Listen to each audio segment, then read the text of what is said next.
When I first started the Astrum channel, the first planet I ever made a video on was Mars. It's easy to see why. Mars has long held a place in our collective hearts thanks to its position as one of our closest neighbours. It's a fascinating world, and sci-fi writers and scientists alike have long pondered its potential as a home for alien life. Our search for answers has caused us to explore Mars' surface with rovers and orbiters, which have taken incredible images in pristine 4K or higher resolution. Mars has a rugged beauty, a reddish hue that captures our imagination, and awe-inspiring features and landmarks to explore.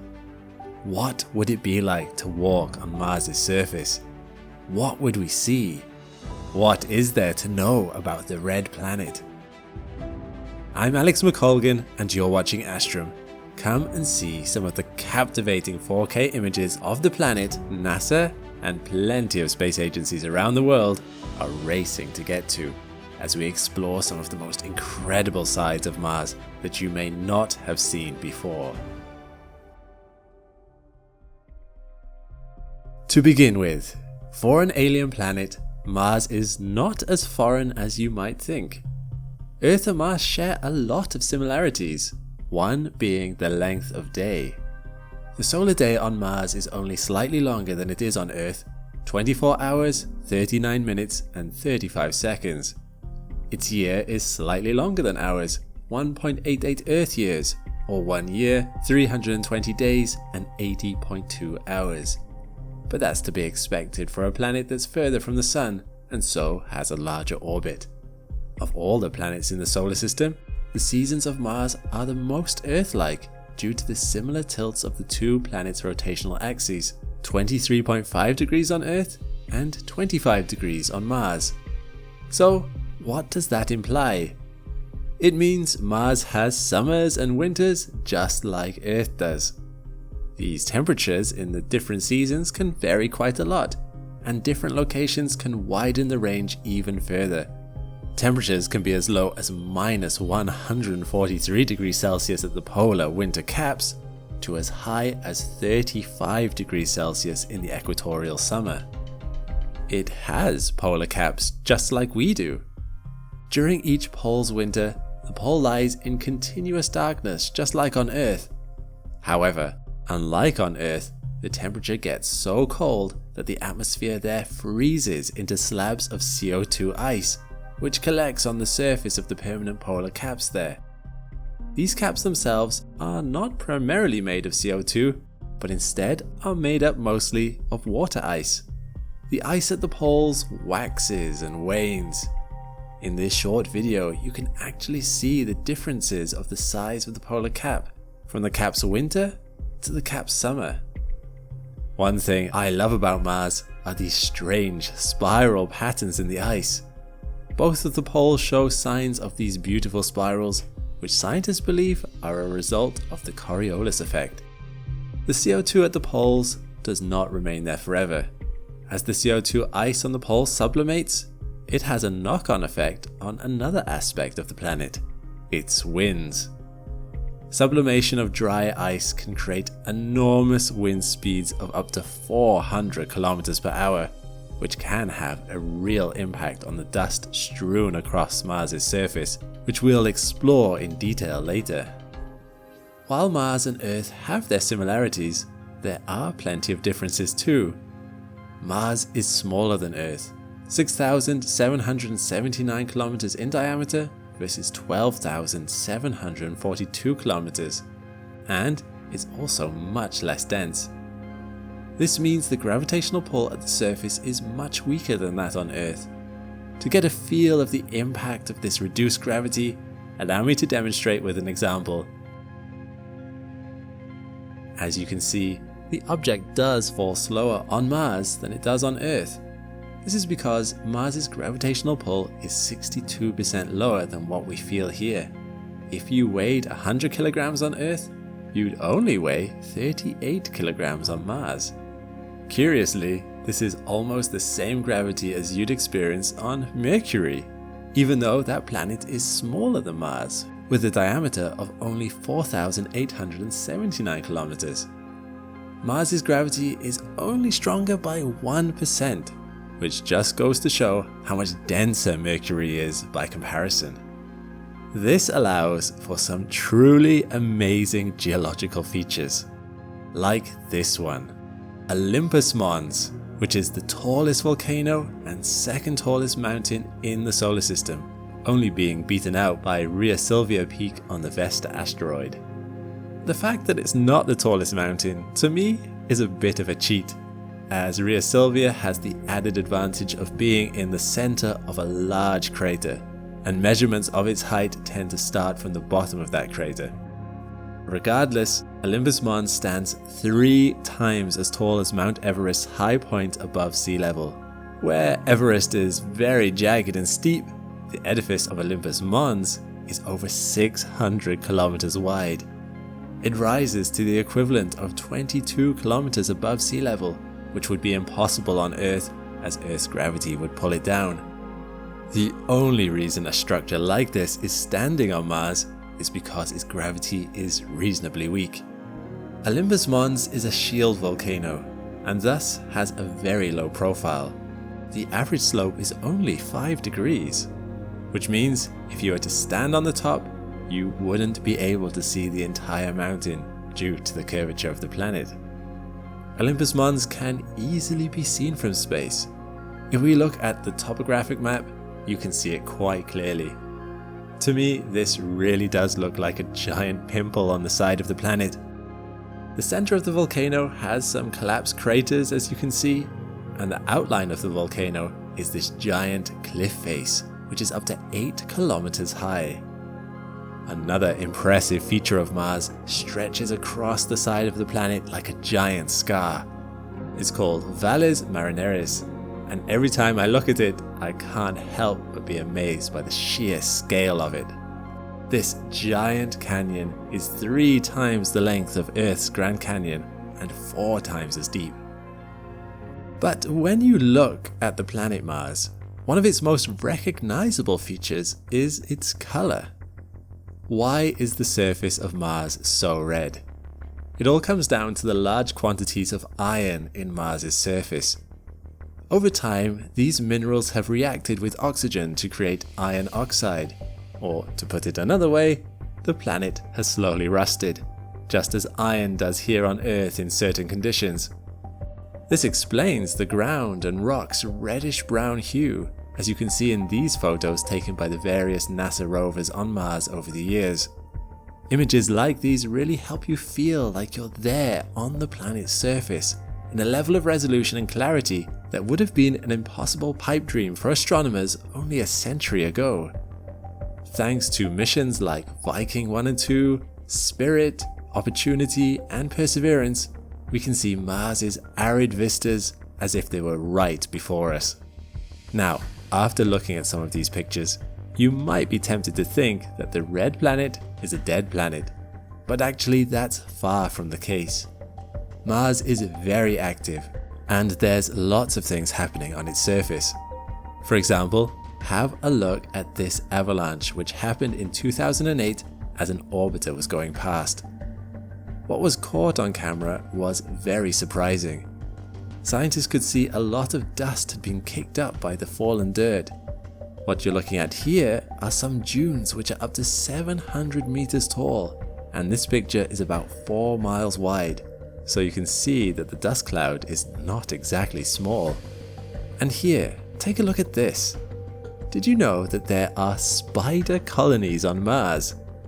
Arachnophobes? Don't worry. These creepy crawly shapes might be 45 meters to 1 kilometer across, but they are not truly spiders. Instead, they are carbon dioxide ice that has been warmed up by spring sunshine. Ice underneath the surface is warmed by sunlight and reverts back into its gaseous form, which then bursts through the ice up to 1 meter thick on its way back to the Martian atmosphere. This eruption of gas explodes upward in a large geyser and takes dark material with it, scattering the material around in spider-like patterns. These images were taken by the ESA ExoMars Trace Gas Orbiter just recently, as it flew over Mars in early 2024. Another example is this dune, photographed many times over the course of a year, and you can see that it does change quite a lot. There are ridges which become more apparent as the dust gets worn away. And I've shown a number of pictures of fresh impact craters so far, where you can see the dust has been kicked up by the impact. This one is particularly interesting because after the impact, water ice in the ground melted, and you can see the trail as it flowed away from the impact crater. The colours there are just to show depth, they're not real colours.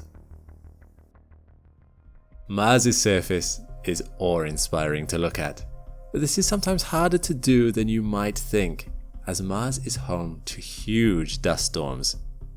When fast winds pass over the surface, they pick up a lot of the loose dust on the ground, creating huge walls which can pass over the whole planet. It's sometimes hard to imagine the scale of the phenomena. These storms can very easily be seen from space. Have a look at this dust storm, which was captured in 2012, and then only a week later you can see the difference since it died down. And on this photo, if you look at the North Pole, you'll see the storm which has passed over the top. Global dust storms are unlike anything we ever experience here on Earth, and they are so fascinating. I've done a whole video on them, which you can watch here. What do you think caused these patterns on the surface of Mars? Amazingly, they're caused by dust devils. These mini tornadoes are surprisingly common on Mars and have been photographed many times. Here we can see some from the orbiter's point of view.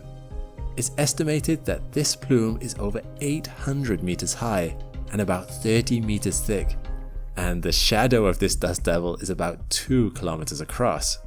And from the rover's perspective, we're actually fortunate enough to have a film of dust devils going past.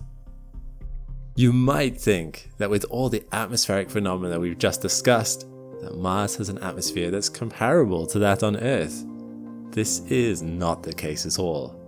We are 38,000 feet in the air right now above the ground level, and the air here is very, very thin. If I was to go out of the bay right now, not only would I fall to my death, but I would also struggle to breathe along the way. Now, Mars is a bit like this, except even worse. If I wanted to actually get the same sort of atmosphere pressure as Mars, I'd need to go up to 120,000 feet into the Earth's atmosphere to get a similar sort of level. The breathing issue isn't helped either by the fact that 96% of the atmosphere is carbon dioxide. So, if you did want to visit Mars, you'd have to wear a pressure suit. Thankfully though, that doesn't stop Mars from having some absolutely beautiful sunsets, some of which have actually been captured by the rovers on Mars. The lower atmospheric pressure on Mars wasn't always that way. The presence of dry riverbeds proves that Mars's atmosphere was once thick enough to retain the heat and pressure necessary for liquid water to flow. So where did that atmosphere go? Scientists believe that Mars's magnetosphere, or lack of one, is to blame.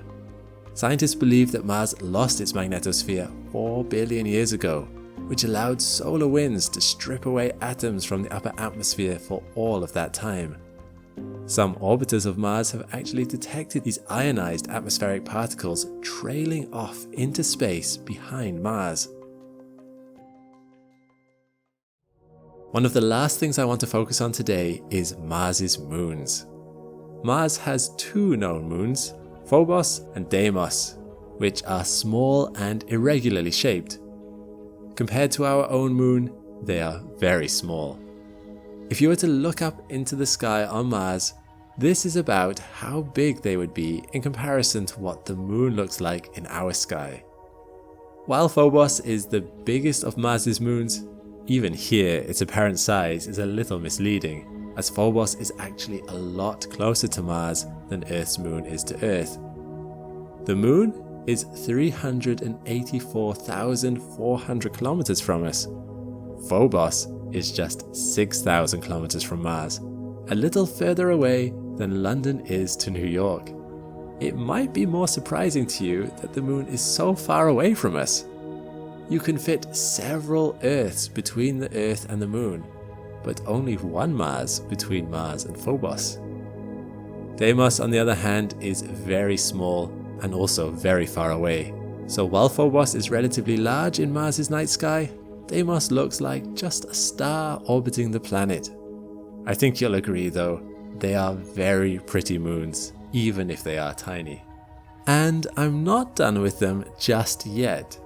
I want to show you something I found absolutely amazing the first time I saw it. It's a solar eclipse of Phobos as taken from one of the rovers on Mars. Now, I've barely seen a solar eclipse while I've been on Earth, so to see one on Mars, that's just something else.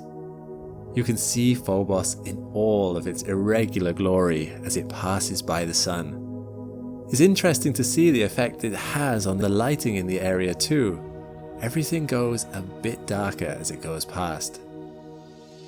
Finding answers to the great questions on Mars can be difficult, but on Earth, data brokers collect your answers and then sell that information on to whoever wants to buy it. This is done without your knowledge or consent. It is all done legally. They have to remove your info if you ask them, but they make it incredibly difficult to do. Fortunately, I was able to turn to the sponsor of today's video, Aura. Aura tackles data brokers on your behalf and forces them to take down your stored personal data. But they also do so much more. Aura is a VPN and an antivirus software, an ad blocker, a password manager. It's a safe vault for your files. It scans the dark web to give you early warning of data leaks. It blew my mind how comprehensive Aura is. It really is all-in-one digital security. So if you want to feel completely covered digitally, why not give Aura a try? Scan my QR code or follow my link aura.com/Astrum Extra, which you can also find in the description below for a 14-day free trial. See if you're as impressed as I am. By the end of the next decade, the first human feet will likely touch down on the dusty red soil of Mars. This is NASA's timeline, and it is by no means unrealistic. And while that first visit might be similar to a stop by in line with the moon landing, some scientists are claiming permanent human colonies could be set up on Mars as early as 2050. That means it could be you, alive today and watching this video, who is the one who sets out to tame that new frontier. You'd need to get into a space program pretty sharply if you're not in one already, but it is possible that you'll one day look out of a little bay window and watch as our pale blue dot vanishes into distant space. But as you turn your gaze to your new home, what conditions can you expect to find on Mars? What challenges face any would-be Martian colonizer? What deadly weather will you encounter? What will the red planet throw at you?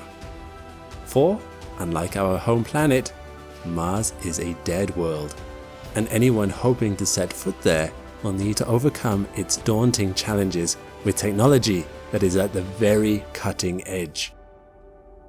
I'm Alex McColgan and you're watching Astrum. Join me and a very special guest today in this supercut on the environment of Mars, as we explain both the hostile conditions and exactly what NASA is developing to help future Martians like you to tame those arid, rusted wastelands. And stick around till the end of the video for a very special announcement. You don't want to miss it. Obviously, to colonize Mars, you first have to get there. The trip itself to Mars would take about 3 months with the most optimal launch conditions. This doesn't seem too excessive. It's like a long voyage on a cruise ship. But you have to consider that you would spend at least 3 months outside the safety of Earth's magnetic field. Out here, you are exposed to the solar wind and cosmic radiation.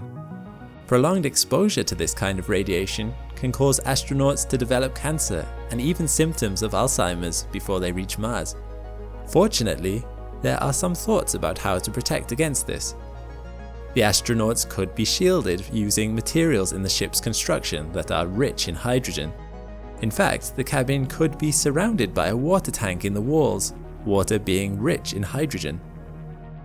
Another option is to create a magnetic field around the spacecraft.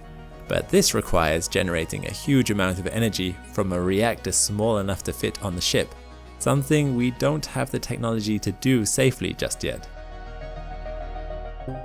Once there, for an alien planet, Mars is not as foreign as you might think. Earth and Mars share a lot of similarities, one being the length of day.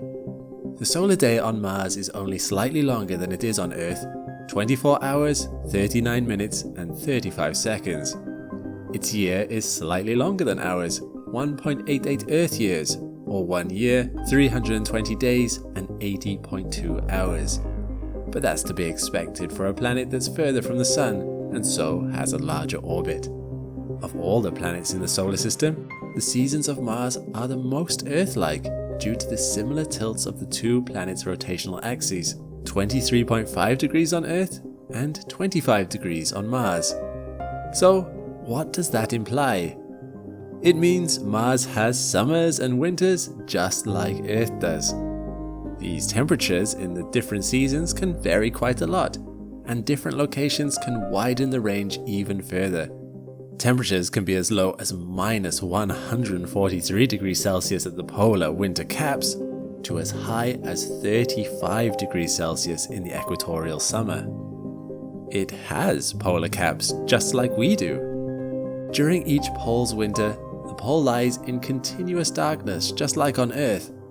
However, unlike on Earth, the temperature gets so cold that the atmosphere there freezes into slabs of CO2 ice, which collects on the surface of the permanent polar caps there. These caps themselves are not primarily made of CO2, but instead are made up mostly of water ice. The ice at the poles waxes and wanes. In this short video, you can actually see the differences of the size of the polar cap, from the cap's winter to the cap's summer. One thing I love about Mars are these strange spiral patterns in the ice. Both of the poles show signs of these beautiful spirals, which scientists believe are a result of the Coriolis effect. The CO2 at the poles does not remain there forever.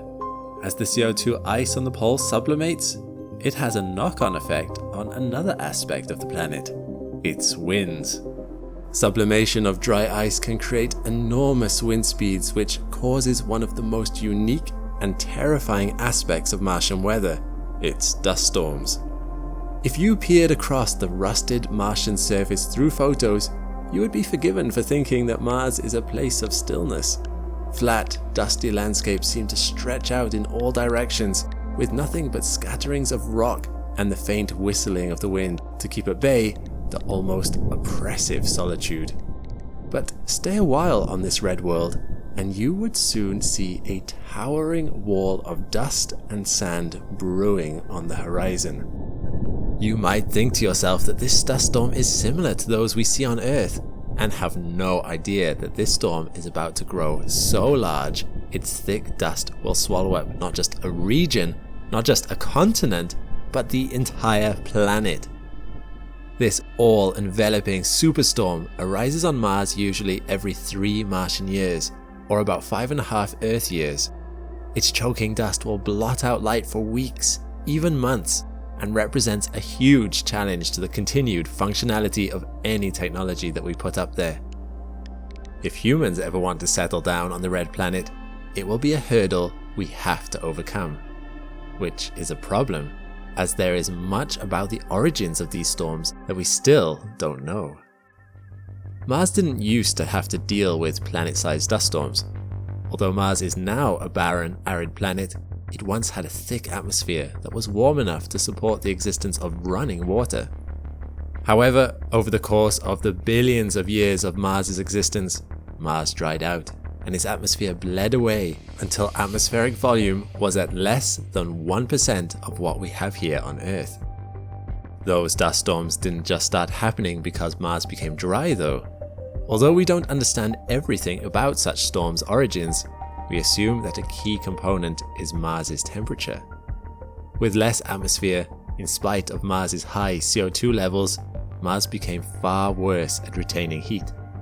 When the surface starts to cool, there is no air to catch the escaping warmth.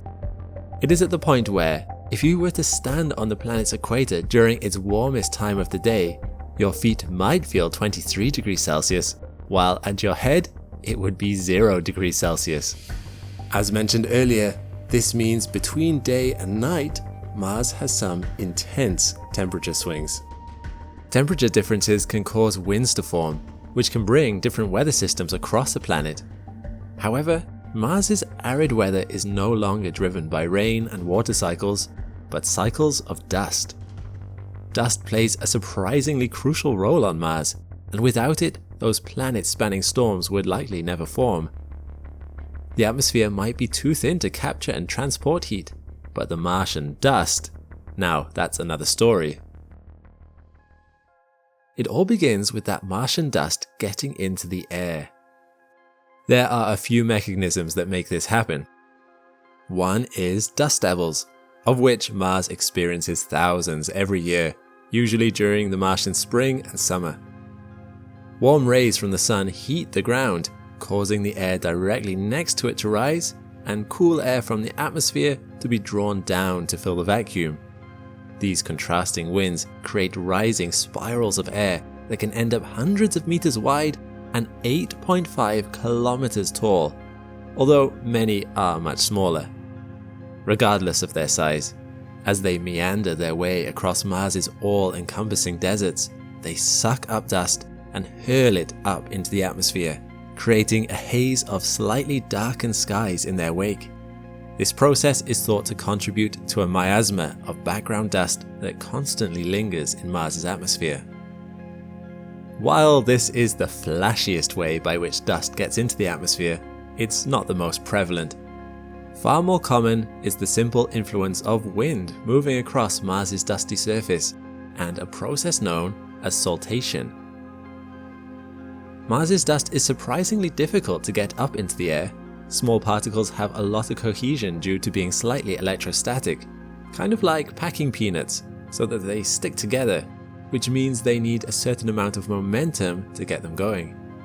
Oddly enough, larger particles are actually easier for the wind to get moving as they experience less cohesion. So it's these larger sand grains that are lifted by gusts of wind and are moved for short distances. But because they are ultimately too heavy for the wind to suspend, they crash down again, and the force of these tiny impacts imparts enough momentum to overcome cohesion and get the lighter dust airborne. However, once it gets up there, Mars's lower gravity means that it's easy for dust to remain in Mars's atmosphere for a really long time, weeks or months.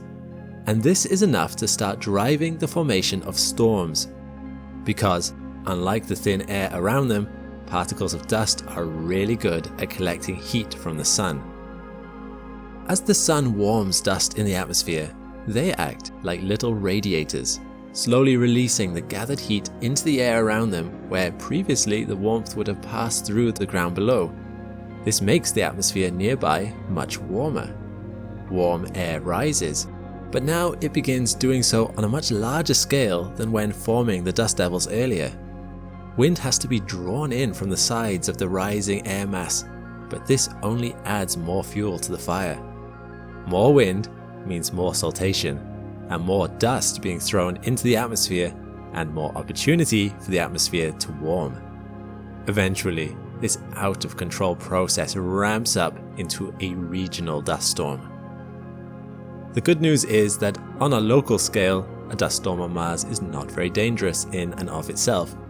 Wind speeds top out at 97 kilometers an hour, only half the speed of hurricane winds on Earth. And even this is misleading due to the thinness of the atmosphere. Even when it is traveling quickly, you wouldn't feel much.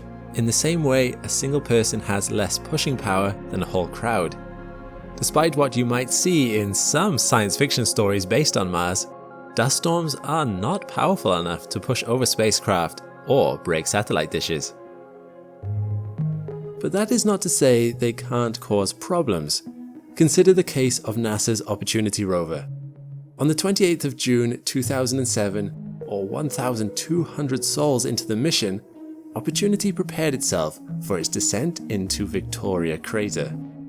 But just as it perched itself on top of the slope, the biggest dust storm opportunity had seen yet rolled in, decreasing the brightness of the sun by 96%.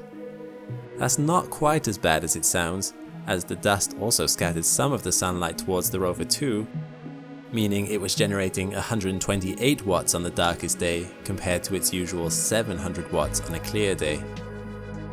But this is bad news for a solar-powered rover. That kind of power level isn't enough to keep the rover going. In fact, anything under 150 watts means the batteries begin to run flat. So operations were cut back substantially until the storm was over. An opportunity was commanded to only communicate back to Earth once every 3 days. If the batteries did run flat, the components on board Opportunity could be damaged due to the intense cold on the planet during the night. Typically, the motors have heaters powered by the batteries during the night to keep the motors warm. If the batteries run flat, there would be nothing to stop there being extreme temperature differences between the night and day. At the equator, anything up to 20 degrees Celsius during the day and minus 75 degrees Celsius at its coldest at night, which would damage the sensitive components. As for the dust storm, mission controllers initially thought it would only last a week, but by the 15th of July, the storm had reached its peak. These are true color images showing a time-lapse of the storm, and as you can see, it does get very dark. Thankfully, the severity of the dust storm was not quite enough to trigger the low power fault this time, although it did get worryingly close for a while. Eventually, by the 21st of August, or Sol 1271, the storm had cleared enough so that Opportunity could start to move forward again. A lucky turn of events for Opportunity, but not all rovers on Mars are so lucky. At the end of that same year, the Spirit rover was facing serious problems. Martian storms had been increasing in recent months, leaving the solar panels heavily covered with dust, as well as blocking up to 99% of the light through the atmosphere. Survival was becoming harder, and operations were now much reduced from its peak. The aging Spirit was generating only 128 watt-hours, which is less than the 150 it requires to keep itself warm. As mentioned, if the heating fails, then the rover's components will eventually fail too. 2 small cleaning events took the energy output of the solar arrays to 372. This gave the rover enough energy to charge its batteries and begin to move again. But the flow of time is always cruel. Spirit began to experience unexplained memory gaps in April 2009, with the rover now only 4 meters away from its resting place. On Sol 1892, Spirit hit incredibly soft, dusty soil at a location named Troy, where Spirit would make its last stand. Underneath its wheels was jarosite, which is a mineral of iron sulfate. Jarosite has remarkably low cohesion, meaning that achieving enough traction to move was proving impossible. Despite efforts by the JPL back on Earth to explore techniques to escape the sand trap, no progress was made. On Sol 2155, NASA reclassified the mission as a stationary research platform. While there, our rover took measurements of the atmosphere and several more images, including its last panorama from Troy. Spirit was still able to perform soil studies and extraction tests because the functionality of its arm was still excellent. Spirit needed to have a busy research schedule to use the power it was generating to maintain good battery health. But the final winter was approaching for Spirit, and it was a bitter one. Over the next few months, the power generation continually dropped, and by Sol 2196, it was again down to the critical 150 watt-hours.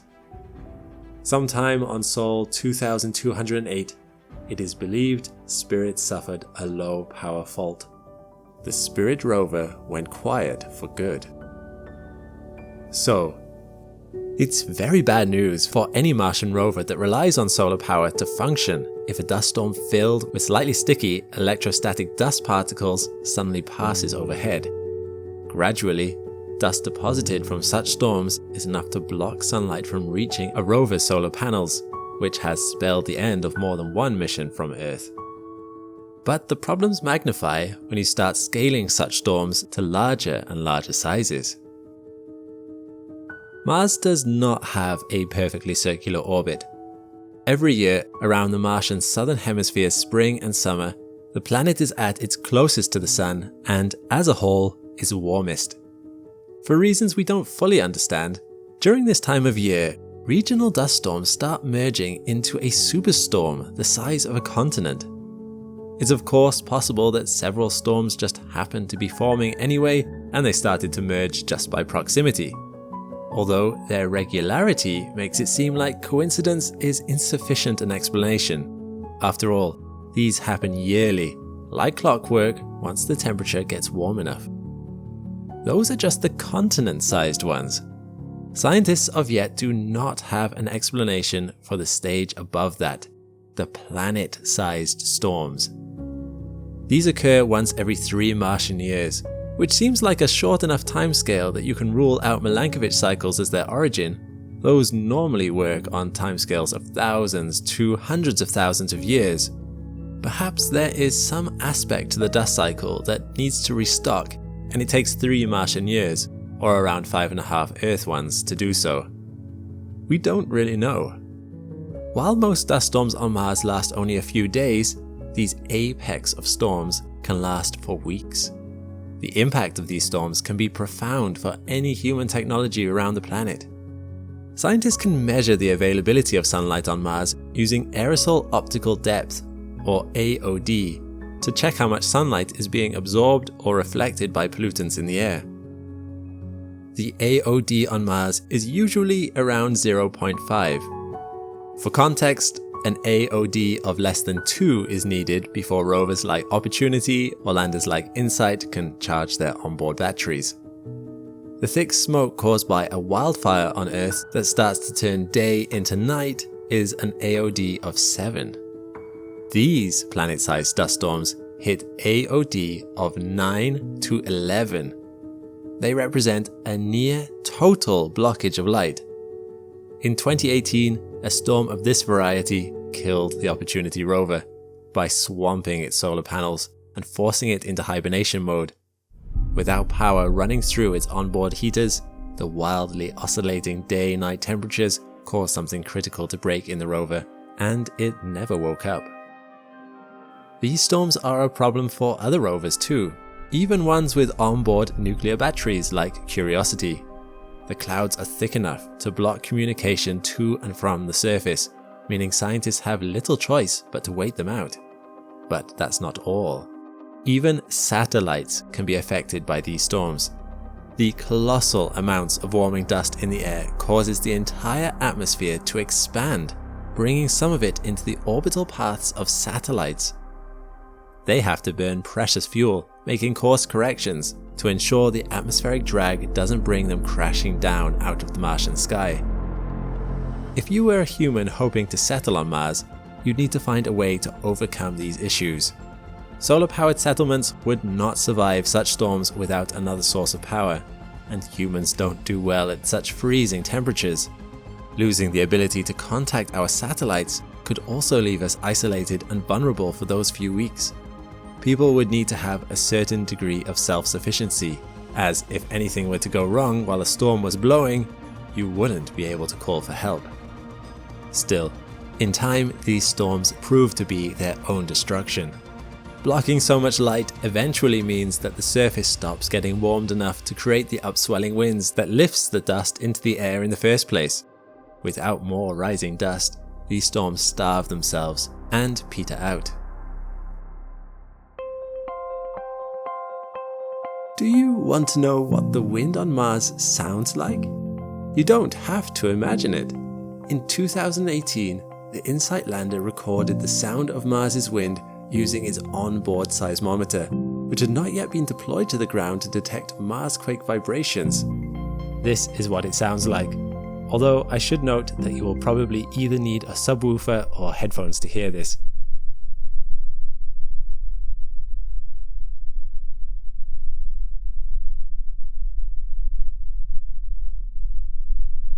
This has not been sped up. These literally are the vibrations caused by Martian wind going over the solar panels of the lander. The frequency of the vibrations converted to audio. What is fascinating is that we don't just have to imagine the wind passing by InSight, as it was also able to capture footage of water ice clouds passing by overhead, visibly showing the direction of the wind. Yes, although Mars is currently a barren wasteland, there is still a tiny amount of water vapor in the atmosphere. Overall, the atmosphere and weather on Mars remains inhospitable. But what of its soil? Many of us have seen The Martian. In my opinion, a great film about surviving on the Martian surface. One part of the film focused on growing potatoes using Martian soil. But how practical is that in reality? Does Martian soil really have the nutrients needed for plants to grow? And would there be any adverse side effects from eating produce grown on Mars? As it turns out, Martian soil does in fact have a lot of the essential nutrients needed for plants to grow, depending on where exactly you are on Mars. Just like Earth, with some areas that have nutrient-poor soil and some with nutrient-rich soil, some parts of Mars would be better suited for growing plants than others. However, the soil on Mars is more like regolith. It hasn't had a history of worms, insect and plants mixed in. In 2016, researchers grew tomato, rye, radish, pea, leek, spinach, garden rocket, cress, quinoa, and chives in an imitation Martian soil on Earth, producing only slightly less produce than they would have in Earth's soil. Interestingly, they did the same experiment again with imitation moon soil, which produced about half the amount of produce. Yet these crops still grew, with only spinach really struggling to perform. However, it should be noted that organic matter was added to the soil. In this experiment, cut up grass to fertilize the soil and fluff it up, allowing water to pass through the soil to the roots. Without that, the plants wouldn't have lasted long. Another barrier scientists would have to get through is the abundance of heavy metals, and importantly, something called calcium perchlorate in the Martian soil. Calcium perchlorate is a salt which, like heavy metals, is toxic if consumed in large quantities. This perchlorate and metals in the soil would be absorbed into the plants. Not so great for the plants anyway, but humans would then also absorb it into their system when they eat the plants. But perchlorate isn't all bad. In fact, it could help humans survive on Mars. For one thing, it sucks water out of the air, which can then be used as liquid water, which is critical for survival on Mars. It can also give off oxygen. Again, another critical checkbox for survival ticked. So in short, it seems there are two major problems to be overcome when growing plants on Mars. The first is the need for fertilizer. Going back to the film and book, The Martian, Watney overcame this problem by using feces from the toilet as fertilizer. Typically, this is dangerous as feces contains pathogens. However, if the feces have been processed to kill the pathogens, it can then safely be used as fertilizer. Once production gets underway, you could always use the compost collected from old plants and food. The second problem is the toxic perchlorates. Well, this has a simpler solution than you may think. Running water through the soil would rinse the perchlorates out, and you could then separate the water and perchlorates later so nothing is wasted. The alternative is to use perchlorate-eating bacteria, which give off oxygen as a byproduct. There is a reason why growing plants in future colonization efforts is so important.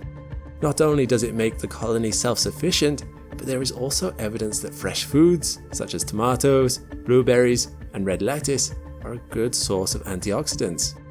Having fresh food like these available in space could have a positive impact on people's moods and could also provide some protection against radiation in space. So, it is possible to grow plants in Martian soil, provided you could get the fertilizer right. And adapting to Mars's unique environments is the name of the game when it comes to colonization. NASA and other space agencies are utilizing many different technologies to adapt to the specific environments on Mars. But rather than explain it all myself, why don't I hand over to our special guest from Veritasium to introduce one of those ways. Derek? Thanks, Alex. The atmosphere on Mars is really thin, so for a long time, flying there was thought to be impossible. But we've been working with NASA's Jet Propulsion Laboratory to get exclusive access to Ingenuity, the first helicopter on Mars. Ingenuity made use of super lightweight materials and 2 sets of carbon fiber blades to achieve a total of 72 groundbreaking flights over the course of her 3-year lifespan. She traveled over 17 kilometers and took some really cool shots along the way. It's a great example of how engineers adjust their tech to the environment. Thanks, Derek. Over on his channel, Veritasium, Derek has done an incredible video on the Ingenuity helicopter. This will be the first powered flight in another planet. So if you want to know more about this groundbreaking mission, you should really head over there and give it a watch. Helicopters are not the only technology they're developing at JPL for Mars exploration though. One other really cool design is something being developed in collaboration with Boston Dynamics. Exploration robots that can walk. If you've been keeping up with the sort of robots that scientists have been sending to Mars, you will notice that they all have a fairly similar design.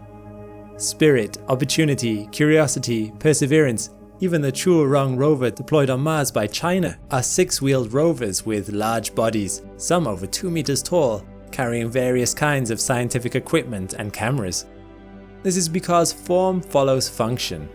Wheels are an easy way to help a robot to get around on a flat surface, and a large body allows for more scientific equipment to be carried. However, wheels also come with downsides, in that they limit the kinds of places these robots can explore. Remember, Spirit's mission suffered a serious setback in 2009 when it got stuck in soft sand, a trap it never escaped from. Although scientists wanted to continue using it as a stationary platform to study the area immediately around it, getting stuck was essentially the end of the mission for Spirit, especially when it drained its batteries trying to get out. And a similar thing happened to Opportunity in 2005, although fortunately in its case Opportunity was able to escape from wheel spinning after just over a month of being stuck. However, there was also a point in the first year of Opportunity's mission where it was exploring Endurance Crater. The exposed rock in the sides of this crater were ideal for answering questions about the history of water on Mars. Opportunity had limits on how steep a surface it could drive on, about 30 degrees, and it was uncertain whether it could get out of the crater again if it drove into it. In the end, scientists decided to send Opportunity into the crater anyway. As it happened, Opportunity was able to drive out and continued exploring Mars's surface for another 15 years. But all that science wouldn't have been possible if Opportunity's wheels had meant it couldn't escape endurance. Now compare that with this. This robot, known as Big Dog, was created by robotics company Boston Dynamics, a company that makes some truly impressive robots. You should check out their parkour robot, Atlas, a humanoid robot capable of running, jumping, and climbing over obstacles in a way that almost feels human. And you can really see the advantages that legs can offer in these kind of situations. Big Dog could easily traverse powdery conditions, even up slopes, allowing it to explore a greater range of areas in an environment like Mars. However, it was a later version that caught NASA's eye. Meet Spot.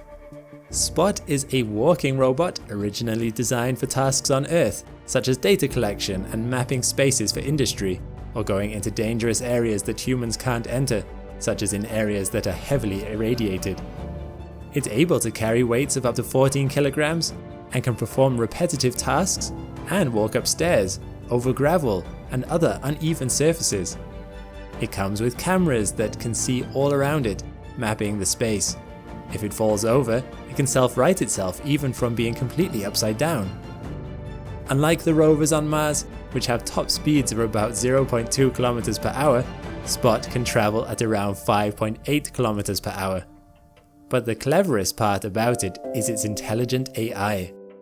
By using information it sees in its cameras, Spot is able to create a 3D image in its onboard computer, and it can use that information to figure out the best way to travel over obstacles.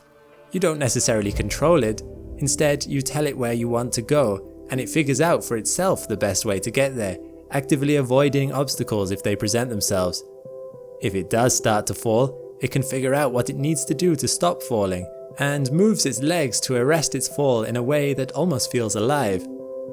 It is this autonomy, mixed with Spot's incredible range of versatility and movement, that makes it ideal for exploration of other planets. It's not possible to directly control a robot on another planet. The distance is so great that there would be several minute lags between a scientist sending a signal and the robot taking an action. So a lot of decision making needs to be done by a robot on location. This is true of the rovers NASA has sent to Mars already, like Spirit and Opportunity. However, Spot can take this to another level. Thanks to a collaboration with NASA's Jet Propulsion Laboratory, Spot is proving to be capable of working with a series of other robots to explore Martian analog caves here on Earth, completely independent of humans. They are exploring the whole layout on their own, choosing their path, walking over obstacles. They can handle pitch black lighting conditions, smoke, dust, and even water. They can recognize points of interest and investigate them. One area of Mars and the Moon that NASA would like to explore in future are caves. Caves are scientifically interesting for several reasons. They allow scientists to see deep into the geology of a planet without needing to do any drilling, which is a difficult process, helping them tell what the structure is like or whether water was ever present. They are sheltered ecosystems. While things on the surface might be eroded over time by wind or cosmic radiation, caves offer shelter, preserving anything scientifically interesting for us to find. NASA's Braille program is even interested in whether any bacteria might have survived in such an environment on Mars, or at least if the remains might be there. Finally, this shelter and protection from radiation also make them a good location for future human colonization, making it all the more important for us to map them out for any future human missions. Currently, we struggle to explore caves on other planets. Taking photos from space only really tells us information about maybe the entryway. Scientists can't map cave structures from orbit.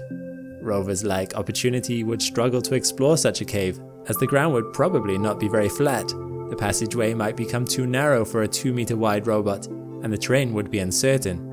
And perhaps worst of all, signal to Earth would quickly become blocked by all that rock, meaning a robot that requires any human input would not get very far. In other words, a robot that was sent to explore a cave on Mars would need to be able to go in and explore the entire thing on its own, with no prior knowledge of what the terrain might look like in there. It would need to see and map the terrain, decide how to move around it, and finally bring that information back out to the surface. And this is what NASA's Jet Propulsion Laboratory and Boston Dynamics are currently doing. By combining Nebula, an advanced decision-making AI, with the versatile platformer Spot, NASA is hoping to one day be able to send several of these robots to a cave on Mars or the Moon and have them go in and map it, independently organizing themselves by working as a group, using cameras, robotic arms, and scientific equipment to identify objects of scientific interest, relaying that information to each other, and then sending in the robot carrying the right equipment to further study and photograph the object of interest. There is currently no set date when Spot would be ready to explore the Moon or Mars. This is still in the testing phase. However, this technology offers a tantalizing possibility. One day, robotic dogs, or things like it, might form the backbone of exploration, or even labor and construction on Mars. Future humans on Mars would need to be self-sufficient. It's not like they would be able to call for help from home. We take it for granted that on Earth, if you phone someone on the other side of the planet, you might only get a split-second time delay. At these distances, the speed of light is incredibly fast. With astronomical distances, it's pretty slow. On Mars itself, the distance to Earth means the transmissions will be delayed by anything between 3 to 22 minutes. This is only one way, so accounting for the return transmission, the minimum delay is 6 minutes, making a normal phone conversation highly impractical. Text, audio, and video messages are possible, but Martian settlers will have to fend for themselves if they need to make any immediate decisions. for example in cases of emergencies or equipment failures, making remote operations or assistance in real time unfeasible. But let's say all these difficulties are overcome and that the colonists reach Mars. Where would they settle? At the moment, there is no one favourite candidate. The North Pole is a distinct possibility due to the presence of water ice in the caps there. Another interesting option is the 81 km wide Korolev crater, as it's also filled with water ice. The atmosphere isn't thick enough for liquid water to pool on the surface of Mars for any lengthy period of time. However, pockets of water locked up in ice can be found at the bottom of craters where it is cold enough. On Mars, there is also the possibility of settling near underground water deposits found in permafrost under the crust. Studies based on data from a combination of Mars orbiters have revealed and mapped out locations for water under the ground all across the planet. Although more difficult to extract than surface ice, it could open the door to colonies in more equatorial latitudes, regions that are much warmer, where solar panels for energy production would be much more effective. Mission planners would probably try to combine this finding with a location in the northern hemisphere. The ground elevation there is much lower, meaning the atmosphere is thicker, perfect for slowing and landing a spacecraft. As mentioned, another consideration when looking for a settlement location is to see if there are lava tubes nearby. A lava tube is basically a long cave that formed when magma flowed through it, that has since emptied, resulting in fairly uniform tunnels. We see many examples of these on Earth, and on Mars they could even be large enough to house buildings inside. While lava tubes and caves have been identified on Mars, suitable candidates will also need to consider what we mentioned before, the elevation of the location and the prospects of nearby water. Once a site has been chosen, missions can begin to make the area suitable for a human habitat. Not everything colonists could possibly need would fit in one spaceship to Mars, so several Forerunner missions will have to take place, laying the foundations autonomously for what the colonists will need. There have been several architectural competitions to find the best design for long-lasting habitats, although there is no model that is said to be definitive yet. There are a wide variety of proposals, from creating habitats using ice to habitats built with the design structure of fungi. However, the majority of the suggestions utilize the regolith found all over the surface of Mars to build a habitat using 3D printing techniques through autonomous robots. Unfortunately, robots like these don't exist yet, so they have to be developed before this idea even becomes a possibility. But basically, this concept requires excavating material from the surface, which would then be processed and mixed with water ice into something similar to concrete. The structure is then 3D printed layer by layer by the autonomous robots. Robotic assistance and artificial intelligence will be invaluable in preparing the habitat for the colonists' arrival. Doing it by hand once they are there would be an impossible task, since astronauts are confined to their suits, especially things requiring hard and prolonged manual labor. Once the 3D printed habitat is complete, it needs to support the weight of additional regolith. These habitats must efficiently protect the inhabitants from radiation, so in the final phase of many of these proposals, they recommend covering the habitat with more regolith simply by shoveling it on top. This is because Mars does not have a magnetic field like Earth, so radiation is a big problem on the surface too. So, the more material there is between the Sun and the colonists, the better they will be protected from its harsh radiation. Once the habitats are suitably prepared for humans, the colonists can begin to arrive. Even with the help of the autonomous robots, they still have a lot to do. Connect up power, set up equipment, just generally get the site up and running. While this is going on, they probably have to reside in temporary habitats, be it their own ship that they arrived with, or maybe inflatable habitats. In any case, these habitats would not be very spacious and only provide the basics for survival. When the permanent habitats are ready, they will need to be pressurized.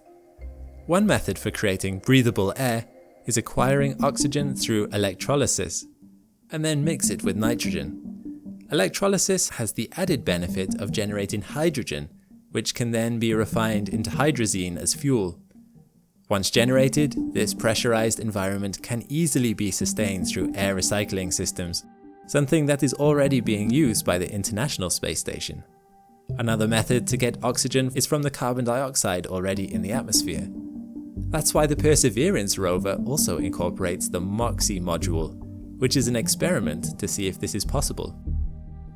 However, for these tasks, substantial energy production is needed.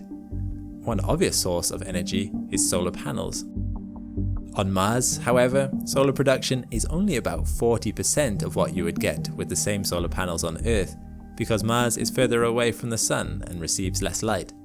So, it's a source that is helpful only half the time due to the day and night cycle, not to mention the sandstorms we talked about earlier. So, this by itself isn't reliable enough for a colony. Another option is to send a not yet invented cold nuclear reactor, which will guarantee a more stable energy source. Obviously, the best solution incorporates a hybrid of both, combined with reliable batteries to store power in the event of power outages or emergencies. The settlers would also need to consider the need to produce and purify water for consumption and other purposes. Ideally, they will be able to generate 5 litres per settler per day. This shouldn't be too much of a problem, because we know where to find water already on Mars in the form of water ice. Additionally, the colonies should also incorporate water recycling systems to minimize water waste. This technology, again, is already used effectively on the International Space Station. The production of water is as simple as extracting the ice, cooking it in an oven until it evaporates, condensing it in water, and filtering it again using ceramic and carbon filters. With these steps combined, we have all the ingredients necessary to create a habitat suitable for life, an enclosed, protected environment with a steady production of oxygen and water. With the addition of grown food, which we talked about earlier, the colony would be self-sufficient. Although it would not be an easy life, confined to a small space, stuck with the same people, often eating the same things, and with constant tasks and stress. The psychological demands would be very taxing. Even on Earth, we have some very remote and lonely places where people live, for instance scientists in Antarctica or submarine crews. These groups undergo regular psychological checks to protect their mental health, and even in these situations, people there know that they can always be sent back home. But colonists on Mars are trapped. There's no immediate turning back, if ever, so only individuals with a strong mental fortitude could persevere. In addition, there is an array of health problems associated with low gravity. The zero-gravity experiment with the Kelly twins on the ISS brought up serious health issues that include loss of muscle and bone mass, vision problems, poor fluid distribution, a loss of balance sense, spine misalignment, cardiovascular problems, and a weaker immune system. While we don't know exactly how the human body will cope in a low-gravity environment for extended periods, settlers on Mars may struggle with some of these issues too. To counteract the risks, the settlers will have to do a lot of exercise, which further lengthens their working hours. NASA has even gone as far as to consider genetic modifications for the astronauts who embark on long-stay missions, to combat the dangers of radiation and microgravity, among others. This could even be plausible with current technology, although a lot of controversy on the moral limits of such manipulation arises. Still, even with all these considerations, there's no shortage of volunteers wanting to go. Every time there's been an opportunity, agencies and companies have received a barrage of applications from hopeful candidates. These colonies will depend on how technology evolves here, although at the moment it seems that we already have a lot, but not all of what is necessary to create bases outside of Earth. Do you think mankind will ever get a colony on Mars? With NASA's aim for the late 2030s, do you think that's reasonable? And after my travel tour of the Red Planet, how sold are you on being among those early colonizers? Have I scared you off? Or are you thrilled at the thought of rising to the challenge and carving out a foothold in the face of great odds? Remember, this could happen within our lifetimes. You or people you know could conceivably be among the first to ever live on another planet. Of course, going down in history. Against the backdrop of that, and filled with the curiosity to see what life would be like under a truly alien sky, perhaps a little part of you is tempted. Which says all you need to know about humanity, given the context of that dusty, storm-covered planet that is Mars. There was a time when visiting Mars was a thing purely of science fiction, relegated to the likes of John Carter or Arnold Schwarzenegger's character Douglas Quaid from Total Recall. However, thanks to recent advances in technology, the first humans might be walking on Mars within this decade. They'll be brought there by Starship, a rocket in development by SpaceX, which hopes to get humans to Mars by as soon as 2030. Once a colony is established, many others will start making the 6-month trip to the Red Planet. Perhaps this is a thing that you might do in your lifetime. Even if made as a commercial vacation, the journey to Mars is no trivial cruise or long-distance flight. If you go, you will not come back the same again. You quite literally could be changed forever. I'm Alex McColgan, and you're watching Astrum. Today we will be taking a look at Starship and imagining for ourselves what a voyage to the Red Planet might be like. SpaceX company founder Elon Musk has long aspired to take humans to Mars. In 2005, Musk first declared to the world his plans to create a long-term, high-capacity rocket, one capable of carrying massive weights into orbit. However, it took over a decade of development and tinkering with the idea for Starship to be first officially announced.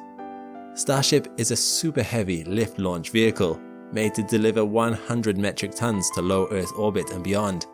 It is fully reusable, able to launch and then land itself thanks to high levels of control from its multiple engines as well as its flaps, which extend to slow its fall in atmosphere. Starship is a spacecraft of 2 parts. The first part, the Super Heavy booster, is a 69-meter tall behemoth filled primarily with 2 massive tanks of liquid oxygen and liquid methane fuel. It sports up to 33 Raptor engines, capable of producing between them around 76 million newtons of force.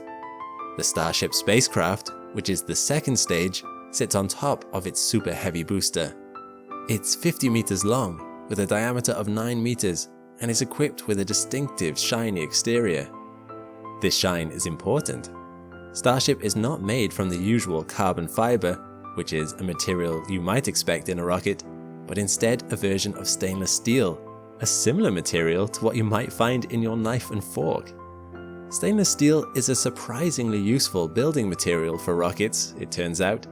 It can heat up to temperatures of over 1,300 degrees Celsius without melting or warping, which is useful when you intend your rocket to perform atmospheric re-entry. But more than that, it is cheap and easy to mass produce. This speaks to Musk's vision. He intends to produce entire fleets of these. In his mind, Mars is somewhere that humans will set up a serious presence, and when that happens, it's only natural that materials, products, and personnel will need to make the journey to and from the Red Planet. Which brings us to Starship's payload. As previously mentioned, this mostly hollow space is able to carry around 100 tons. It has a 9-meter diameter circular base and is 18 meters high, tapered to a point, allegedly because Musk thought it would be funnier to have a pointier rocket. It can be used to carry satellites, which can then be released into orbit for commercial ventures. However, SpaceX has made it clear that when it comes to the trip to Mars, they intend to put humans in this area. Currently, SpaceX has not revealed what the interior design of this habitation will definitively look like, but there are some preliminary ideas. So, let's explore those ideas. Let's imagine that in a couple of decades from now, we receive a call that tells us colonists are needed on Mars, and it's time to make the long trip. To begin with, you would travel to a SpaceX launch site, possibly in cooperation with NASA. and would meet up with your roughly 100 co-passengers. 100 passengers are how many SpaceX thinks it can comfortably fit inside of Starship, although Musk mentioned that this number could be as high as 200 if passengers were willing to really cram themselves in there. You might do well to get to know some of these people now, as unlike with a regular trip in an aeroplane, you are going to be spending a lot of time with these individuals. On an aeroplane, it is often tempting to watch a film, read a book, or go to sleep. However, you can't only do that for 6 whole months. These are the people you are going to be eating breakfast with. You will spend your free time together. You may form friendships. Human interaction is important for healthy psychology, and there is no way off this flight midway if you find there's someone you don't get along with. Better start off by making friends early. Together, you will then be ushered into the rocket itself. Likely for the initial launch, you and the others will need to strap into your seats. All that thrust beneath you will crush you with powerful G-forces that will push you into your chair. More intense than the most powerful roller coaster, a certain level of physical fitness will be an important element of this part. If there is a medical emergency on the flight, you are not going to get proper hospital treatment until you get to the other side. You will likely have been screened before traveling. Launch and liftoff will only last about 9 minutes. At some point in this journey, the super heavy booster will detach and drop back to Earth. The booster is reusable, and by controlling its descent, it will land perfectly on a landing pad, ready to be filled up with fuel again for another voyage. Thrust will switch over to Starship. While in the atmosphere, it will use 3 of its Raptor engines, but will switch over to the other 3 once the ship has reached true space. These secondary Raptor engines have larger nozzles, which are better suited to propelling the ship through space. All of this will be enough to get you up past the Kármán line and into space. You will now be traveling at thousands of kilometers per hour. However, as the boosters cut off and as gravity drops away, you will suddenly experience weightlessness. Gravity, as we discussed in this video, is only a form of acceleration. If we do not accelerate, even if we are traveling at thousands of miles an hour, we will float around. This will be a major feature of the next 6 months of your life. By now, the seatbelt lights will come off and you can begin to explore your environment. Current plans expect Starship to be split up into multiple floors or areas. At the bottom will be crew cabins. You will likely share a cabin with 1 to 2 other people, and conditions will be a little cramped. Above that, there will be a common area for gathering and social interaction. You will see exercise areas and equipment, an important part of space travel. On the International Space Station, where astronauts also spend 6-month stints, exercise takes up 2 hours of their daily routine. You will need to do this too to prevent the loss of muscle mass and bone density. Without it, you will lose considerable weight and may not be able to stand up once you reach Earth's gravity again. There may also be some emergency shelters. Hopefully you will not spend too much time in these, but it'll be important to acquaint yourself with where they are in the event of an unexpected solar flare. One of the greatest threats of space travel is radiation. Prolonged exposure can result in cancers and other negative health effects. Solar flares represent a hazardous spike in this radiation level, and the captain might at times require you to take refuge in these thick-walled shelters for the good of your health. Mealtime will be a little different from what you are used to. The food you will eat in space must be able to survive for months on end without going bad. There is no opportunity to restock. The International Space Station does not even have a fridge. All of this means that vacuum-sealed, rehydratable food will be the order of the day. Whatever you eat, be wary of mess. You will not be able to sprinkle salt or pepper on your food, as the low gravity will send this flying into the air. Thus, these will be provided in liquid form. As for water, well, the only way to carry enough water for 100 people to Mars is to have excellent recycling systems. So, anything that comes out of you will likely be siphoned off and recycled, only to be served back to you at your next mealtime. It's best not to think about it. Then again, this is not that different from what happens on Earth. All the water you drink has been through many other living things' systems multiple times. As I said, best not to think about it. Showers will not likely be present, as without gravity, water does not flow. Astronauts tend to use waterless shampoos and rub themselves with wet flannels. Toilets will be something you need to strap yourself down to use, and they will be vacuum powered to get rid of waste and to stop it floating around. Sleep will take a little adjusting too, as there will be no true night and day anymore, and gravity will not pull you down onto a bed. Think you could get used to all of this? Well, here is where the really strange things start happening. As you travel through space, you will start to experience changes. Under the effects of low gravity, you will start to grow taller. Some astronauts gained an entire inch of height after 6 months in space. Your face will become redder and puffier as your heart, so used to fighting against gravity to pump up blood through your system, will find itself too good at its job in a weightless environment. This change can lead to health issues, thickening of carotid arteries, and sight issues. These are not all fully understood by scientists, as there are not many examples of humans in space to test from. But perhaps the strangest of all, your very DNA will change. There is always some adaptability in human DNA. Certain genes are turned on or off at certain times in our life under certain conditions. In a twins study performed by NASA in 2019, 2 twins with identical genetic material were tested.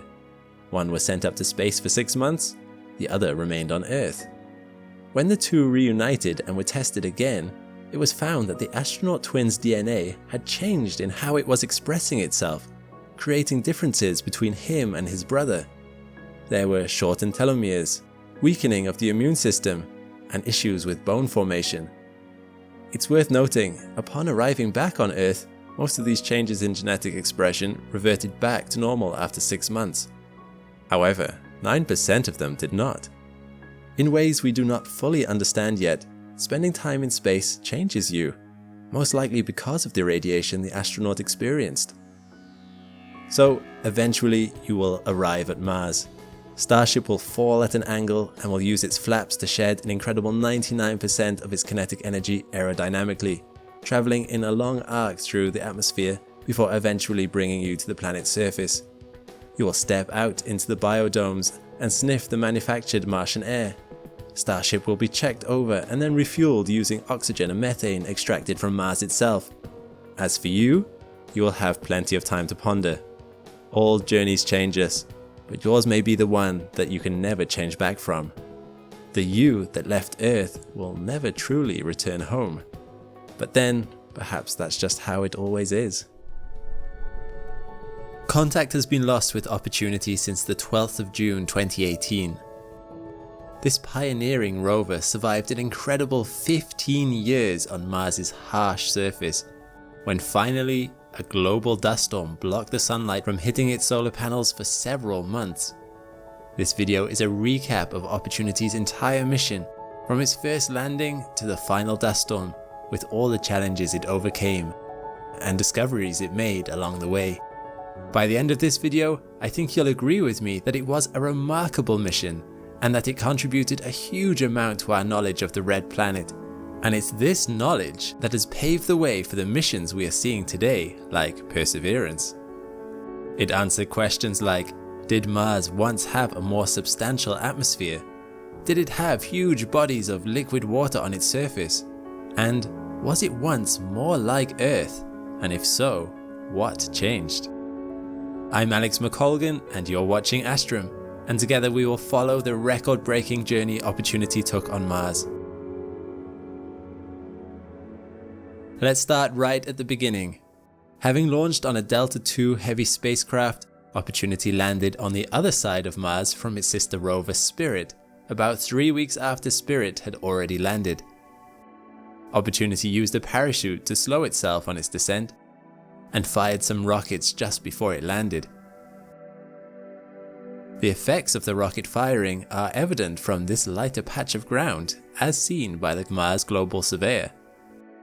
Opportunity first bounced, and then came to land inside a tiny 22-meter crater, now known as Eagle Crater, with the heat shield and parachute ending up a few hundred meters away. NASA scientists were so excited by this that they called the landing a hole-in-one, although they weren't actually aiming for this crater. They didn't even know it existed until they got there, as Opportunity actually landed about 25 kilometers away from its intended target. As Opportunity emerged from its protective shell, the first thing it did was have a look around. Opportunity is equipped with a panoramic camera, which it can use to survey the area. It saw some outcrops only a few centimeters tall, made up of extremely fine dust, each grain far smaller than the grains typically found in Earth's sandstone.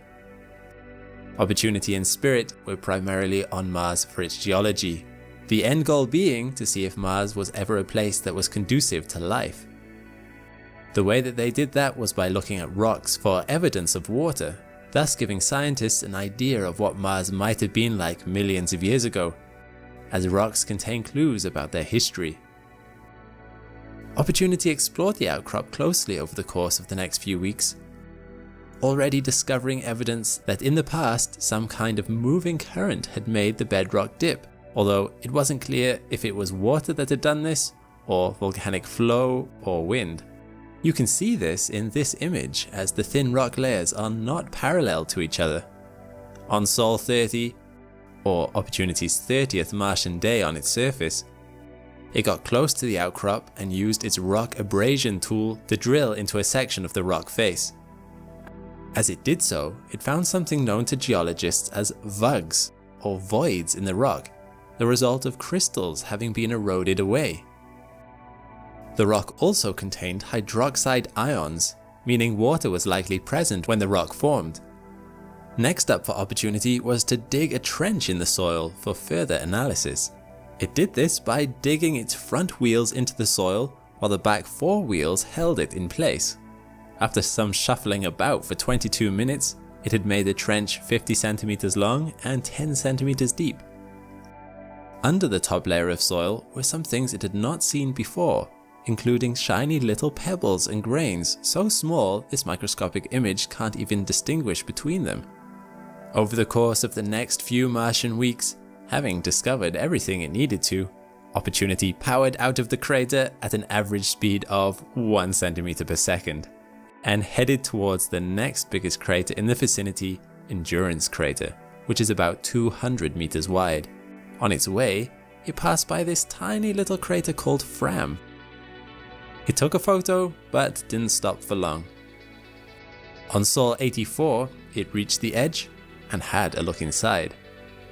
Mission planners already knew that Endurance had many layers of rock to be investigated and wanted to have a closer look at them.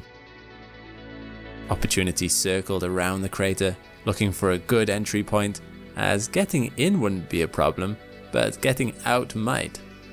By Sol 127, mission planners decided to drive Opportunity into the crater even if it couldn't get out, as the value of science that could be garnered was too promising to pass up.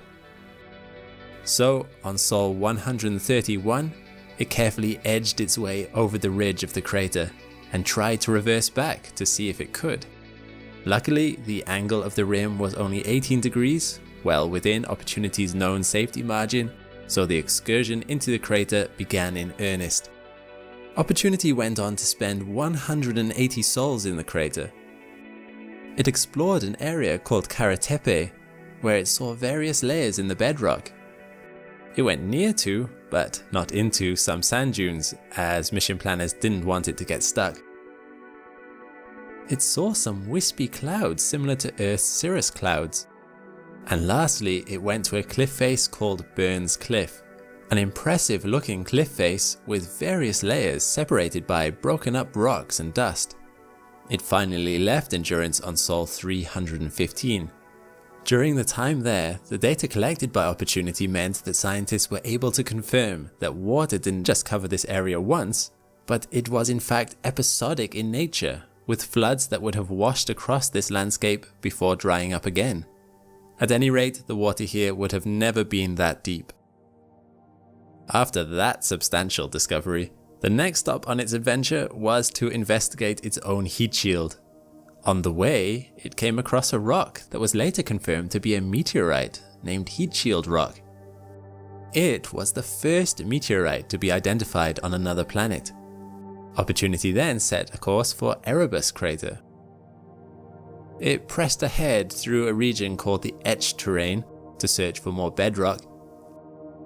While traversing this area, on Sol 445, Opportunity got stuck in a 30cm sand dune. Things did not look good for the rover. All 4 of its corner wheels were dug into the dune by more than a wheel radius. This dune came to be known as Purgatory Dune. It stayed motionless for just short of 20 Martian days as mission planners frantically tried to figure out how to get it out. They simulated the scenario on Earth and tried various methods before they ordered Opportunity to try anything. On Sol 461, the rover advanced a few centimeters to see if it was doing what their tests had predicted. Over the course of the next 20 Martian days, Opportunity moved a few centimeters, took a photo of the progress, and sent the results back to Mission Control. By Sol 483, Opportunity had successfully escaped the dune and all 6 wheels were on firmer ground. It would have been disappointing if it had travelled for a year on Mars just to get stuck by a 30cm dune. Opportunity studied Purgatory Dune for another 12 Martian days before setting off again on its way to Erebus Crater. During its journey, mission controllers uploaded updated software to Opportunity to prevent it from getting stuck again, with software designed by learning what happened from the experience at Purgatory. With this new software update, it was ready to carry on its adventure at Erebus Crater. As Opportunity approached Erebus, it came to sections of ground where the bedrock was exposed. Mission controllers named this section the Erebus Highway. As we know, Opportunity's main mission was to search for signs of water on Mars, clues of which can often be found in the planet's rocks. It used its rock abrasion tool to carve circles into the bedrock, and with its microscopic camera, it compared the different structures of the rock to search for evidence of water. You'll notice by here that Opportunity's tracks are in front of the rover. This is still the front camera, but sometimes mission controllers drive Opportunity backwards to even out the wear and tear on the equipment. Erebus is a very old and eroded crater, filled with sand with only a few outcrops showing. You may not have been able to tell it's a crater from the ground perspective because it's so shallow and eroded. It only really becomes visible from the satellite photos. It is about twice as big as Endurance Crater at 350 meters in diameter, but Opportunity never actually went inside the crater as there was only more dunes in it. Instead, it stuck to the rim, avoiding larger dunes as it went. Even while carefully maneuvering around these dunes, it hit some soft sand and its wheels sunk in. Luckily, the software that was installed only a few weeks previously noticed that the wheels were slipping and it stopped its drive command. You see, Opportunity is not controlled in real time by a person on Earth with a joystick. There is too much latency for this, between 6 minutes to 40 minutes depending on the proximity of Earth and Mars. So instead, Opportunity is given drive commands.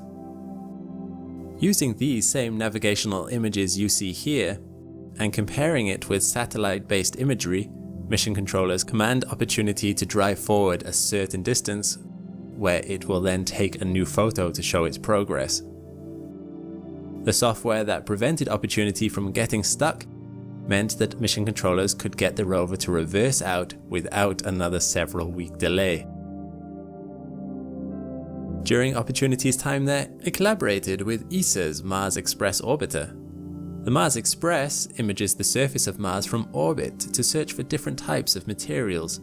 Without actually sampling the surface, the data it collects can be hard to interpret. Opportunity, however, can physically interact with the surface material, confirming whether what the Mars Express data showed was correct or not, helping them to refine their future observations. While Opportunity was near Erebus, it was also able to see an incredible transit of the Sun from Mars's closest and biggest moon, Phobos. As it was still making its way around Erebus Crater, a big dust storm hit, and Opportunity went dark for a few days. Very interestingly, you can see the difference the dust storm made to the rover as the camera goes from having a clear image to having some dust particles visible. Also, dust settles on the solar panels, meaning it can't generate as much electricity. Very fortunately though, Mars has occasional cleaning events, where wind or even a dust devil will pass over the rover, blowing the dust off the solar panels and camera. Because Mars is so dry, this dust is not at all adhesive, and the dust is so fine, almost as fine as cigarette smoke, that it doesn't take much at all to shift it off. You can notice this cleaning happen over time too if I speed up the footage. Look at this fleck of dirt here, and how it disappears over time.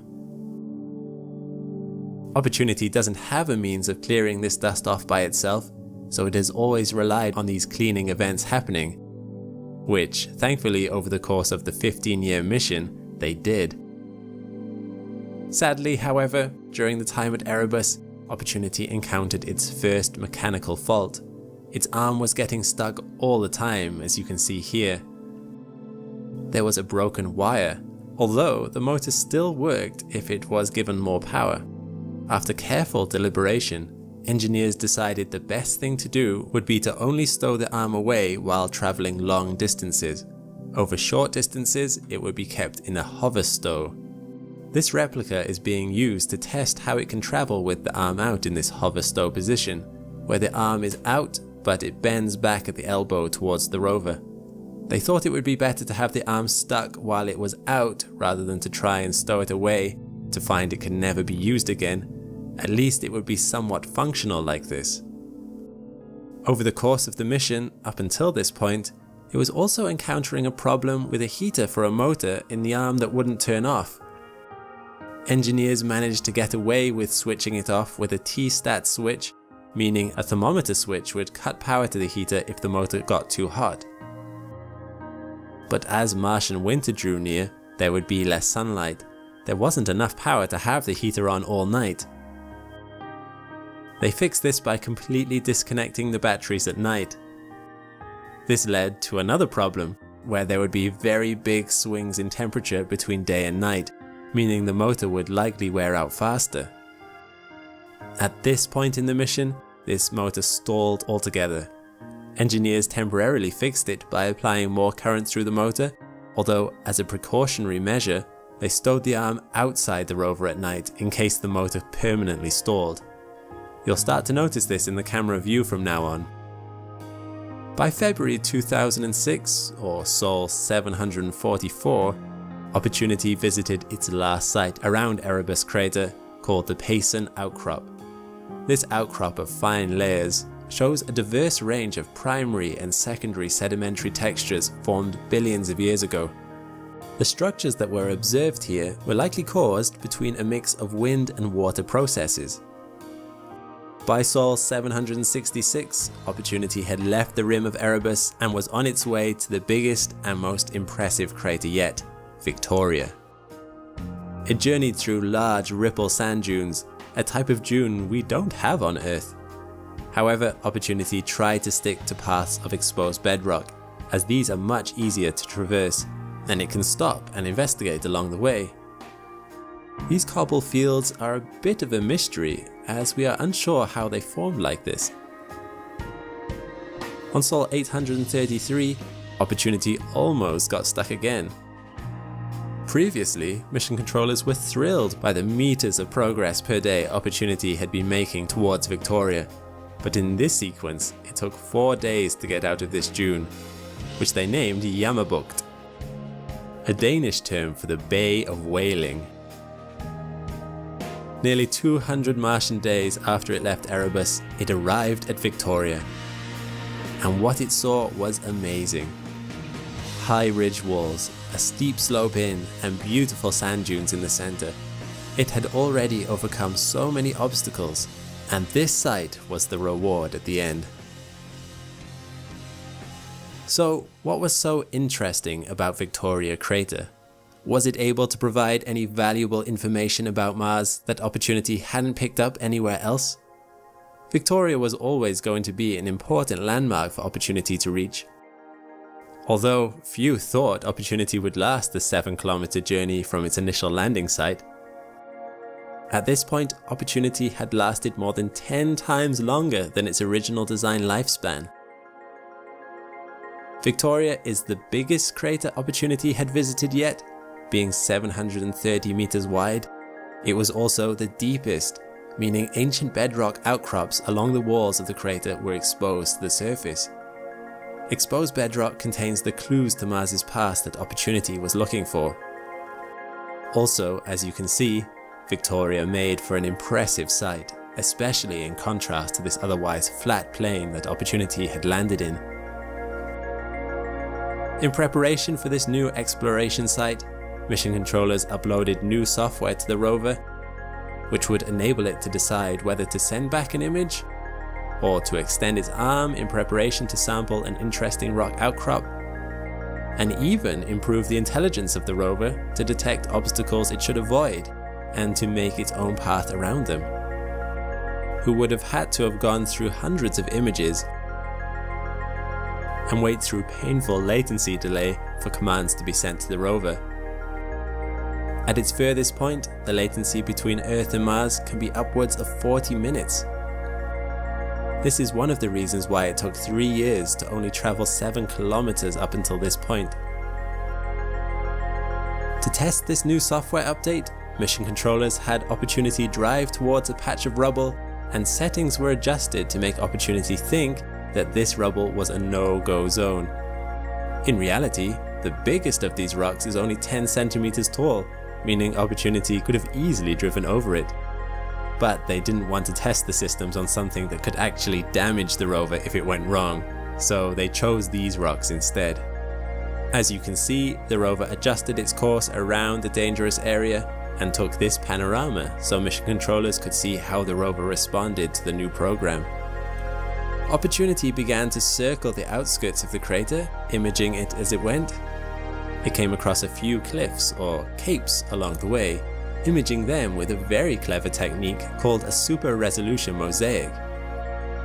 These images have a much higher resolution than the camera on board Opportunity is capable of, and the way they did this was by taking lots of photos of the same thing, and then in post-processing on Earth, they combined the images to provide the resolution you see here. On a side note, this technique is used in many different fields, including microscopy and astronomy.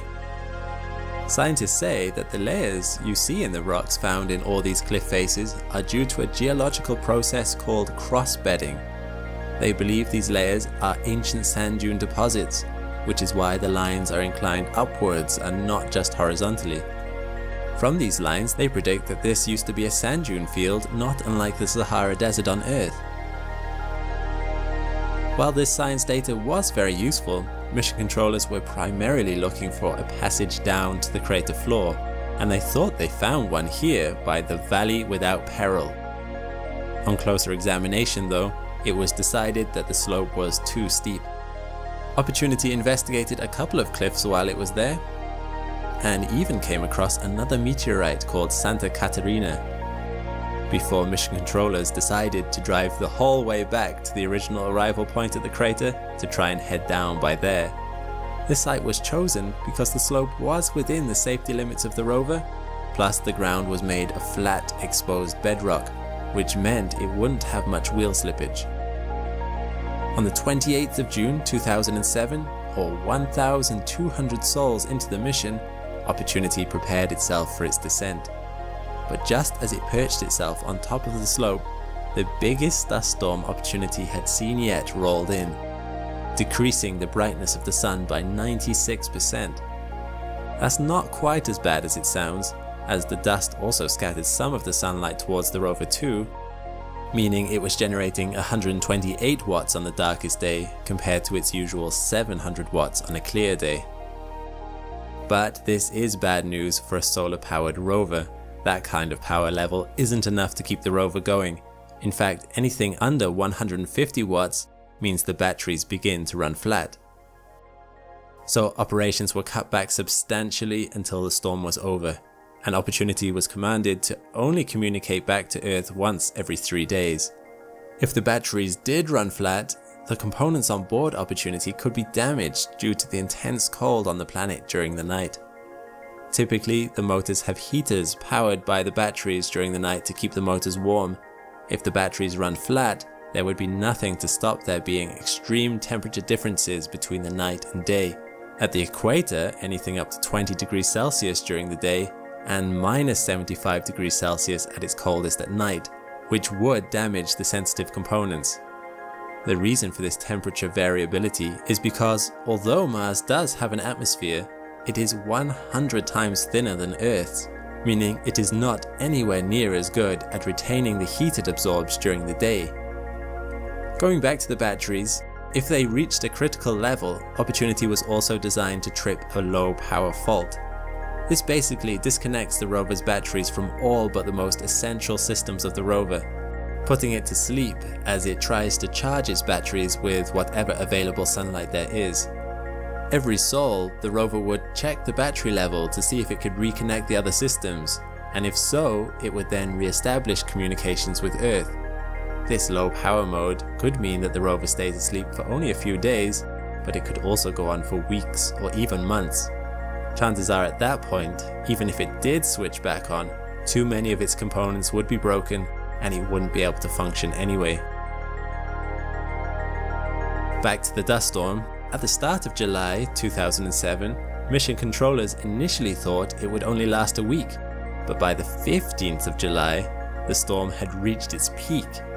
These are true color images showing a time-lapse of the storm, and as you can see, it does get very dark. Thankfully, the severity of the dust storm was not quite enough to trigger the low power fault this time, although it did get worryingly close for a while. Eventually, by the 21st of August, or Sol 1271, the storm had cleared enough so that Opportunity could start to move forward again. Sol 1291 saw Opportunity finally enter the slope of the crater, but like it did before with the previous crater, just after it entered, it backed out again to assess the amount of wheel slippage from the slope. As it happened, wheel slippage did exceed the mission controller's threshold of 40%, so the rover stopped with 2 of its wheels still over the lip of the crater. After 2 days of decision making, mission controllers decided to press ahead regardless, and an extended exploration into the crater began. As Opportunity descended, it took some time to investigate any interesting looking parts of the exposed bedrock. It also took some images of the cliffs on either side of it. I think these images showcase just how steep this slope that Opportunity is sitting on, roughly 20 degrees. Opportunity didn't venture too far into the crater, as only sand dunes were found towards the base. It spent its time examining this light patch of bedrock, taking various pictures and using its rock abrasion tool to investigate the rock structure. It was determined from the data Opportunity collected that this area was likely not ever so hospitable to life. So mission controllers picked the next waypoint on their journey, Endeavour Crater. If you thought Victoria was big, look at this mammoth. Endeavour was thought to contain some clays, meaning water was once there, so Opportunity started its journey out of Victoria. At this point, on Sol 1502, Opportunity encountered another fault with its arm. No matter how much power they put into the joint, the arm wouldn't move from its stowed position under the rover. Sol after sol passed and the joint refused to move, until they determined the time of day the joint had the least electrical resistance, which was just at dawn before the heater for the motor switched off during the day. When that time came, they put as much power as possible into the motor and it worked. Not risking ever stowing it away again, engineers had to determine how to maneuver the rover safely without risking damage to the arm. Opportunity then began its 2-year trek towards the Endeavour Crater. This is Endeavour Crater, a huge but shallow crater at 22 kilometers across and 300 meters deep. But why Endeavour Crater? Due to the distances involved, it would take a long time for Opportunity to get there. So what's so special about this place compared to anything Opportunity had seen before? The most compelling reason, and indeed one of the science goals of Opportunity, was to find evidence of past oceans on Mars. At this point, in 2008, the theory that Mars once held an ocean on its surface was only just starting to get solid evidence thanks to the Spirit and Opportunity rovers. Opportunity at this point had discovered that water once existed on the places it had visited, but these places were no more than shallow floodplains which dried up periodically, not a true ocean. On the other hand, the Mars Reconnaissance Orbiter had spotted what was believed to be clays around Endeavour crater, clays being hydrated minerals which could have only formed from water being on the surface for extended periods there. Could Endeavour have been part of a more permanent ocean?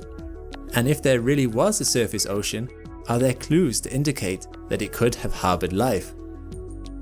Mission controllers had to find out. And so, Opportunity left Victoria Crater and began its arduous journey south. The mission team were determined to reach their destination as quickly as possible, while also keeping a lookout for anything of interest along the way. Opportunity made good time across the Meridiani Plains, and by Sol 1818, it had travelled more than 3 kilometers. Nothing noteworthy really happened until Sol 1947, where a large rock was spotted. The mission team decided to investigate, discovering that it was a meteorite which they named Block Island. In fact, large rocks seemed to be the only thing to keep Opportunity busy, later spotting another one called Shelter Island, and a third called Marquette Island.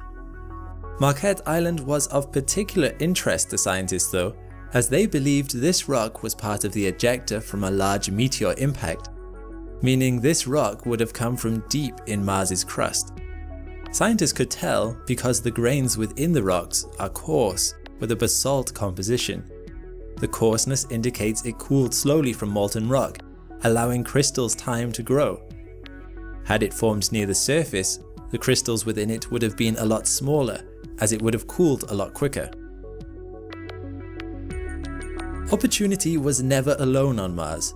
It had a sister rover named Spirit, which was exploring the other side of the planet at the time. They both landed on Mars at roughly the same time, and had both far exceeded their original expected lifespan of 90 sols. At this point, they were 1,900 sols into the mission. Although, just like Opportunity up until this point, Spirit had encountered some mechanical failures too. Most notably, one of its front wheels jammed only 700 sols into its mission, meaning it dragged this wheel along as it travelled. In a way, I almost think Spirit was NASA's darling between the two rovers. Spirit often got more media attention for the things it was discovering on the planet. However, it was around the time Opportunity explored those rocks that Spirit, on the other side of the planet, attempted to drive over a sand dune and got its wheel stuck deeply in the sand. Spirit's operators began the long process of attempting to get it unstuck through simulations and testing on Earth-based replicas. Meanwhile, Opportunity carried on its long journey to Endeavour. By Sol 2138, Opportunity finally reached a landmark of note, Concepcion Crater. It is only 10 meters wide, but probably the youngest crater visited yet, evidenced by the exposed rubble and ejecta. Nothing particularly new was found there compared to any of the bedrock Opportunity had examined in the past, which was simply sulfate-rich sandstone containing peppercorn-sized spheres known as blueberries. At least the crater provided a contrast to the vast expanse of rolling sand dunes. 8 months had passed since Spirit got stuck in the dune. The sand that enveloped its wheels was particularly fine, and the process of excavating Spirit was exasperated by its jammed wheel. During this recovery process, another of Spirit's wheels jammed, meaning only 4 of the 6 now worked. The Martian winter approached for Spirit, and it was getting less and less sunlight to power its batteries. Until finally, a low power fault occurred on the rover and its systems disconnected from the battery. Spirit went silent.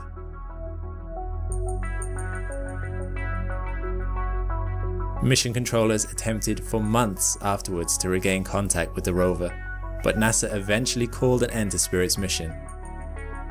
For the first time since it landed, Opportunity was now alone on Mars.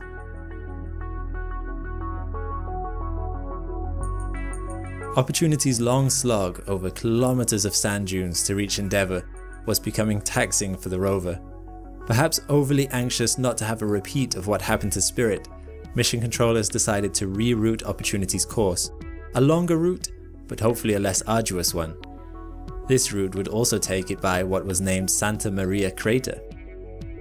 By Sol 2244, Opportunity set a new record for the longest lasting mission on Mars, finally beating Viking 1's mission duration.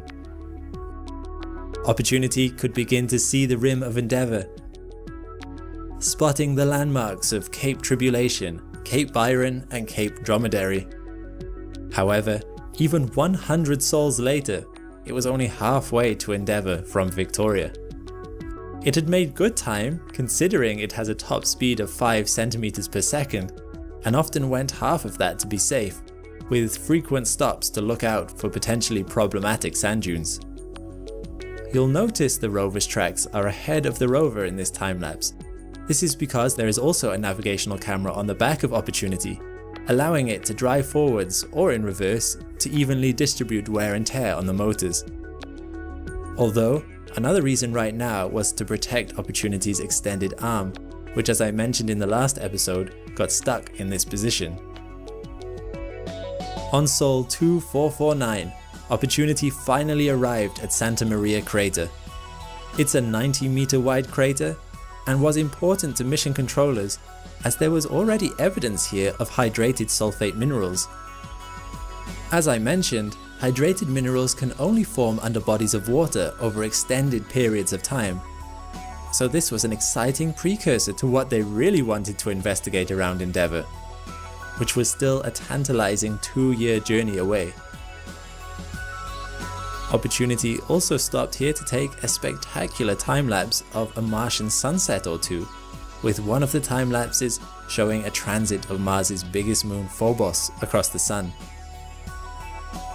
Over 2 years had passed in just this one episode.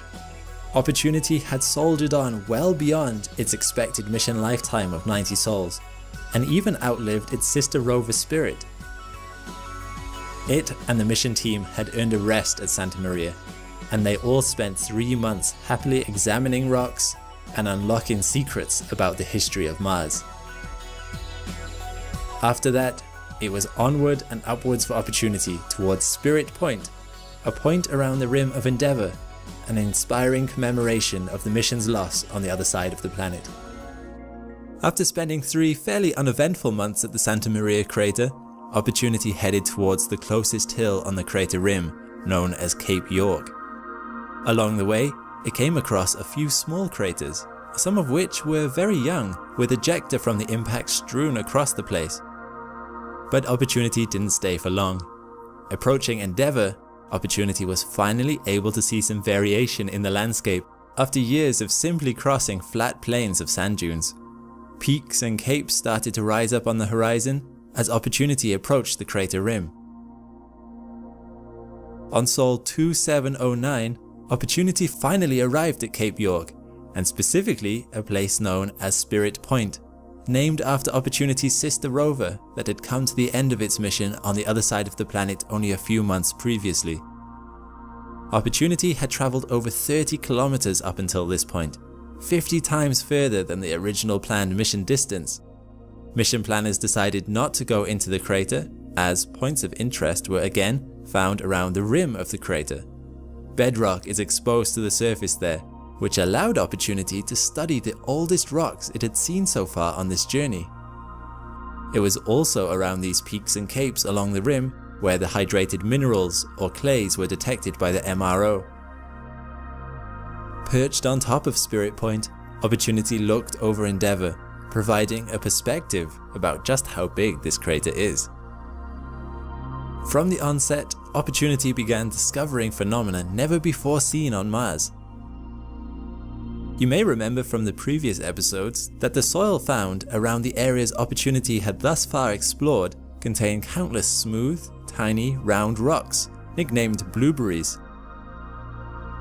Around Endeavour, no blueberries were to be found. Instead, the soil looks much coarser, the rocks sharper and not as rounded.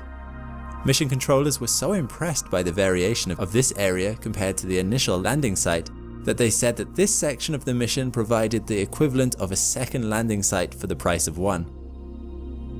The first point of interest Opportunity examined was a large ejector rock called Tisdale 2. It was unlike any other rock so far examined on Mars. It had volcanic characteristics, but contained more zinc and bromine than previously seen. It was determined to be a type of breccia, old rock fragments having been fused together. This was further evidence for water. The impact that threw this bit of ejector likely released hot underground water that deposited zinc in the rock. Just a short distance from Tisdale 2, Opportunity discovered perhaps the most conclusive evidence that water existed on Mars thus far. Can you guess what it is from this picture? Look closely at the bottom of this image and you'll see a thin white line exposed in this outcrop. A close-up examination of the vein revealed it to be gypsum, the alpha particle X-ray spectrometer on the rover's arm detecting the minerals calcium and sulfur, together making calcium sulfate. They named this vein the Homestake deposit, and it likely formed from water dissolving calcium out of volcanic rocks, which combined with sulfur, and was then deposited as calcium sulfate into an underground fracture that later became exposed at the surface. The impact that threw Tisdale 2 likely had something to do with this vein as well. If this is the case, it shows that water once flowed through underground fractures on Mars. Later analysis of the data Opportunity collected showed that not only was this likely to be gypsum, but also that the water here would have been much less acidic than it would have been around other locations on the planet, meaning it could have been more conducive to life. Martian winter was soon setting in, meaning shorter days and a lower sun in the sky. For a solar-powered rover that can't adjust the angle of its solar panels, this is not the ideal situation, but for the first time since the mission began, Opportunity had the opportunity to spend the winter on a slope aimed towards the sun, meaning that for this winter it would be confined to an area named Greeley Haven. This area was not only aimed towards the sun, but it was also rocky, meaning Opportunity had a lot it could examine during these few months. This 360-degree panorama shows the tracks of Opportunity as it carefully navigated its way to its winter lodgings. The fact Opportunity had to wait a few months in one spot was actually handy, as the Mursbauer spectrometer in the rover's arm uses radiation from cobalt-57 to determine the composition of a sample. However, cobalt-57 has a half-life of only 9 months, which wouldn't have been a problem for a 3-month mission. Opportunity was now 8 years in, and examining the composition of a rock now took weeks, compared to the half hour it would have taken at the beginning of the mission. When it was not examining rocks, it could also use the time to study tiny wobbles in the rotation of Mars to gain insight about the planet's core. It requires weeks of radio tracking the motion of a point on the surface of Mars to measure changes in the spin axis of the planet, something which couldn't be done before as Opportunity was always on the move. The wobbles they were looking for would indicate whether the interior of Mars is still molten or not. Opportunity's weight also meant it could examine the effects of wind on the dunes of Mars from a ground perspective, even at a microscopic level, using the microscopic camera on the rover's arm, checking for slight changes over the months it was stationary. Months had passed, and winter was turning again to summer. On Sol 2947, Opportunity moved again for the first time since it set up camp in Greeley Haven. Luckily, everything that was functioning from before seemed to still be functioning, and Opportunity headed out to the next point of interest. MOR data suggested clays were present in this area, and the mission team were determined to find it. A beckoning outcrop was spotted around Sol 3057, and the microscopic camera revealed something about it that no one was expecting. Much like Opportunity's landing site, these smooth polished blueberry rocks were observed. However, this time they were very much a part of the rock. They were also smaller than what Opportunity had seen before, only a few millimeters in diameter, and not rich in iron like the landing site blueberries. A few of the exposed blueberries observed had been eroded away, revealing their internal structure. Scientists describe these blueberries as crunchy on the outside and softer in the middle. They are different in concentration, they are different in structure, they are different in composition, they are different in distribution. It was quite the mystery. Opportunity had just one more place to visit on its trip around Cape York, and that was the clay patch dubbed Whitewater Lake. On its way there, the Earth and Mars were just going through a phase called solar conjunction, where Mars is behind the Sun, which blocks communications between mission controllers and the rover. This has happened a few times during the course of the mission already, but this time Opportunity gave mission controllers a bit of a scare, as during the communications blackout, Opportunity's onboard computer reset into standby mode. Thankfully, communications were restored, Opportunity booted back up properly, and it carried on to Whitewater Lake. And it was there Opportunity discovered Esperance, the pale rock in the upper center of this image, which is about the size of a human forearm. This was it, the treasure scientists had been looking for. Esperance's composition was found to be higher in aluminium and silica, and lower in calcium and iron, more so than any other rock Opportunity had examined in more than 9 years on Mars. Testing found that this rock had a clay mineral content due to intense alteration by water. Opportunity spent weeks here, making sure the measurements were correct, getting everything it could get done before Martian winter came around again. Sights were set on a place called Solander Point, a sun-facing slope on the next hill 1.5 kilometers further south. Opportunity left Cape York on Sol 3344, having spent 9 Earth years, or 5 Martian years, on Mars's surface. It found the best evidence out of any Mars mission that neutral pH water once existed on Mars. Even though this huge discovery had been made, Opportunity still had a lot ahead of it. Mission controllers wanted more evidence of water, and they had their sights set on Solander Point, about 1.5 kilometers further south from Esperance. Martian winter was starting to come around again, which brings with it a reduction in sunlight, from the length of the day to the angle of the sun in the sky. To maximize the generation of power for the little rover, Solander Point was chosen as it's a north-facing slope, meaning as Opportunity explores the area, its solar panels would be angled towards the sun too. It was also believed to contain more evidence of hydrated minerals and exposed layering in the rocks, as spotted by the Mars Reconnaissance Orbiter. 1.5 kilometers doesn't seem so far away, but Opportunity was a slow rover with a top speed of only 2 centimeters a second, and it often traveled half that just to be safe. Scientists didn't want it to crash into rocks or get stuck in sand dunes, so Opportunity would move forward a bit, look around for hazards, and repeat the process. Along the way, the floor underneath Opportunity looked very peculiar. It was primarily large chunks of rocks, smoothed off at the top with sand and dust filling the gaps, almost like a random mosaic. Flat rocky ground is the ideal terrain for Opportunity, so it made good progress on the way to Solander Point. Much like the rest of the mission, blueberries were spotted again, rounded rocks a centimeter or 2 across. By Sol 3390, Opportunity made it to its winter lodgings and began work on the slope. Even while working here, energy production was very low, hitting only 270 watt-hours per day. Any lower than that, and the rover would have gone into a type of hibernation mode. This was due to the Martian winter, but also because dust had been settling on the rover's solar panels, and there hadn't been a cleaning event for a while. This low power mode meant the work around Solander Point was slow, and it wasn't until Sol 3530 that a cleaning event finally pushed energy production up to 370 watt-hours per day. Cleaning events occur when wind blows extremely fine dust off the panels. Because Mars is so arid, there's nothing adhesive about the dust. So even though Mars's atmosphere is so thin, these dust particles can be easily blown off. A bit like blowing dust off the cover of a book. Dust settles on the rover over time, especially during the massive dust storms that are so big they can be seen from space.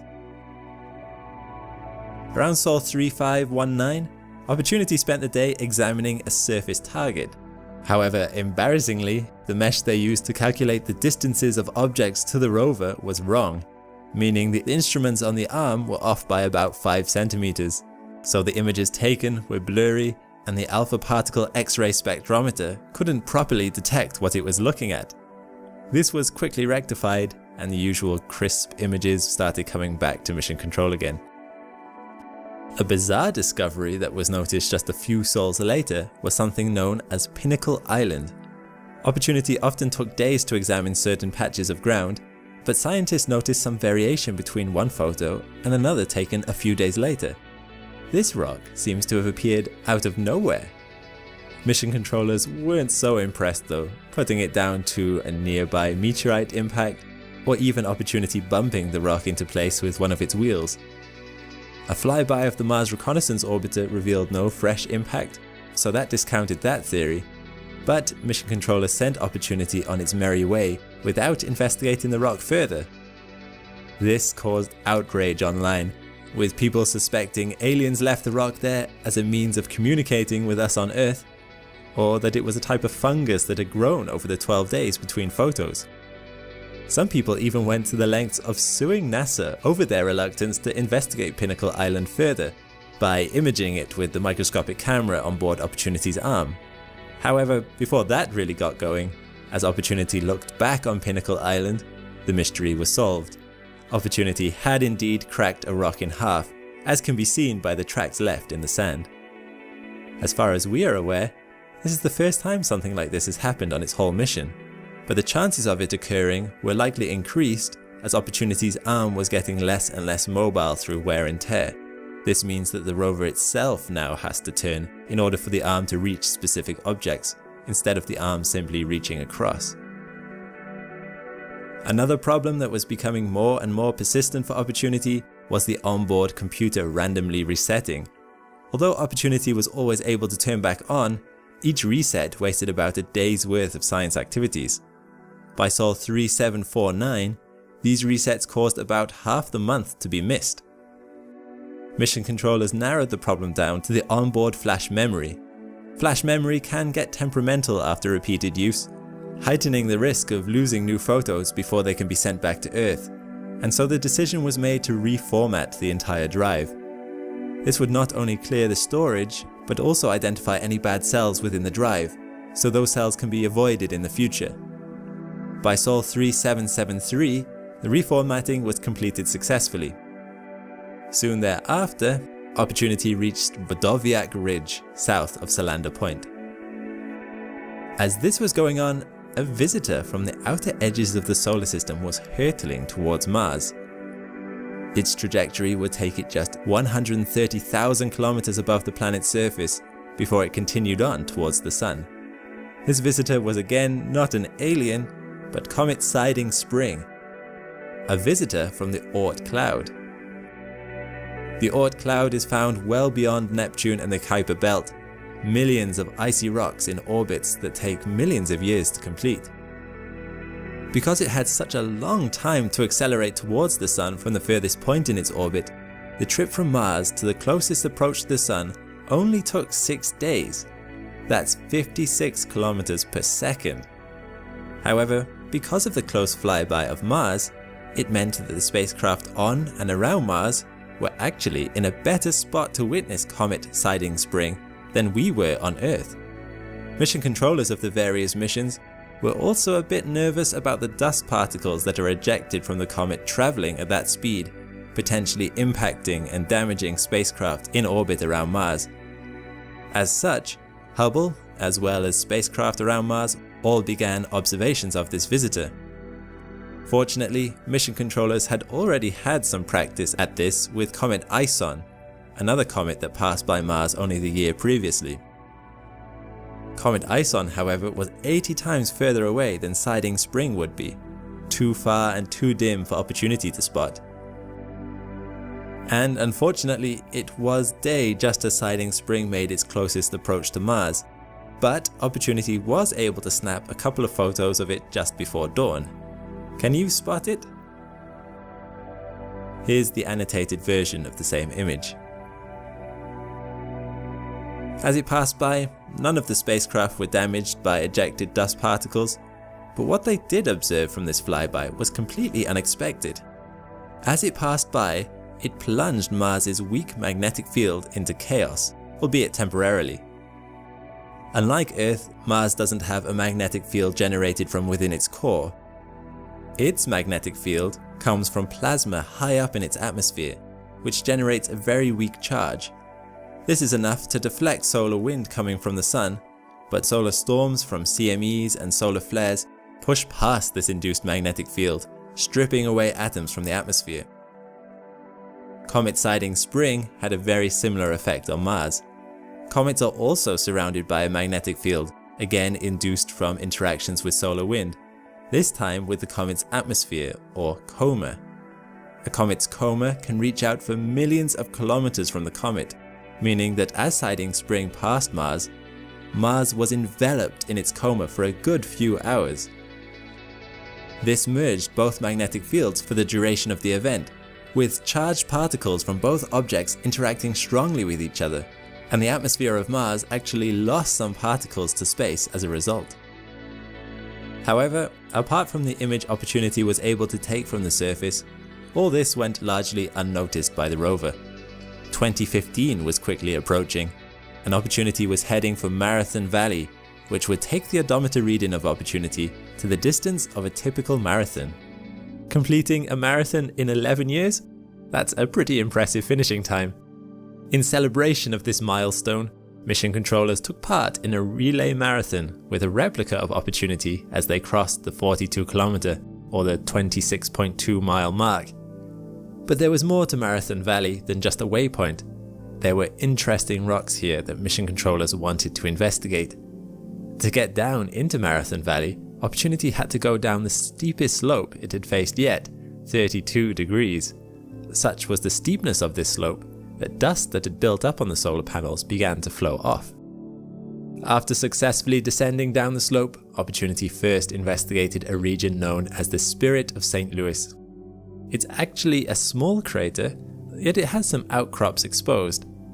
Unfortunately, it was around here that the flash memory caused the onboard computer to reset again.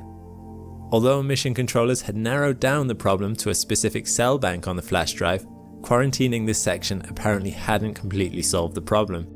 The solution had helped somewhat though. A reset once a month is a lot better than the few times a day they were getting before the reformatting and quarantining. Eventually though, engineers decided to bypass the flash memory altogether and operate the rover in RAM-only mode. The danger there though was that RAM gets wiped if the computer switches off, meaning any scientific data not transmitted back to Earth is at risk of being lost forever should the onboard computer turn off. The northern edge of Marathon Valley was a ridge named Hinner's Point. To the south was a ridge named Knudsen Ridge. In these regions, Opportunity was again looking for clays, past evidence of liquid water oceans on Mars. Mission controllers detected clays on these ridges from orbit with the MRO, which correspond to these reddish areas seen in the enhanced color versions of these photos. Opportunity found these rocks to be brittle and to disintegrate a lot easier than other rocks it had previously observed, as well as having unusual compositions. They were unlike a lot of other rocks in the area. Although data collection was constant here, it was also extremely slow going.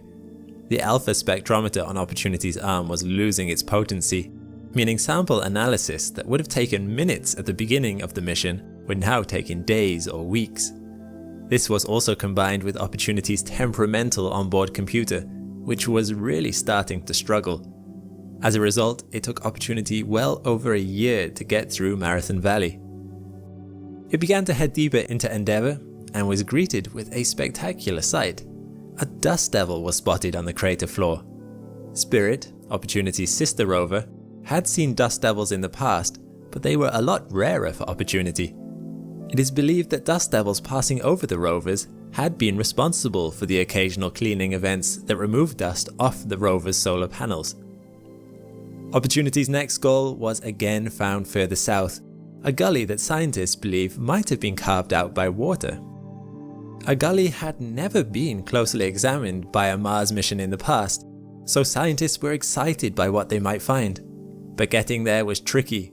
On its way down the crater rim, it passed through a gap in this ridge named the Lewis and Clark Gap, down Bitterroot Valley to Spirit Mound.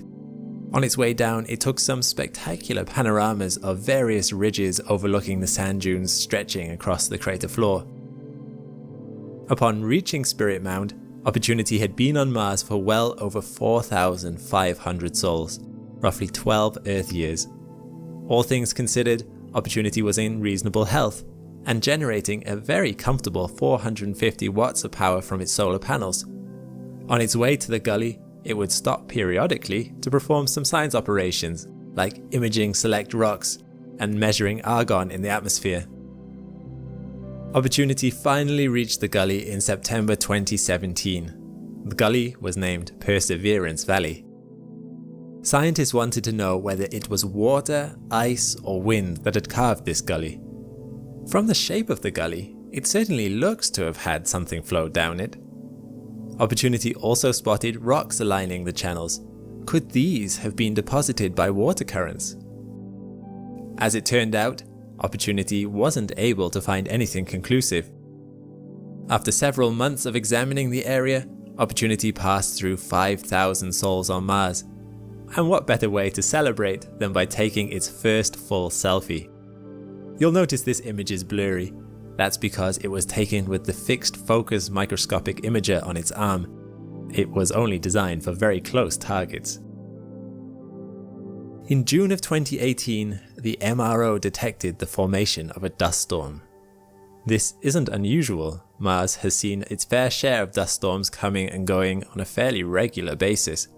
Opportunity had even lived through some itself. However, within days of its formation, it was clear that this was going to be a big one. It very quickly spread across the entire planet, and mission controllers began preparations for a period of low power. On the 3rd of June, Opportunity was producing 468 watts of power. By the next day, this had dropped to 345 watts. By the 6th of June, it had plummeted to 133 watts. Dust caught up in this storm filled the atmosphere, obscuring the precious light from the sun to the point where it would have barely even been visible. The worst storm Opportunity had experienced up until this point was in 2007, where the atmospheric opacity, known as a tau value, was at 5.5. This was almost enough for Opportunity to not make it through. This storm, on the other hand, had a tau value of 10.8, almost twice as bad as the previous storm. Although operations were kept very basic, only sending back health reports every morning and evening, by the 12th of June, Opportunity fell into a continuous hibernation mode. The storm dragged on for months, and with each passing day, mission controllers lost more hope that Opportunity would wake up on the other side. 3 months later, the storm finally subsided enough for Opportunity to wake up from its hibernation mode, and efforts were made to re-establish contact with Opportunity. By October, the storm had cleared completely, but no contact had been made with the rover, even after 350 attempts. From November on, mission controllers hoped that if the rover simply had a lot of dust on its panels, that wind would blow a lot of it off. However, 1,000 communication attempts later, all the way through to February, mission controllers gave up hope and declared the mission dead. Mer project off the net.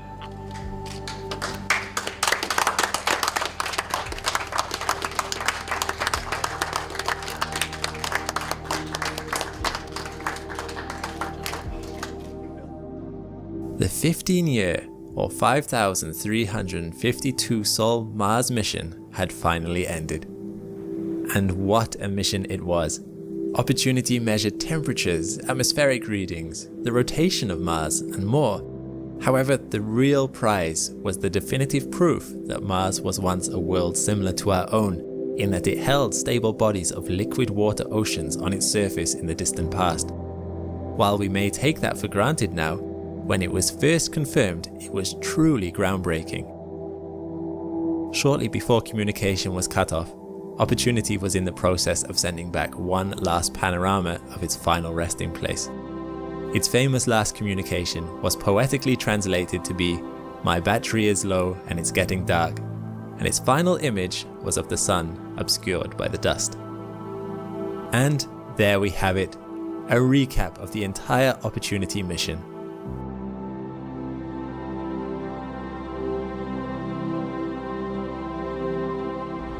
In 2003, a rocket launched from Cape Canaveral, Florida.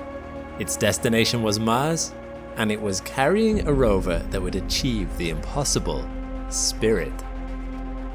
It was not designed to last more than 90 sols, yet it lasted 6 years. Not designed to survive Martian winters, it endured 3. Not designed to survive destructive dust storms, it survived several. And not designed to perform mountaineering, yet again, this pioneering rover did it anyway. With obstacles constantly thrown at it, Spirit kept going and explored the surface of Mars on its mission to find evidence of life on the planet or in its past. I'm Alex McColgan and you're watching Astrum.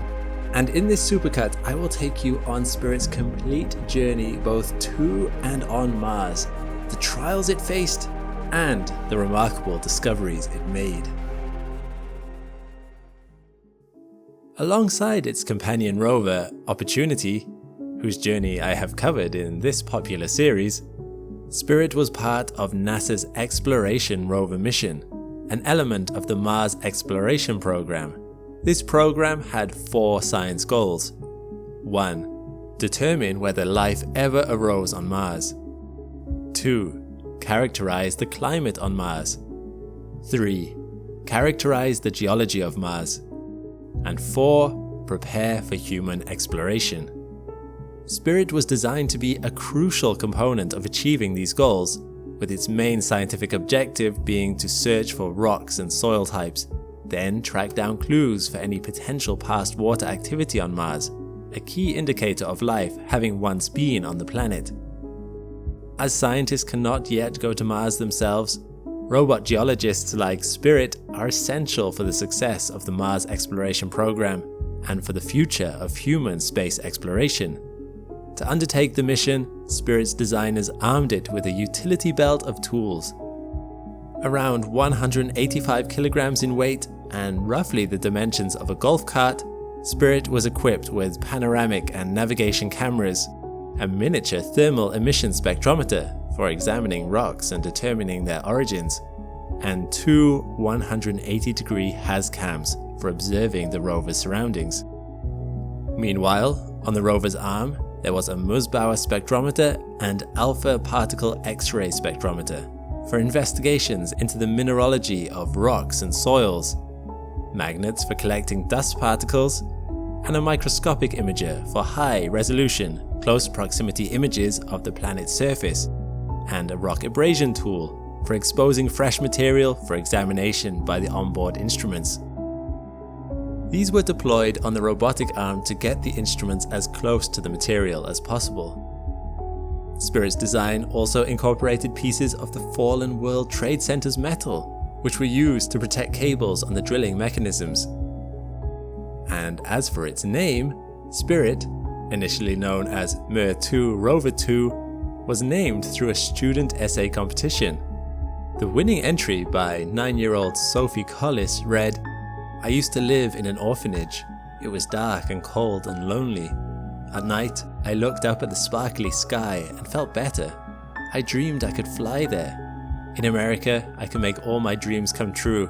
Thank you for the Spirit and the opportunity." Now, with its mission, its design, and its name in place, it was time for Spirit to begin its journey. Launching before the Opportunity rover, Spirit took off from Cape Canaveral, Florida on the 10th of June 2003. The spacecraft then went into a parking orbit around Earth as it prepared to embark on its intercept course with Mars. When the time was right, the upper stage of the Payload Assist Module fired and sent the spacecraft into a heliocentric orbit that would lead it to intercept the red planet. But its trajectory wasn't perfect. During its trip through space, Spirit had to course correct 4 times, eventually leading the spacecraft to approach Mars on the 4th of January 2004, after a journey of almost 7 months. But the most dangerous part was still ahead of it. To land on Mars, a spacecraft has to go through EDL, Entry, Descent and Landing, a process that takes a spacecraft hurtling through space at incredible speeds and gets it down to 0 km per hour on the surface of Mars, using only a heat shield, a parachute, some rockets, and an airbag. It's a process that happens so quickly and is subject to so many variables that scientists refer to it as the 6 minutes of terror.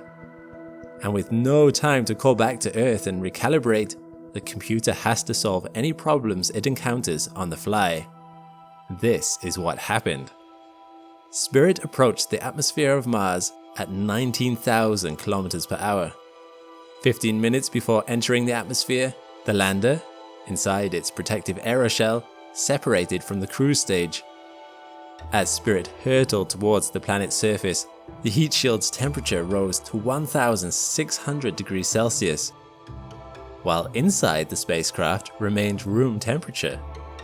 At an altitude of 4 to 5 miles, the spacecraft slowed down to around Mach 2 and the parachute deployed. 30 seconds later, the aeroshell's bottom heat shield was jettisoned.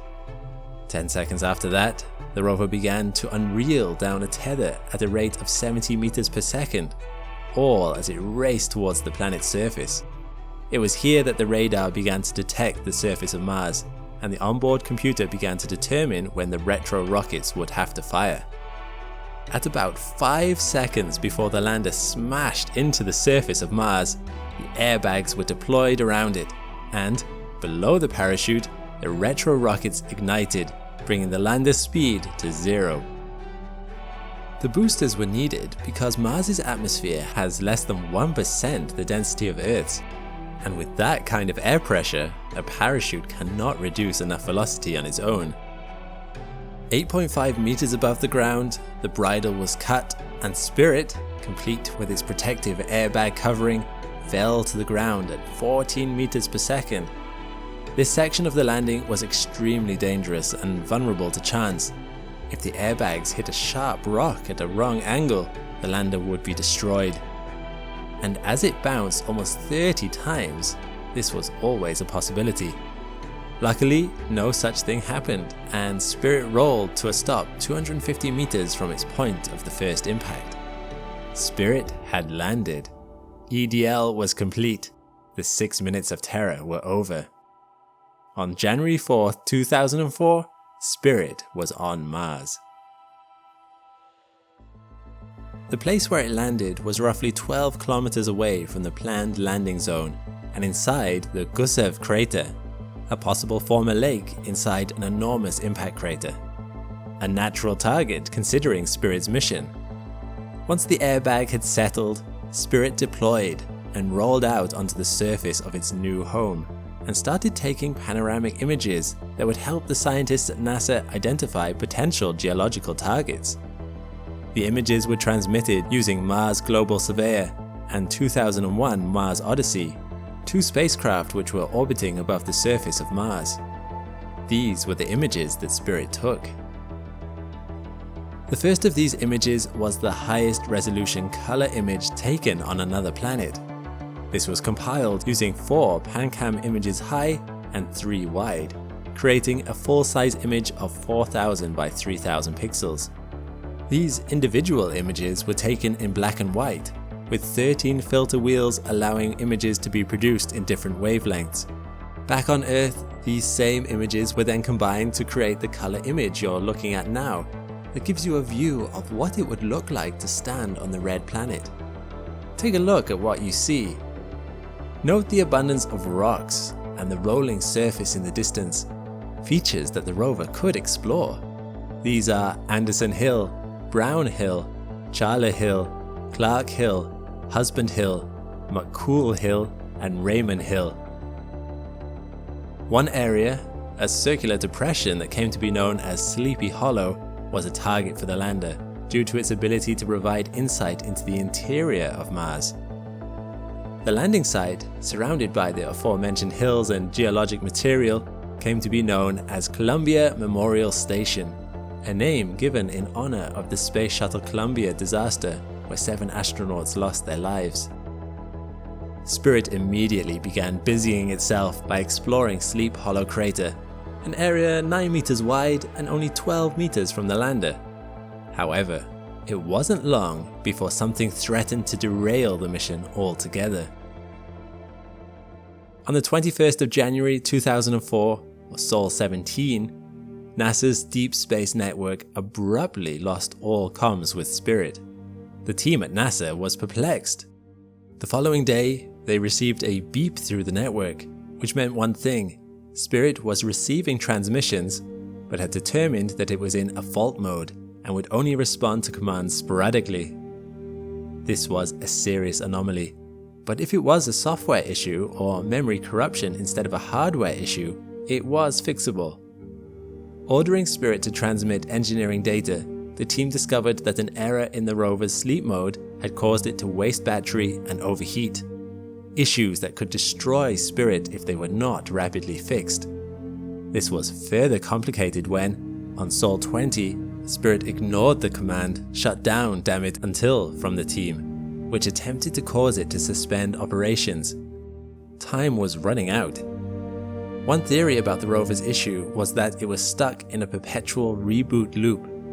Spirit was designed to reboot if it detected a fault, but if that fault occurred during its reboot process, then the rover would reboot forever. Determining that the error was in the flash memory, the team used a design feature that allowed the rover to boot without utilizing the flash memory, which successfully broke the reboot cycle. Alongside this, they discovered that there were too many files on Spirit's file system, which was causing issues with Spirit's operations. Luckily, most of these files were unneeded in-flight data and could be deleted, which they promptly did. They even reformatted the entire flash memory system. The result? On the 6th of February, Sol 32, Spirit was back online and free to explore the surface of Mars.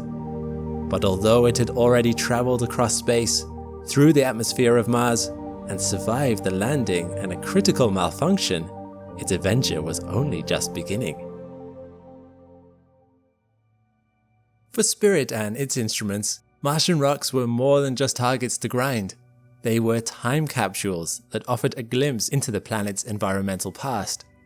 The question for Spirit then was which capsule to open. One rock, named Sashimi, was close by and a straightforward drive, a tempting target, but there was a hitch. The surface of Sashimi was dusty, which would lead to Spirit's observations becoming obscured. The rock was also pitted, making it a poor match for the rover's grinding tools. Luckily, there was another option. Named Adirondack, this rock was roughly the size of a football, had a dust-free, flat surface, and a high level of cleanliness. It would be a trickier drive to get to than Sashimi, but such a good match for Spirit's tools that it presented an irresistible target.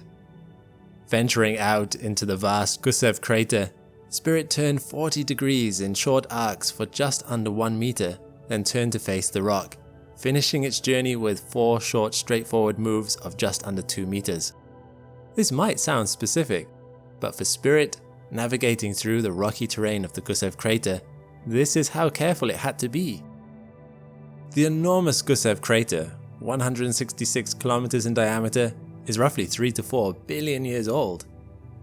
One theory, based on imagery and mapping, suggested that Gusev was an ancient lakebed sourced from the Ma'adim Vallis, a 700 kilometer long Martian outflow channel, much larger than Earth's Grand Canyon.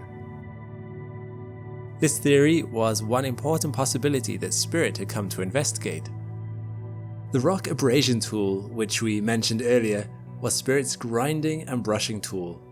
It was 10 centimeters long, and to take rock samples, it used a wheel coated in diamond dust and resin, which spun at 3000 RPM, giving the rat the ability to drill a 45 by 5mm deep borehole into rocks. Alongside this, the rat had 2 brushes that removed dust from the boreholes and gave the scientist the ability to make closer inspections. Astonishingly, for a machine that performed rock grindings on the surface of another planet, the rat only consumed about 30 watts of electricity, which is crucial given how conservative Spirit has to be when rationing its power consumption. Once the machine had cut the Martian rock, it provided Spirit's other tools with a smooth, clean surface that could be used for precise observations, such as the rover's microscopic imager that helped determine a rock's composition. Before performing any grinding, Spirit returned microscopic images, as well as Musbauer spectrometer readings of Adirondack. These were unprecedented readings, as no investigation like this had ever occurred on Mars or any other planet.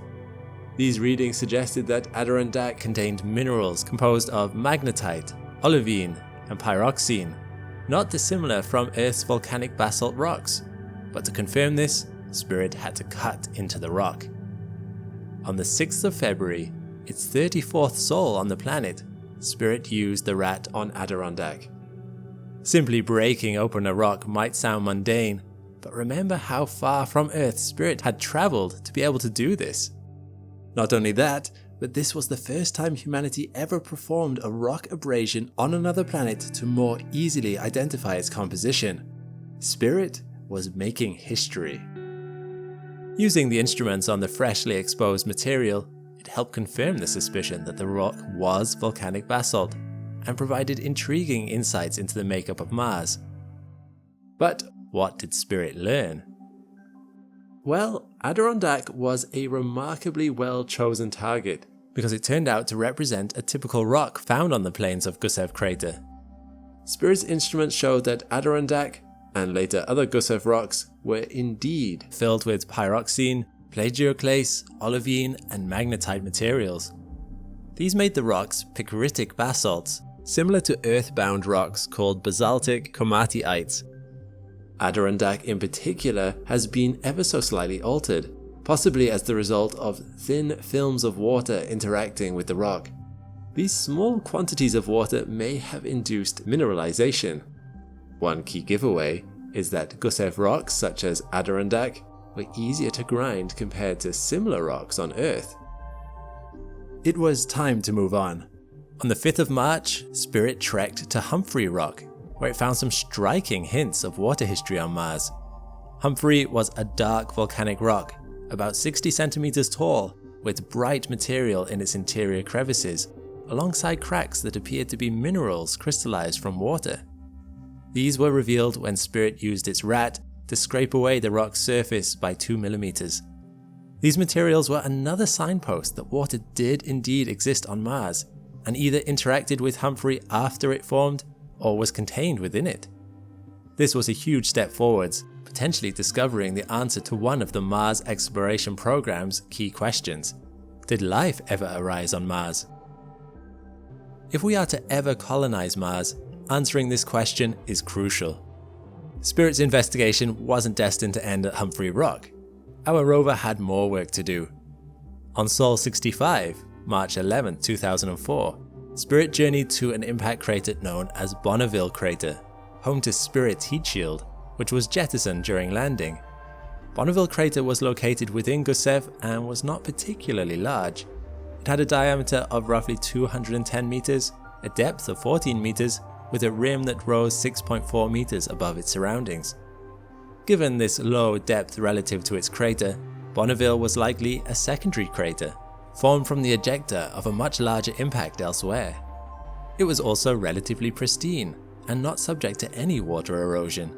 However, as interesting as the crater might have been in theory, once Spirit reached the crater's edge, no interesting target rocks could be found, so the rover avoided descending into the crater's belly. Instead, Spirit headed towards the Columbia Hills, which were briefly glimpsed from the Spirit's landing site. This journey brought Spirit into contact with another crater. On Sol 118, already outlasting its original mission target, it reached La Hontan crater, which was even smaller at 55 meters across and 9.1 meters deep, but it posed a serious risk to Spirit. On the southwestern side of La Hontan was a long sand dune, a threat to the stability of the rover's wheels. Spirit couldn't risk coming into contact with this and toppling over, so the dune was avoided.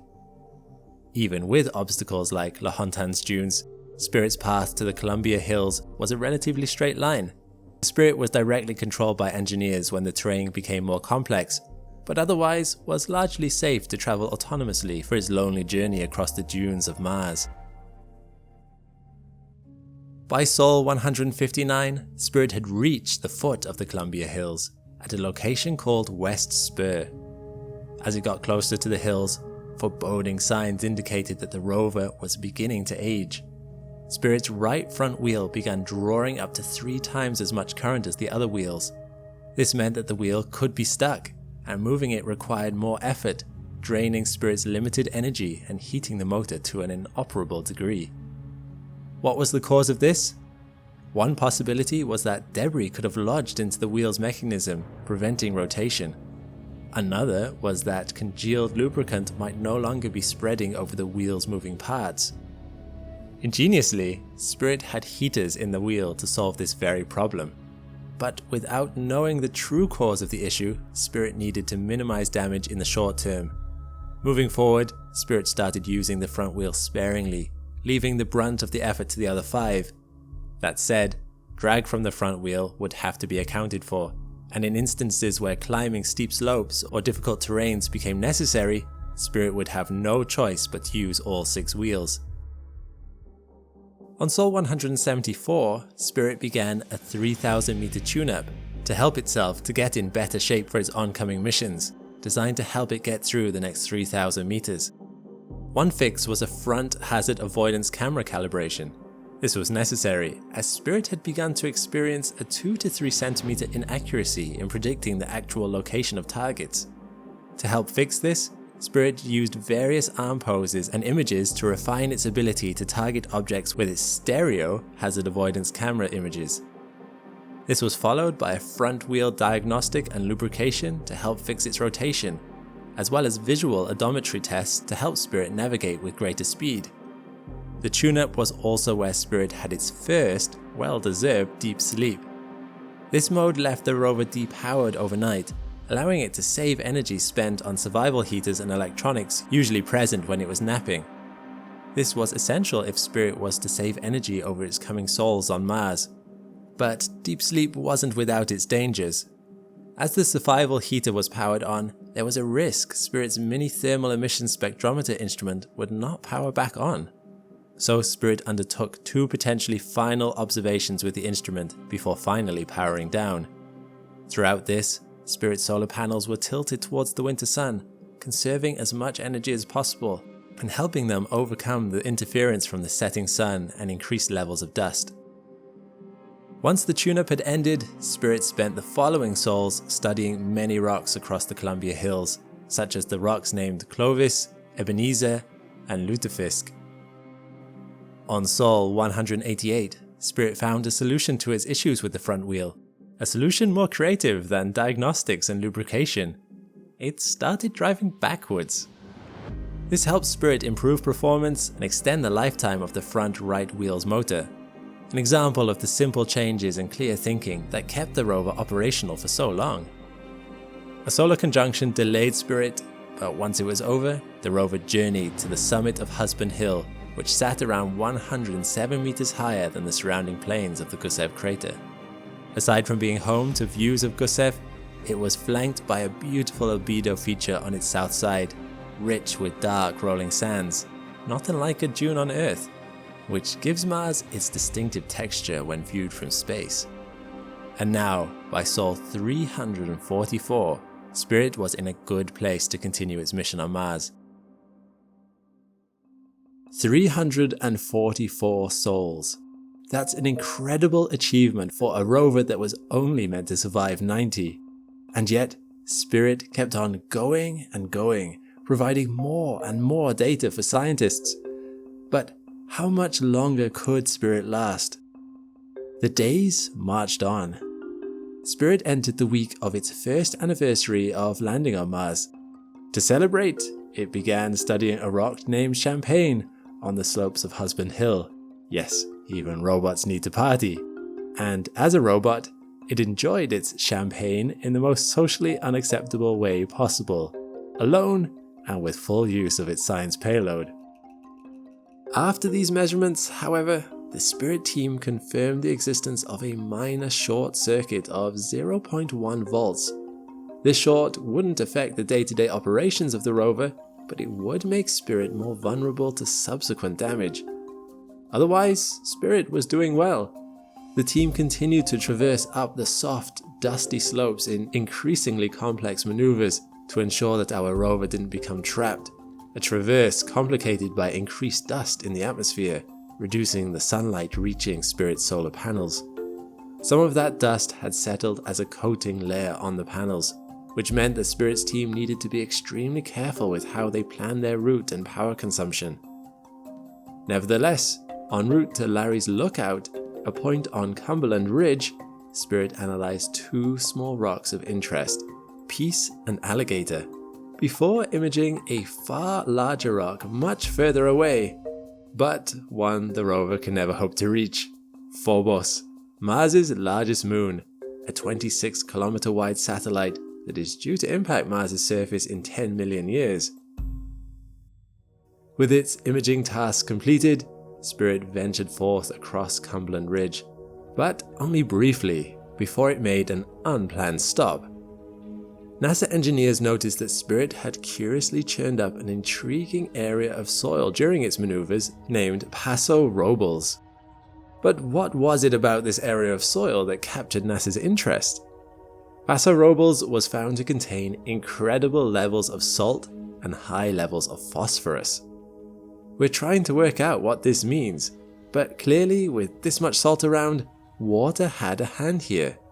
A stunning and fortuitous find about the history of water on Mars, one that preceded another unexpected discovery through failure that we'll reveal later. To complete its journey to Larry's Lookout, Spirit deftly reversed large sections, which helped to relieve pressure on the failing front wheel. Instead of moving forward and pushing the struggling wheel into the ground, reversing the rover up the slopes dragged the wheel across the surface, saving Spirit energy. From Larry's Lookout, Spirit took this panorama on Sol 413. To the right, we can see Spirit's tracks. To the left is a rocky outcrop which is part of Cumberland Ridge. Beyond that lies the Tennessee Valley. This image was made with 108 frames, each composed of 5 images taken through Spirit's different filters, which creates an approximate true color image. In the center of the image, 200 meters away and 45 meters higher in elevation, is the summit of Husband Hill, Spirit's next destination. This was to be a difficult and energy-consuming journey, but Spirit had a chance encounter that greatly improved its prospects.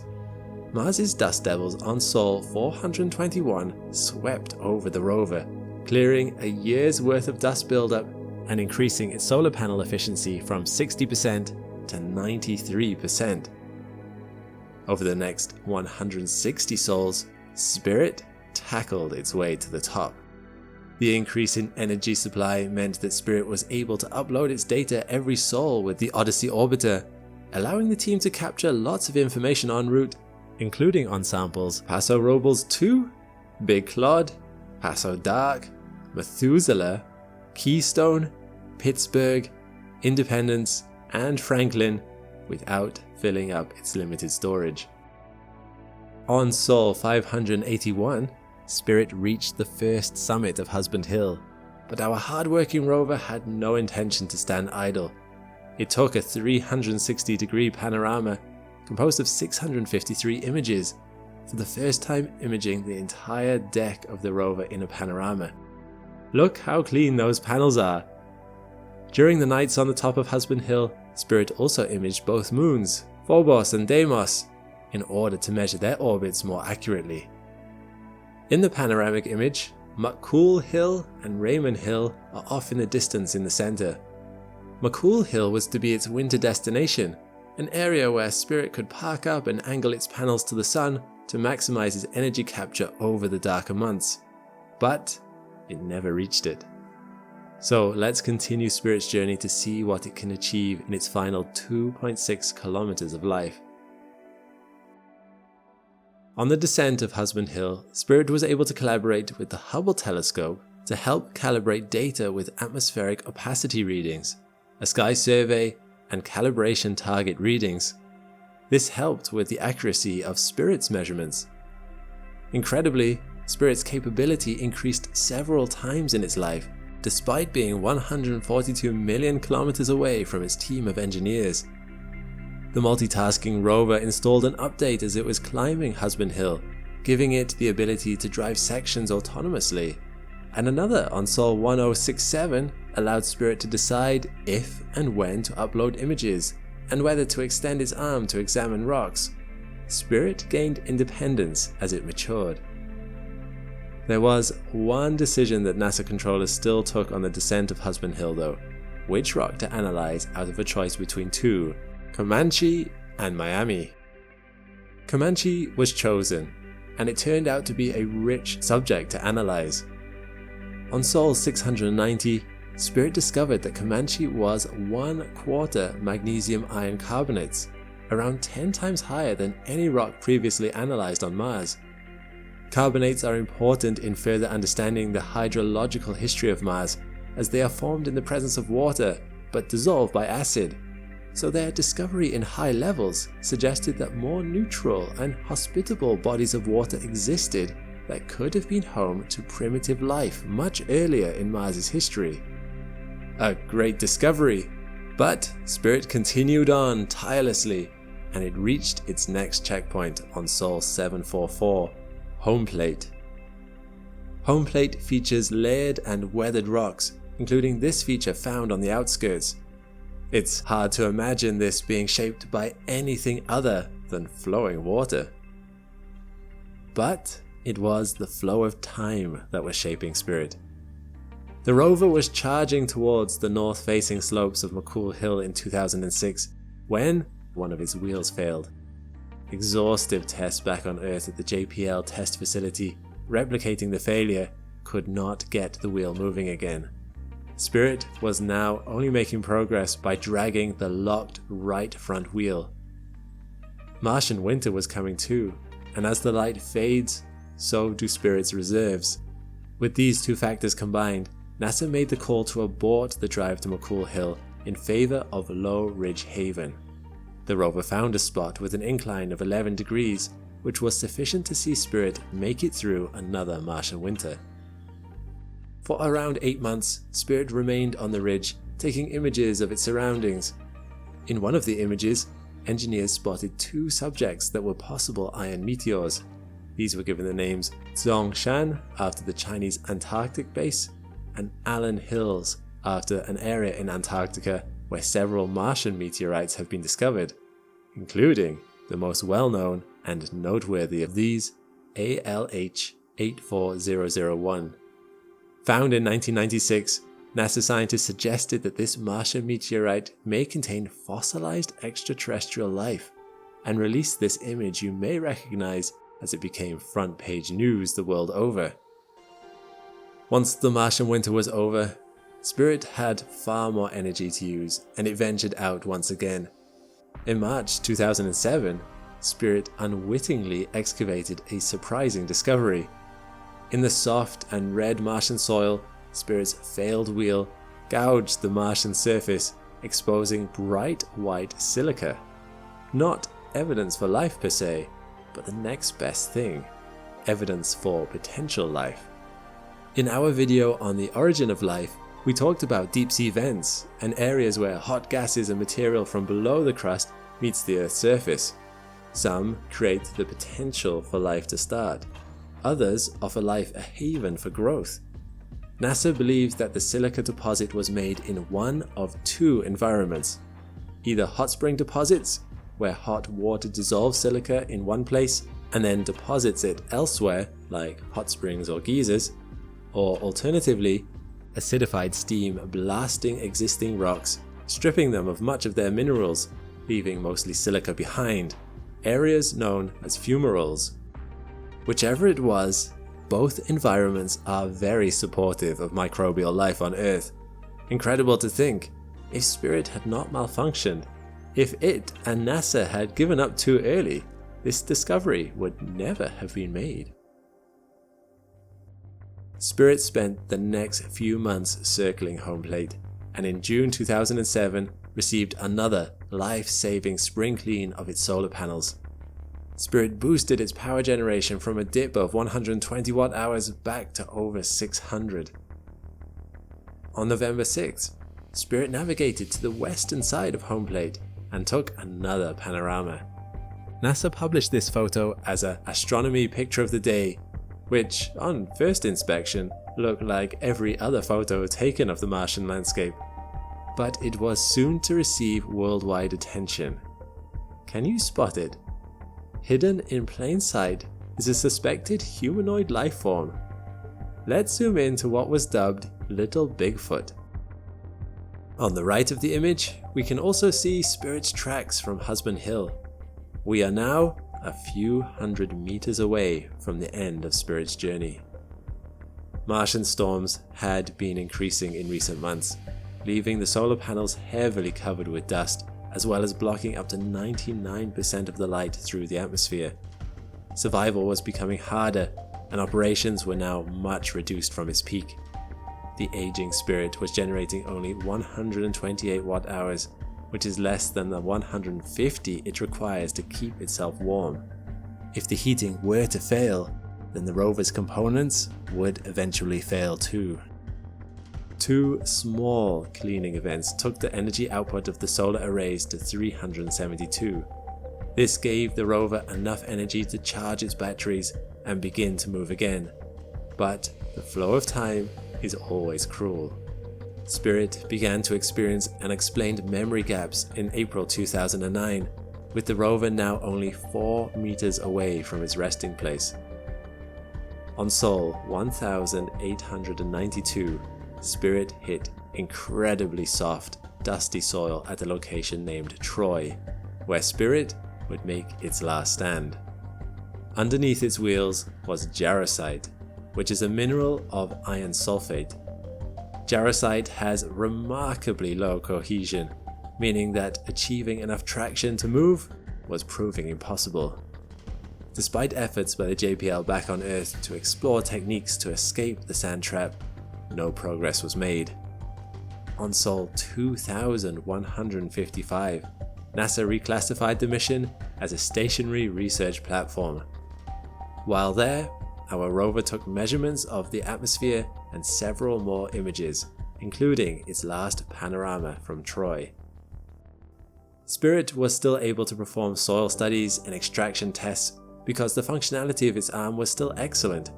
Spirit needed to have a busy research schedule to use the power it was generating to maintain good battery health.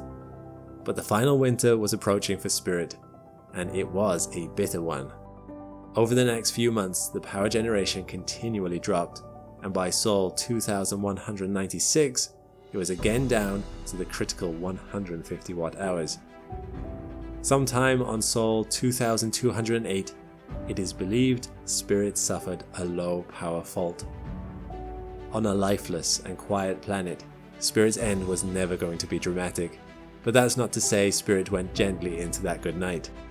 Now forgotten by many who watched Spirit's landing, it came to rest on the edge of home plate, alone, with 2 broken wheels, a drained battery, and a legacy of scientific discovery. In its life of 2,208 sols, Spirit journeyed 7.7 kilometers and transferred over 128,000 images back to Earth. Its mission was an overwhelming success, achieving its objectives to further the understanding of the history of water and the chance of life on Mars. Its name lives on in the name of asteroid 37452, Spirit, and the Perseverance rover is carrying its memory today, with this a family portrait of the Mars vehicles. Spirit's story is one of overcoming. Both the Spirit and Opportunity rovers lived up to their names given to them by that 7-year-old girl called Sophie. Names inspired by the struggles and promise of her own childhood. So, it's fitting that as the Spirit's internal heaters turned off, as it froze under the Martian starscape, the rover's story came full circle and found its end right where it began with Sophie's. It was dark and cold and lonely. At night, I looked up at the sparkly sky and felt better. I dreamed I could fly there.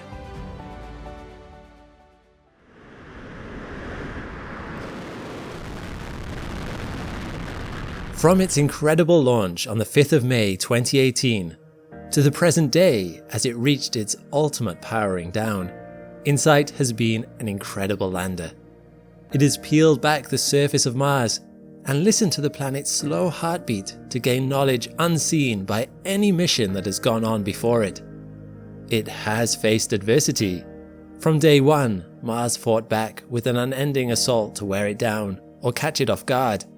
But ultimately, its contributions to our planetary understanding are irrefutable, and it did so with a surprising tool, the planet's quakes. I'm Alex McColgan, and you're watching Astrum. Come with me and discover how InSight did what it did, as well as exactly what it learned. In this supercut, we will explore the mission of InSight as it happened. In the early hours of the morning of the 5th of May 2018, at Vandenberg Air Force Base, Space Launch Complex 3E in California, NASA scientists waited in nervous anticipation at their computers.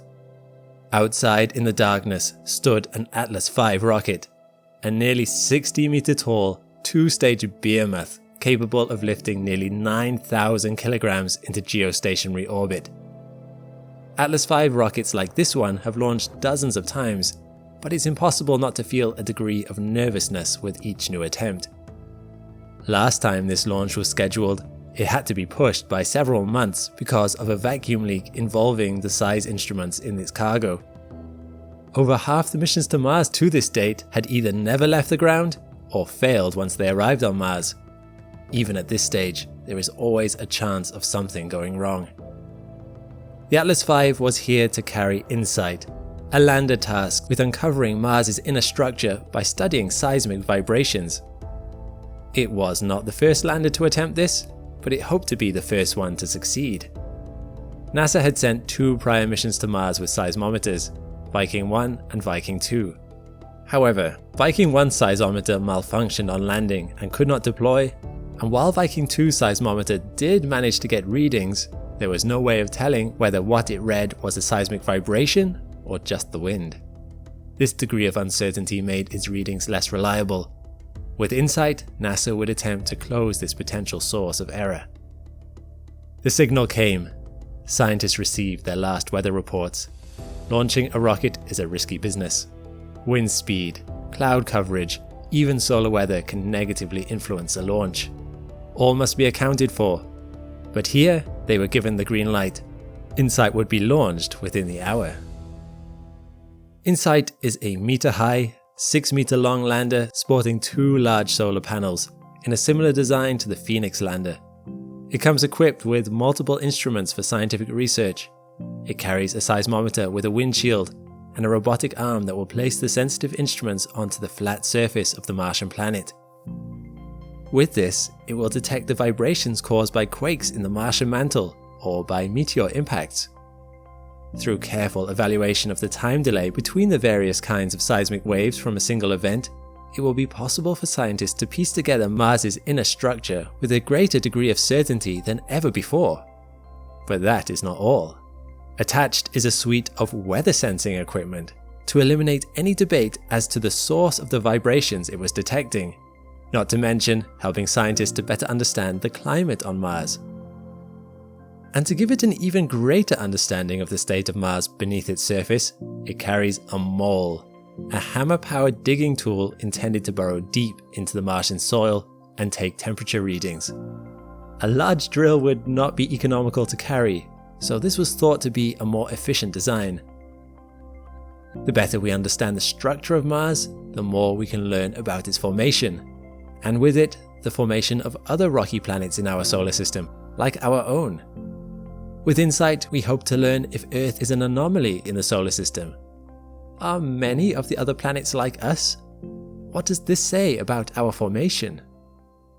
And so, at around 4 o'clock in the morning, InSight launched for Mars, causing bone-crushing G-forces.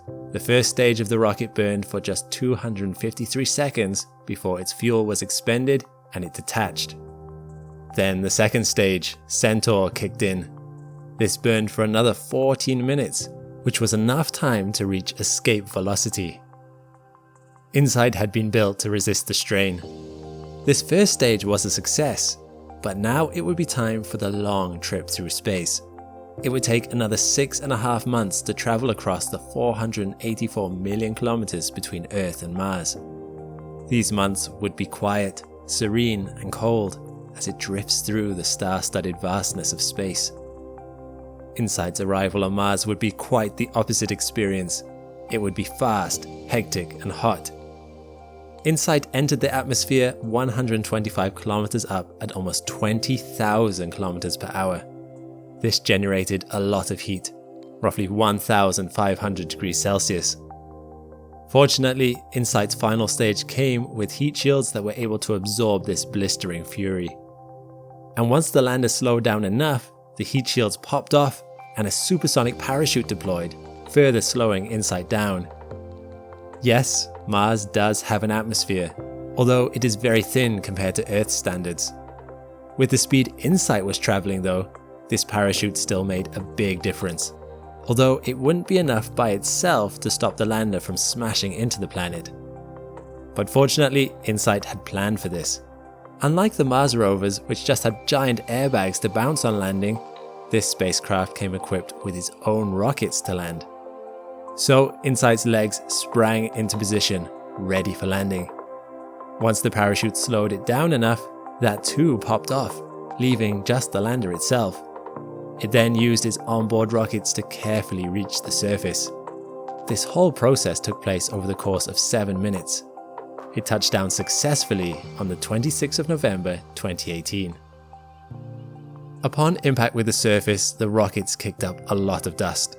This is not very good for solar panels, so InSight waited 16 minutes before deploying its solar array to let the dust settle. This impressive unfurling can be seen in this testing environment before it launched. On Mars, these panels generate around 300 to 600 watts under normal conditions. However, dust in the atmosphere does affect power generation, as clouds would on Earth, so this can be different every day. Let's pause now and take a look around. The view that greeted InSight seems bleak and inhospitable, but it would need to get used to it. This rock-strewn, flat, dusty terrain would be its home for at least the next 2 years. Now, InSight was intended to be a 2-year mission. Unlike rovers, it had no tools for moving itself around, but that would not be necessary to fulfill its purpose. Its mission was to sit, listen, and learn. It had a lot of work to do. InSight's mission to Mars had begun. Far above the thin Martian atmosphere, a strange new sight had arrived. 2 little lights twinkled in the night sky. These were not new stars. They were CubeSats, called Marco A and B, and they had been following InSight for the last several months. Their mission was to relay real-time information back to Earth about whether the landing had been successful or not, and if the solar cells had deployed. The Marco mission was a technology demonstration mission, so it didn't have any scientific instruments, but rather it carried different technologies to test. These satellites were really small, only the size of a briefcase. They were the first time CubeSats had been sent into deep space, and at the time, no one was sure how well they would do. But so far, they had performed exactly as hoped for. The Marcos began listening out for UHF frequencies from InSight with the antenna on the bottom of the spacecraft, ready to transmit that data back to Earth using this bigger antenna. This big antenna operates like a satellite dish on Earth, except they designed it to be flat so it could be space efficient. Amazingly, these satellites only generate 17 watts of power, yet are able to receive signals from the surface of Mars and transmit millions of kilometers back to Earth. Of course, NASA was not going to put all their eggs in one untested basket. If Marco A and B hadn't worked, InSight would also be able to communicate with some of the other orbiters already around Mars, like the Mars Reconnaissance Orbiter. The only difference is that the Mars Reconnaissance Orbiter can't relay information back in real time. These lights would not be in the sky for long though. After performing their mission, the Marco CubeSats would fly by Mars, unable to slow down enough to enter orbit, and instead go on forever to drift around the Sun. But that is not what InSight sees. InSight does not know the fate of the machines that broadcast its messages. All it knows is that it's time to open its eyes, and maybe call to Mission Control to let them know it had arrived at its destination okay. The first thing InSight did was to send back signals to Earth that it had touched down safely. Along with that signal comes its first famous image. This image is a little messy. As previously mentioned, a lot of dust had been kicked up by the landing, as InSight used descent rockets to slow its fall. Fortunately, InSight's team knew this would happen and attached a transparent lens over InSight's camera to protect it. Later, InSight would remove this lens to take clearer pictures for the rest of the mission. Meanwhile, another camera pointing under the lander revealed the effects of the rockets, which had carved out mini craters under the craft. InSight deployed its 2 circular solar panels, now that it could collect sunlight without dust reducing its efficiency. From then on, it was time to work. InSight quickly began collecting data, even before deploying any of its science instruments. The first thing it recorded was the Martian wind, picking up vibrations sensed by the seismometer still on the lander. This is what it sounds like, although I should note that you will probably either need a subwoofer or headphones to hear this.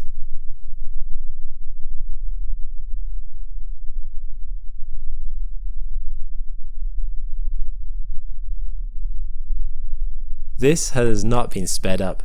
These literally are the vibrations caused by Martian wind going over the solar panels of the lander. The frequency of the vibrations converted to audio. For the benefit of those who can't hear it, here it is pitched up by 2 octaves.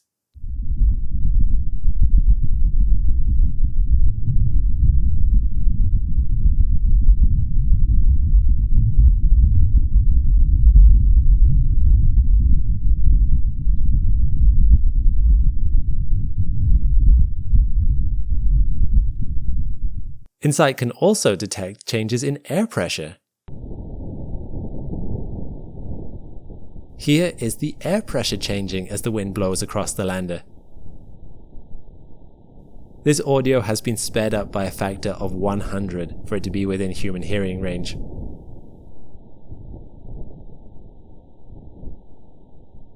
What is fascinating is that we don't just have to imagine the wind passing by InSight, as it was also able to capture footage of water ice clouds passing by overhead, visibly showing the direction of the wind. Yes, although Mars is currently a barren wasteland, there is still a tiny amount of water vapor in the atmosphere. Now limbered up, its warm-up science done, InSight was ready for the main event.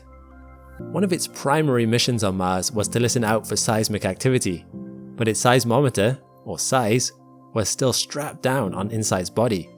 It would need to use its robotic arm to lift its SEIS instrument and place it directly onto the Martian soil. But not just anywhere would do.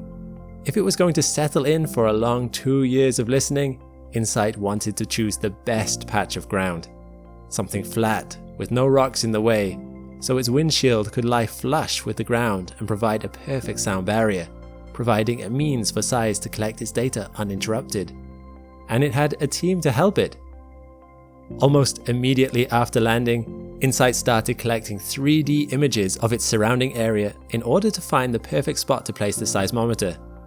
Based on those 3D images, NASA actually recreated this area as accurately as possible back on Earth, even going as far as using the HoloLens augmented reality headset to match up the surface of Mars with the environment they were recreating.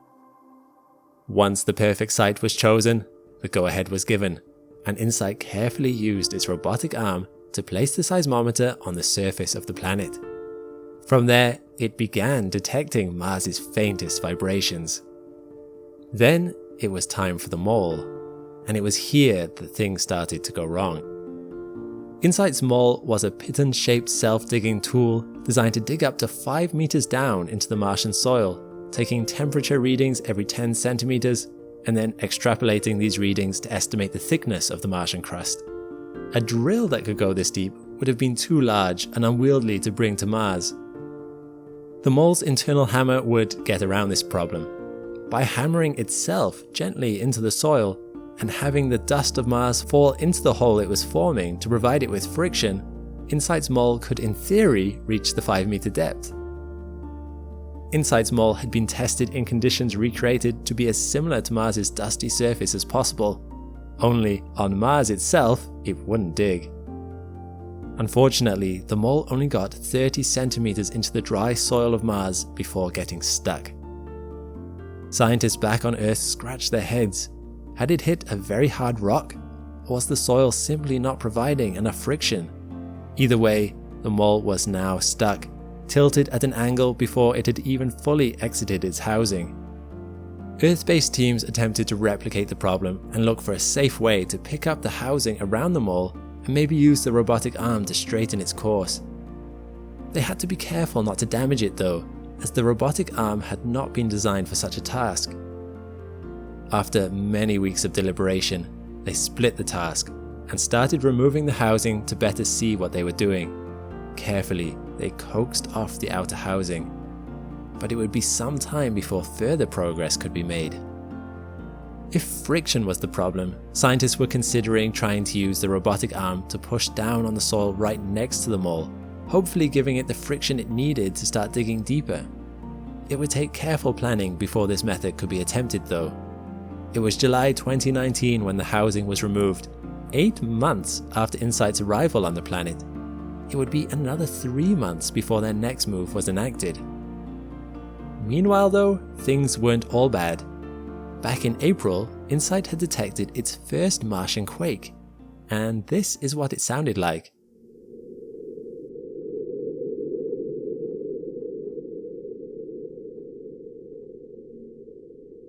Again, the vibrations have been sped up by a factor of 60, as the frequency would not be audible to the human ear.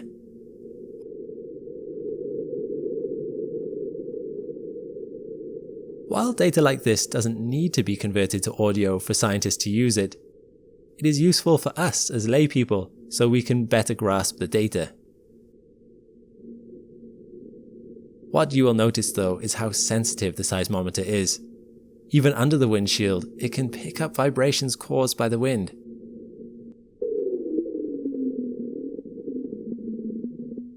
And even the robotic arm moving can be easily detected, even though it's a few meters away.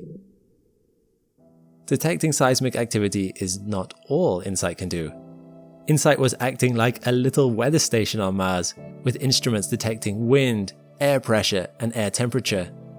As you can see, even at the equator, Mars is a chilly -25 degrees Celsius at its warmest at the moment, bottoming out at -100 degrees Celsius. These low temperatures are a threat to any mechanical Martian mission. The fluctuations into freezing cold can cause weathering on scientific equipment that can quickly break them. If it weren't for onboard heaters powered by Insight's solar panels, Insight would have already been in big trouble. Insight was also able to detect some gusts of up to 60 km per hour and low air pressures, about 6 millibar compared to Earth's 1 bar. With its first readings taken, but also with its first obstacles encountered, Insight's mission was underway to mixed fanfare. Let us jump forward now in time. Months have ticked by. Insight now approached its first year mark on Mars. Scientists had been considering the problem of Insight's mole. By this point, they began to be more certain that it was not an underground rock that had stopped the mole in its tracks. Scientists had chosen this landing site especially because there were few large rocks in the area, and the mole had been designed in such a way that it should have been able to go around small rocks. The team had taken their time to think through what might be causing the problem, doing their best to create a replica of the situation on Earth using data from InSight's cameras. This isn't a perfect process, as it's impossible to perfectly mimic the lower gravitational conditions of Mars on Earth, even with replicas made from scaled-down, lighter materials.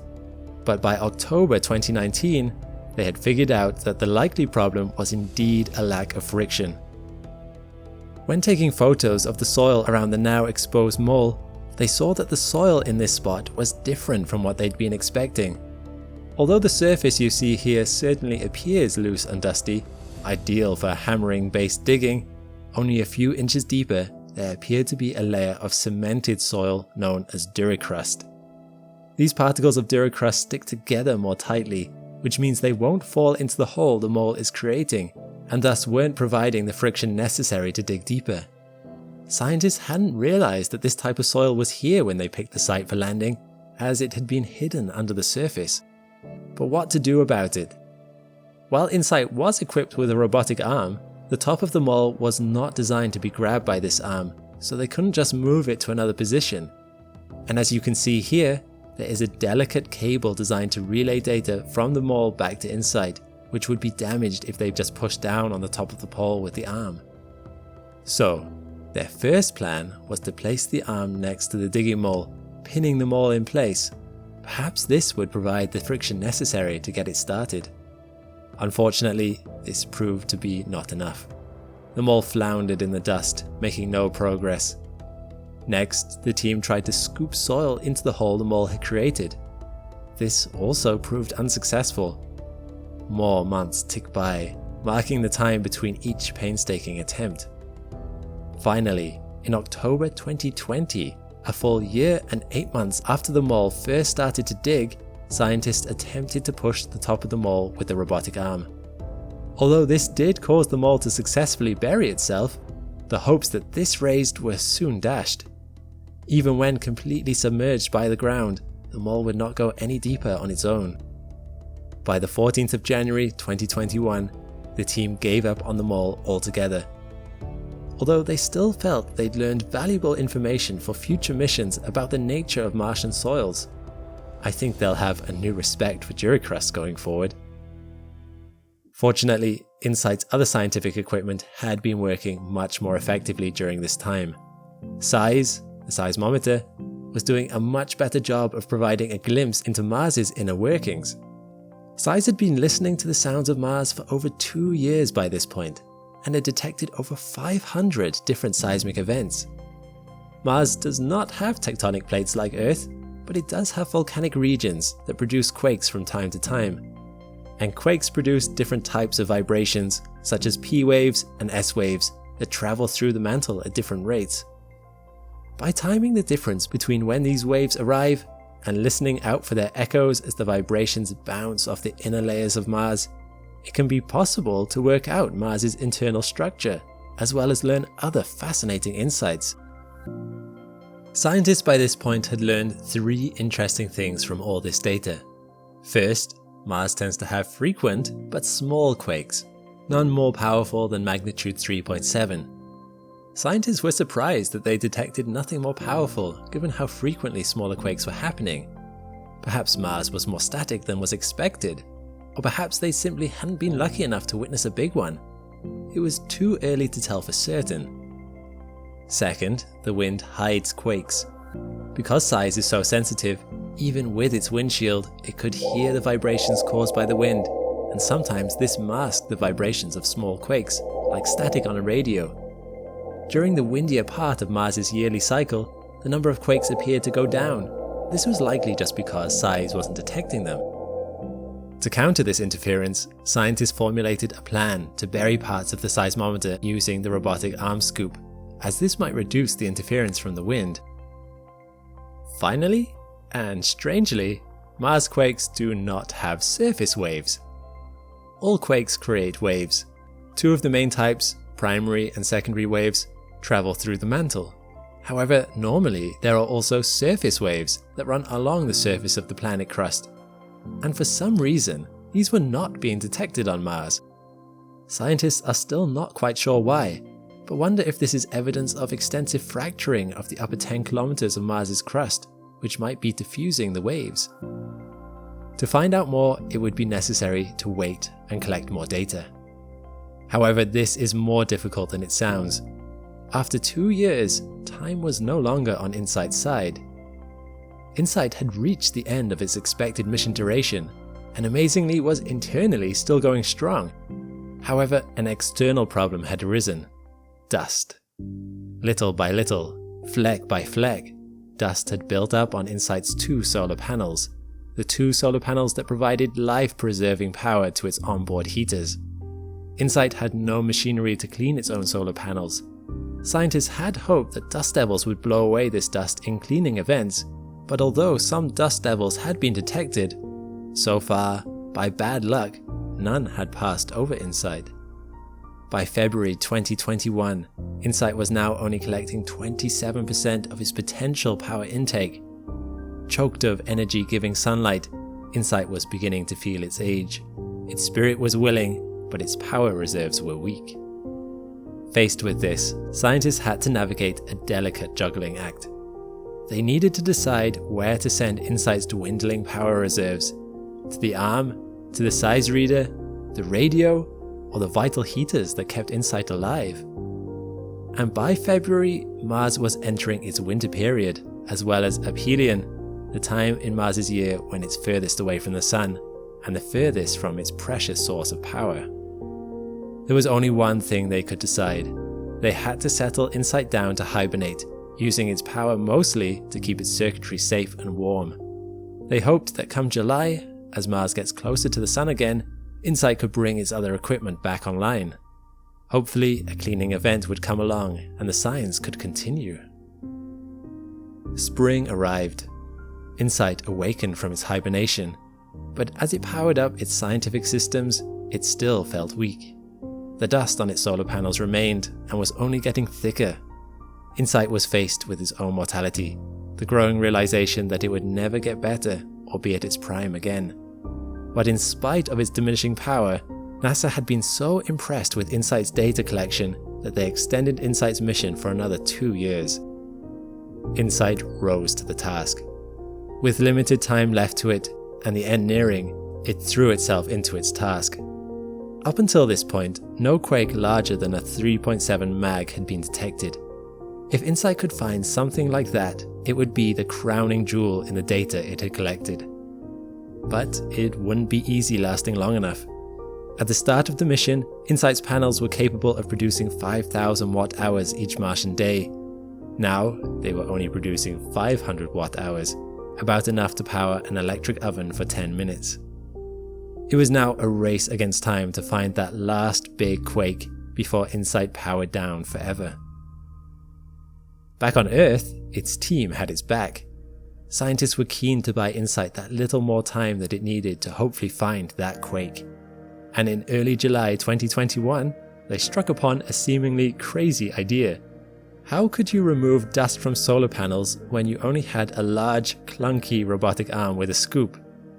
Counterintuitively, add more dust. Specifically, to slowly trickle sand down onto the panels using InSight's scoop while the Martian winds were blowing. Hopefully, by doing this, the wind would alter the trajectory of the sand so it would bounce off the panel's edges, but as it hit the panel, it would knock dust loose, thus removing it in the process. This plan might sound crazy in theory, but incredibly, in practice, it worked. Although it wasn't much, by doing this, InSight gained an additional 30 watt-hours of energy a day. This boost in power provided InSight with an extension of life. InSight made it through the summer of 2021 and into the following year, which turned out to be a game changer. In the final year of InSight's life, past the point where it should have died, it detected its largest quakes. In May 2022, the ground rumbled. Data streamed in. InSight's size sensor detected a Mag 5 quake. Mars's lack of plate tectonics makes this a true giant of a quake for the planet. Just a few months later, InSight's end neared. In November 2022, NASA scientists started to pack down their side of the project. With the data that InSight had collected, they started collating it into a package that will be accessible to researchers around the world. They packed up the Earth-based replicas of InSight and the Martian terrain that they'd been using. They prepared to announce to the world that InSight is in its last couple of weeks of life. But InSight's legacy is not in the metal of its form, sitting forever on the Martian landscape. It is in the things that it learned, the knowledge it brought us. So, for one final time, what did we learn? To begin with, thanks to InSight's data, we now know that Mars does indeed have a crust, a mantle, and a core, just like on Earth. However, that crust is much thinner than we expected.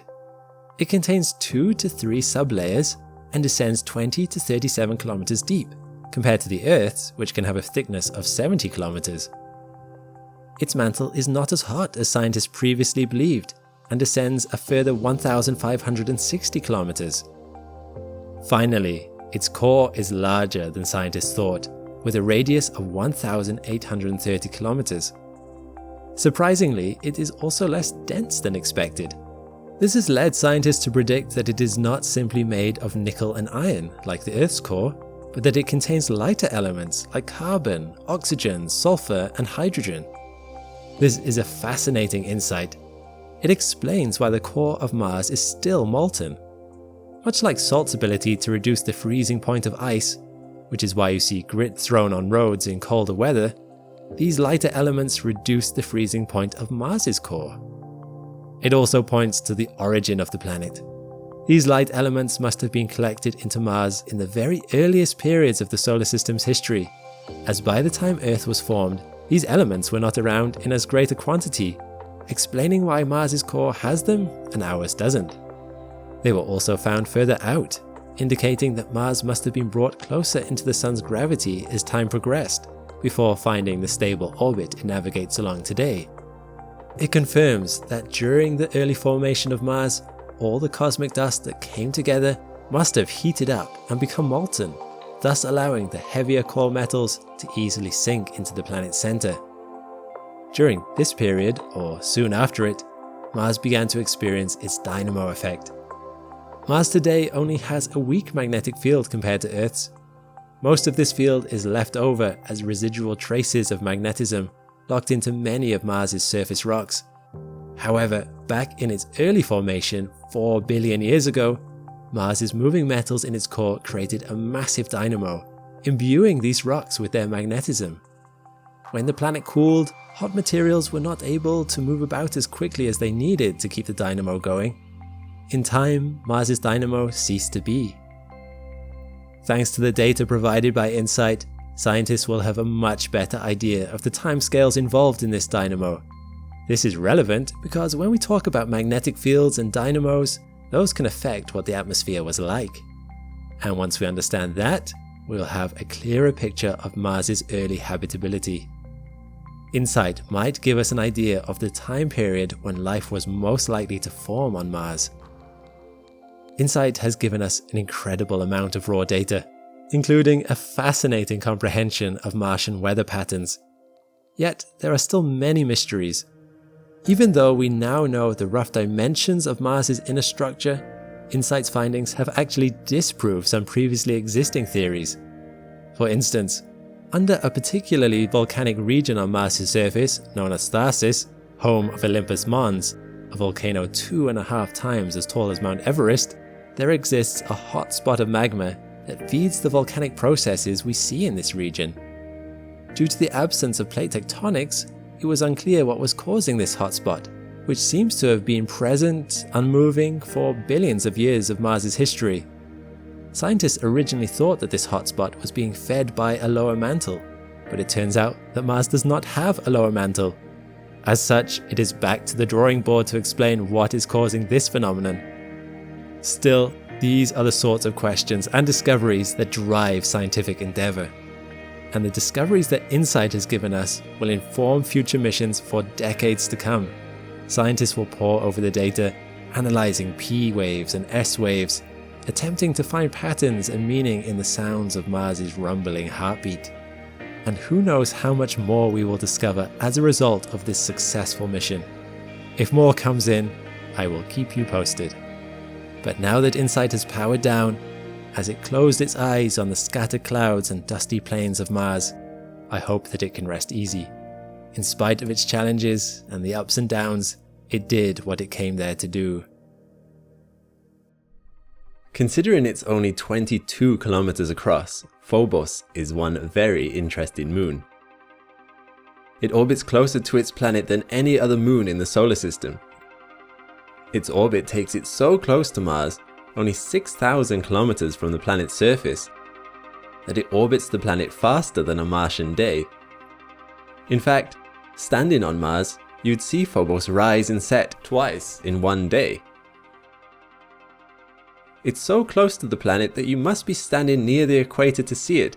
Anything above 70 degrees latitude means the curvature of the planet would block your view of the moon. Being this close to the planet means that the tidal forces exerted on it are comparatively large, so much so that scientists believe that Phobos only has around 50 million years to live before it is eventually pulled apart completely and its debris crashes into the planet. You can see signs of this process on the moon in what scientists are calling stretch marks. The moon is thought to be made of rubble, and with powerful tidal forces exerted on it, fractures have started to appear as the rubble is pulled apart. Because of its close orbit, its orbit is also degrading or spiraling inwards by 2 centimeters a year. When Phobos is eventually pulled apart, a small portion of the debris may remain in orbit around Mars for a few million years, meaning Mars would have rings for a time. But from a hypothetical standpoint, is there anything that could be done to stop Phobos' demise? It's only 22 kilometers across. Surely all you would need to do is stick a rocket on it and boost its speed a little to give it a higher orbit. Well, let's say we wanted to increase Phobos' speed by 1 millimeter per second. In order to accelerate something in space, we need to throw some mass in the opposite direction. So, knowing that Phobos' mass is roughly 1 times 10 to the power 16 kilograms, gives us our required change in momentum. Next, we need to figure out how fast we are going to hurl this mass away from Phobos. Let's say 20 kilometers a second, which gives us the amount of propellant we require, 500 million kilograms. Shooting that much mass away from Phobos at that speed requires a lot of energy, 10 to the power 16 joules. That means to increase the orbital velocity by only 1 millimeter per second, we would need to shoot out the equivalent of an Empire State Building with the energy of a nuclear bomb. As it happens though, we would just need to counter the orbital decay of Phobos, which is slowing down the orbit of Phobos by roughly 0.002 millimeters per second over the course of the year, which gives us our drop of 2 centimeters a year. We can counteract this by using roughly 30 grams of propellant per second over the course of a year. This still adds up though. That's equal to 1 million kilograms per year, plus the energy required to shoot it out. So could we eventually save Phobos? Maybe. It would require a lot of resources though, just to counteract its orbital decay, let alone raise its orbit. A 22-kilometer moon doesn't seem very big, but it is still 2,000 times heavier than all the coal mined on Earth each year. Some of you may have heard of the amazing feat produced by ISRO, or India's space agency, where they successfully inserted a probe into Mars's orbit on the first time of trying, for a relatively minuscule $66 million back in 2014. This made it the first space agency in the world to have a successful Mars mission on the first time of trying, plus it is the first Asian agency to get to Mars. This by itself is pretty impressive, but it's been in orbit for over 5 years now. So what has it done and seen around Mars? And has it contributed anything beyond what the NASA and ESA missions have already achieved? I'm Alex McColgan and you're watching Astrum, and together we will investigate the findings and imagery of the McColgan mission to Mars.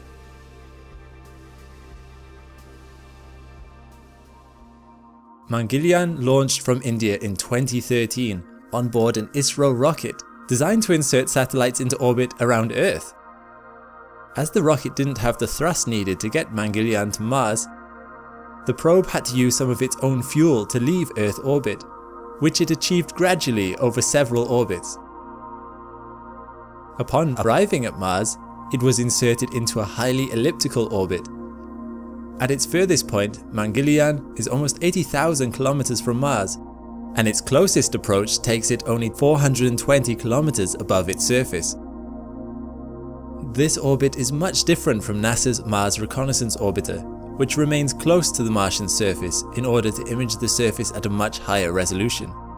This is due to the different science goals of the missions. McColgan does seem like more of a technology demonstration mission, although scientific instruments on board had a particular focus to study Mars's upper atmosphere. However, what I really like about this mission is that they put a pretty normal camera on board to image the Martian surface. This means the raw images are true color images, seeing Mars as you would see it if you were in orbit. Having a highly elliptical orbit also means we can view the whole of Mars in one go, reminiscent of the old NASA Viking missions. I must say that at this distance, Mars is a beautiful planet. The carbon dioxide and water ice caps are visible at the planet's poles. Various shades of rock sediment and dust patches across the surface provide an interesting contrast. Craters of various sizes span the planet. And of course, some of Mars's most interesting features are visible, like its long dormant shield volcanoes and huge valley structures. What's also visible, even from this distance, are some of Mars's famous giant dust storms. In this image, the dust storm spans thousands of kilometers across the northern hemisphere. These storms can last weeks to months, almost completely blocking sunlight from reaching the surface under the densest parts. Storms like these caused big issues for the solar-powered rovers Opportunity and Spirit. Some smaller storms can also be seen in some of the other global views of Mars. Orographic clouds are often seen over the volcanoes of Mars, and yes, these are water ice clouds. Although the atmosphere of Mars is a lot thinner than on Earth, and most of its water has been lost, there is still a small amount of water vapor in the atmosphere. And in this image, we see 3 smaller volcanoes, with orographic clouds forming over Elysium Mons, the center volcano. Orographic clouds form when air is forced higher as it moves over high terrain. During a closer approach over Elysium Mons, clouds are still visible, but more apparent are the trenches around the volcano. These are called fossa, trenches formed by the stretching of the plate they reside on, often caused on Mars by the sheer weight of the nearby volcanoes. The fossa widen as more material falls in.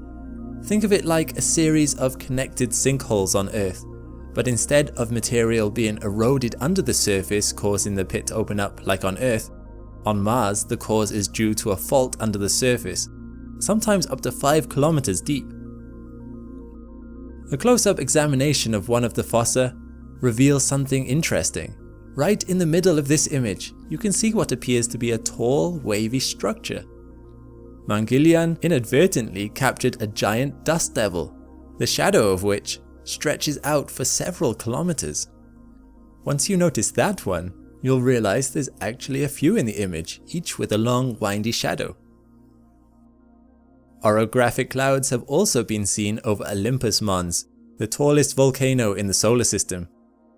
From the base to the peak, Olympus Mons is 3 times taller than Everest and is 600 kilometers wide. As a result, it is easily visible and recognizable even from this altitude. From this view, you can also easily see where lava from ancient eruptions has flowed down onto the plains surrounding the volcano.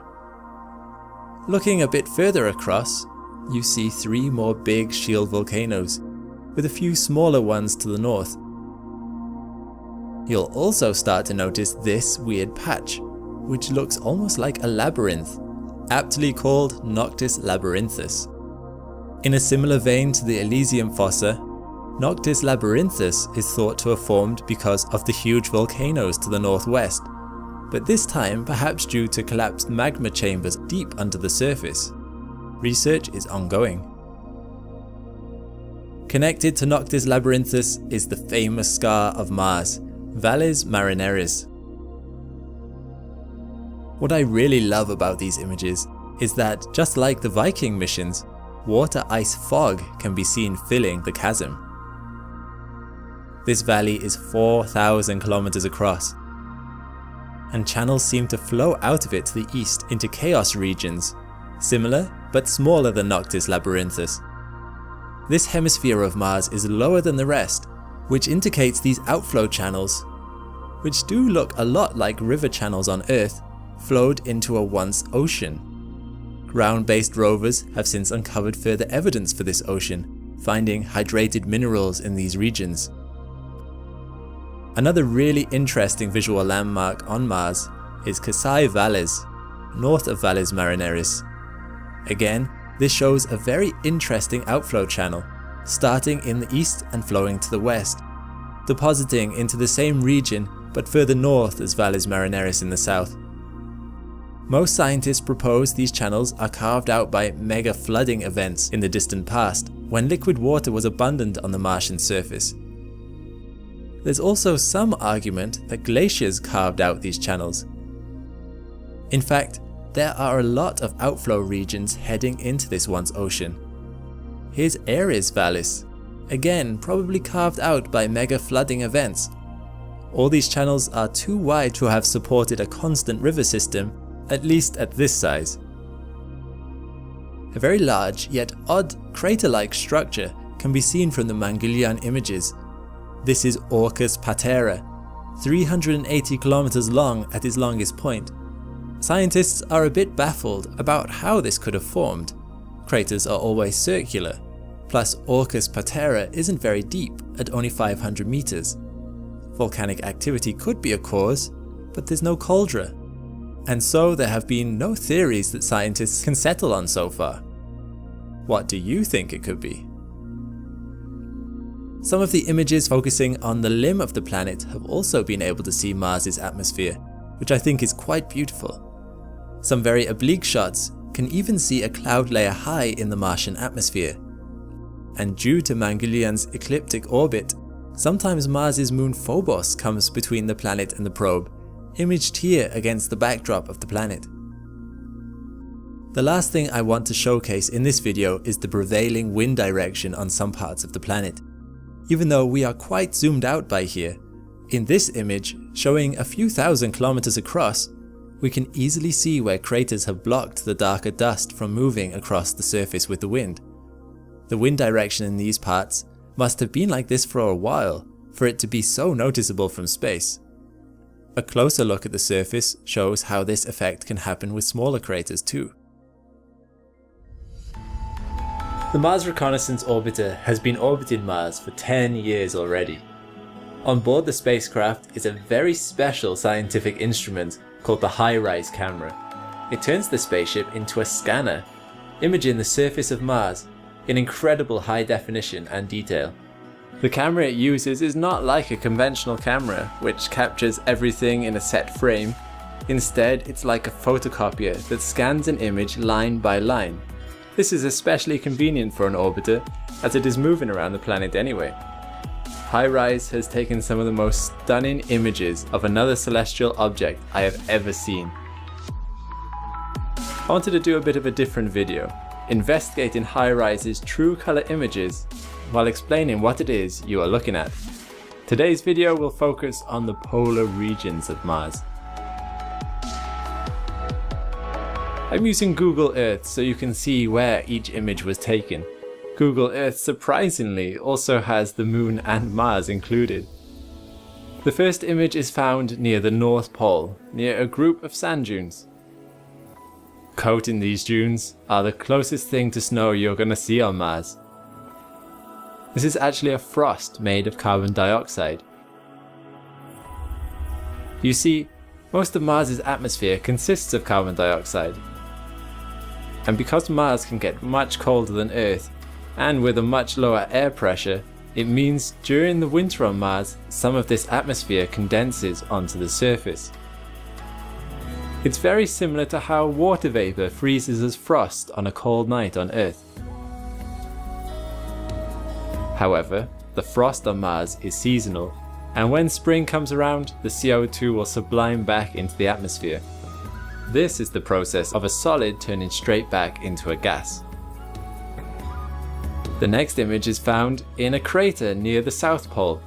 Craters near the poles tend to be a bit more protected against the sunlight than flatter surfaces, which means the frost lasts a bit longer into the spring than normal. You can still see the frost in this image, although you will notice these dark blobs too. These are called seasonal halos, as they appear in the spring. What is happening here is sunlight passes through the couple of meters thick ice sheet, heating the dusty surface beneath. The ice near the surface sublimes, creating an air pocket of increasingly pressurized carbon dioxide. Soon cracks form in the ice sheet, releasing the carbon dioxide as gas jets into the atmosphere. These jets also kick up a lot of dust hundreds of meters into the air, which is what causes these dark deposits all over. These jets are thought to look something like this, and must be quite the spectacle up close. Researchers theorize that the ground would rumble while standing on these thick dry ice sheets while the jets go off all around you. What I really find interesting about this image is some of the deposits have veins coming from them. That is thought to be the finest and lightest dust pulled out from under the ice by the sudden release of gas once the cracks form. This leads us nicely on to our next image, which again is found near the South Pole. I'm using a height elevation map this time so you can see how this next image is right in the middle of a big sand dune. In this image you can clearly see that there's a prevailing wind as these gas jets were going off. This is why all the dark deposits are in fan shapes. Further across the image, however, you can see the jets on this side of the dune were going off at a different time, so there was a different prevailing wind direction. The shape of the dune could have also impacted the wind direction for this other side. The dark spots are between 20 to 100 meters wide.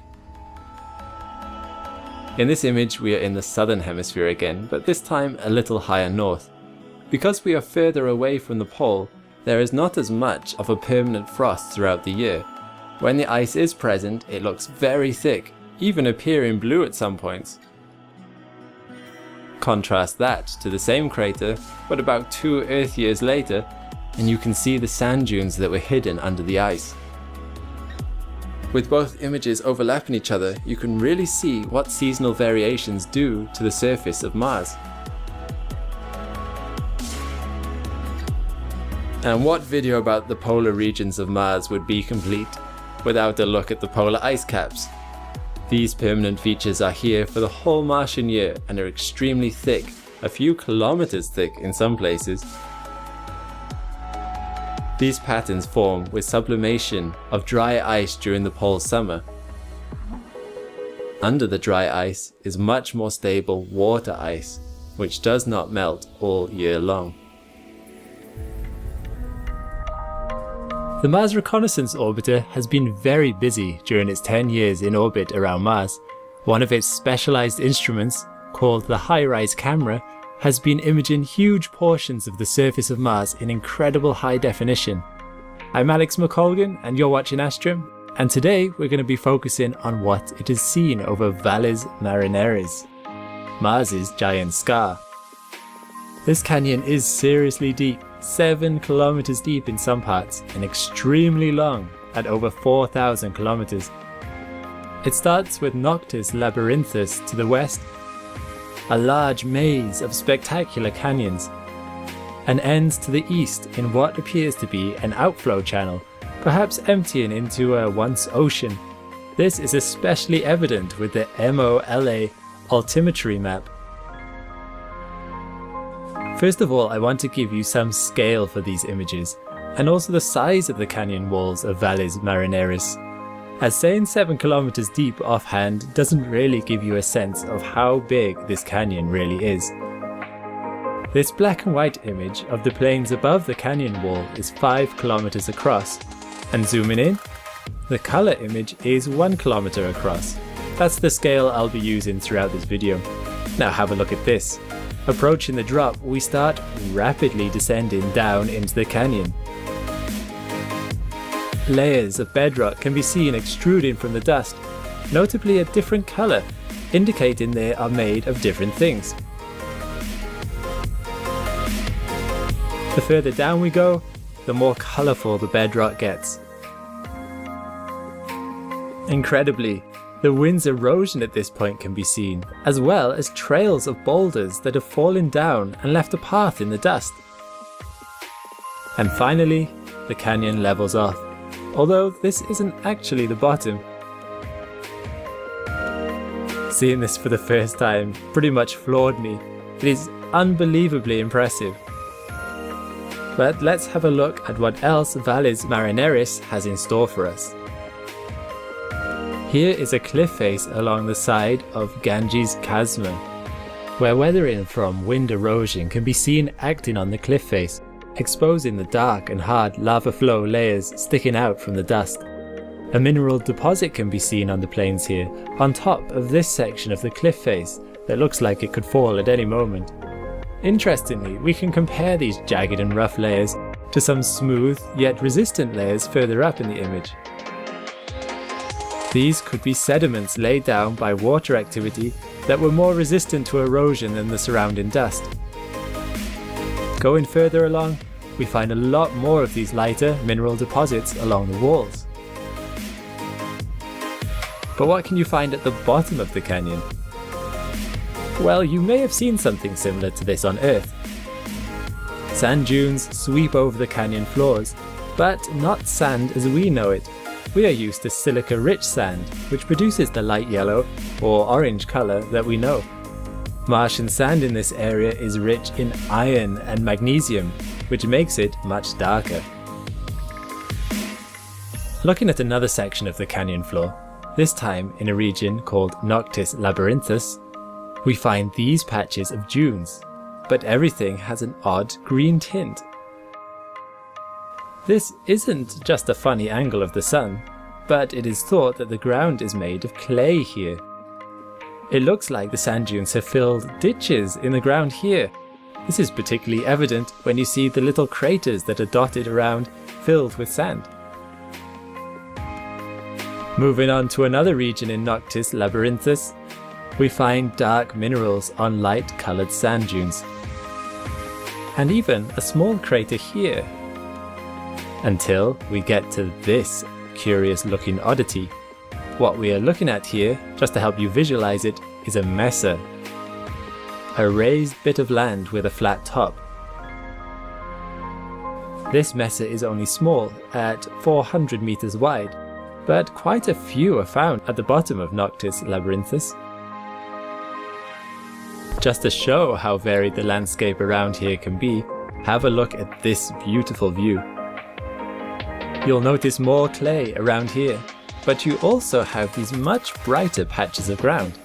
This is thought to be hydrated material, or material that contains water. To the west of this image are some old volcanoes, which during their more active days could have melted the ice found at the bottom of this trough, which then sunk into the ground. Now, this amazing image, found in Meles Chasma, gives a breathtaking example of folding on the surface of Mars. Usually this happens deep underground by high heat and pressure, so why is it apparent here? A possibility is that these folded deposits were soft and deformable near the surface, such as wet or icy sediments, and the wind erosion has exposed it. It does remind me somewhat of a cliff or a rock cross-section. It's very beautiful. Okay, last one for today. I wanted to show you this small mountain range for no other reason than it is spectacular up close. The shadows certainly give a sense of how towering the mountains are. elevated very sharply above the rest of the canyon floor. That is fantastic.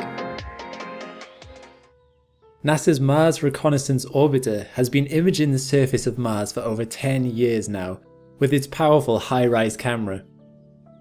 10 years of taking photos every day means that its catalogue is huge, and we can pick out pretty much any part of Mars that we want to have a closer look at.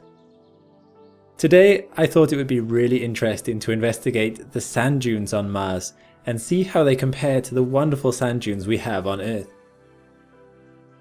You may have already seen imagery of the Sahara Desert, with dunes hundreds of meters tall, or the Namib Desert with rolling sand dunes as far as the eye can see. Did you know though that there are 5 different types of sand dunes, and that Mars has a type of dune Earth doesn't have? And also, what are the biggest dunes on Mars? The most common type of sand dune on Earth is the crescent or the Barkhan sand dune. While not always as distinctive as these dunes in this image, they are plentiful and found in most sand deserts. They are defined by this kind of crescent shape with arms, and they are usually wider than they are long, like you can see here. They form like this because in these places there is only one dominant wind direction. They have a shallow slope on one side that faces the wind and a slip face on the other side. They are a type of transverse dune, as they move gradually over time as the wind blows, whipping sand from the front, over the top and down the slip face. When many of them merge, they can create an almost wave of sand, smooth on the side facing the wind, with a slip face away from the wind, moving gradually over time with the wind's direction. They are also in plentiful supply on Mars. All of the ones I'm about to show you can be found at the base of various large craters. Going to this old crater near Mars's equator, Barkhan dunes can be seen lumped together somewhat here in this plane. This happens when there is a plentiful amount of sand and the dunes merge together into a big lumpy transverse dune. But individual dunes are really evident a bit higher up, where the sand is contrasted against the bedrock. Here are some more found in Arkhangelski crater. When there is a smaller amount of sand, the dunes tend to stay separate, which looks really peculiar from above. These dunes do move, although very slowly. Here's a couple of examples of dunes on Mars, moving slowly over the course of 2 to 3 years. Scientists originally thought that sand dunes would stay pretty motionless on Mars, as sand dunes require wind to move them, and Mars only has about 1% of the atmospheric pressure at the surface compared to Earth, whose winds can easily move sand. We knew the wind on Mars could pick up tiny dust particles, but it would require extremely strong winds to move sand. This could be helped though by the fact that sand on Mars is not exactly the same as Earth sand. In my Opportunity video, I mentioned that the sand particles Opportunity analysed were far smaller than what we're used to on Earth, which may aid the movement of these dunes. But what happens if the wind is bidirectional? Going back to Earth, a beautiful type of dune which can easily be seen all the way from the International Space Station is the longitudinal or Sif dune.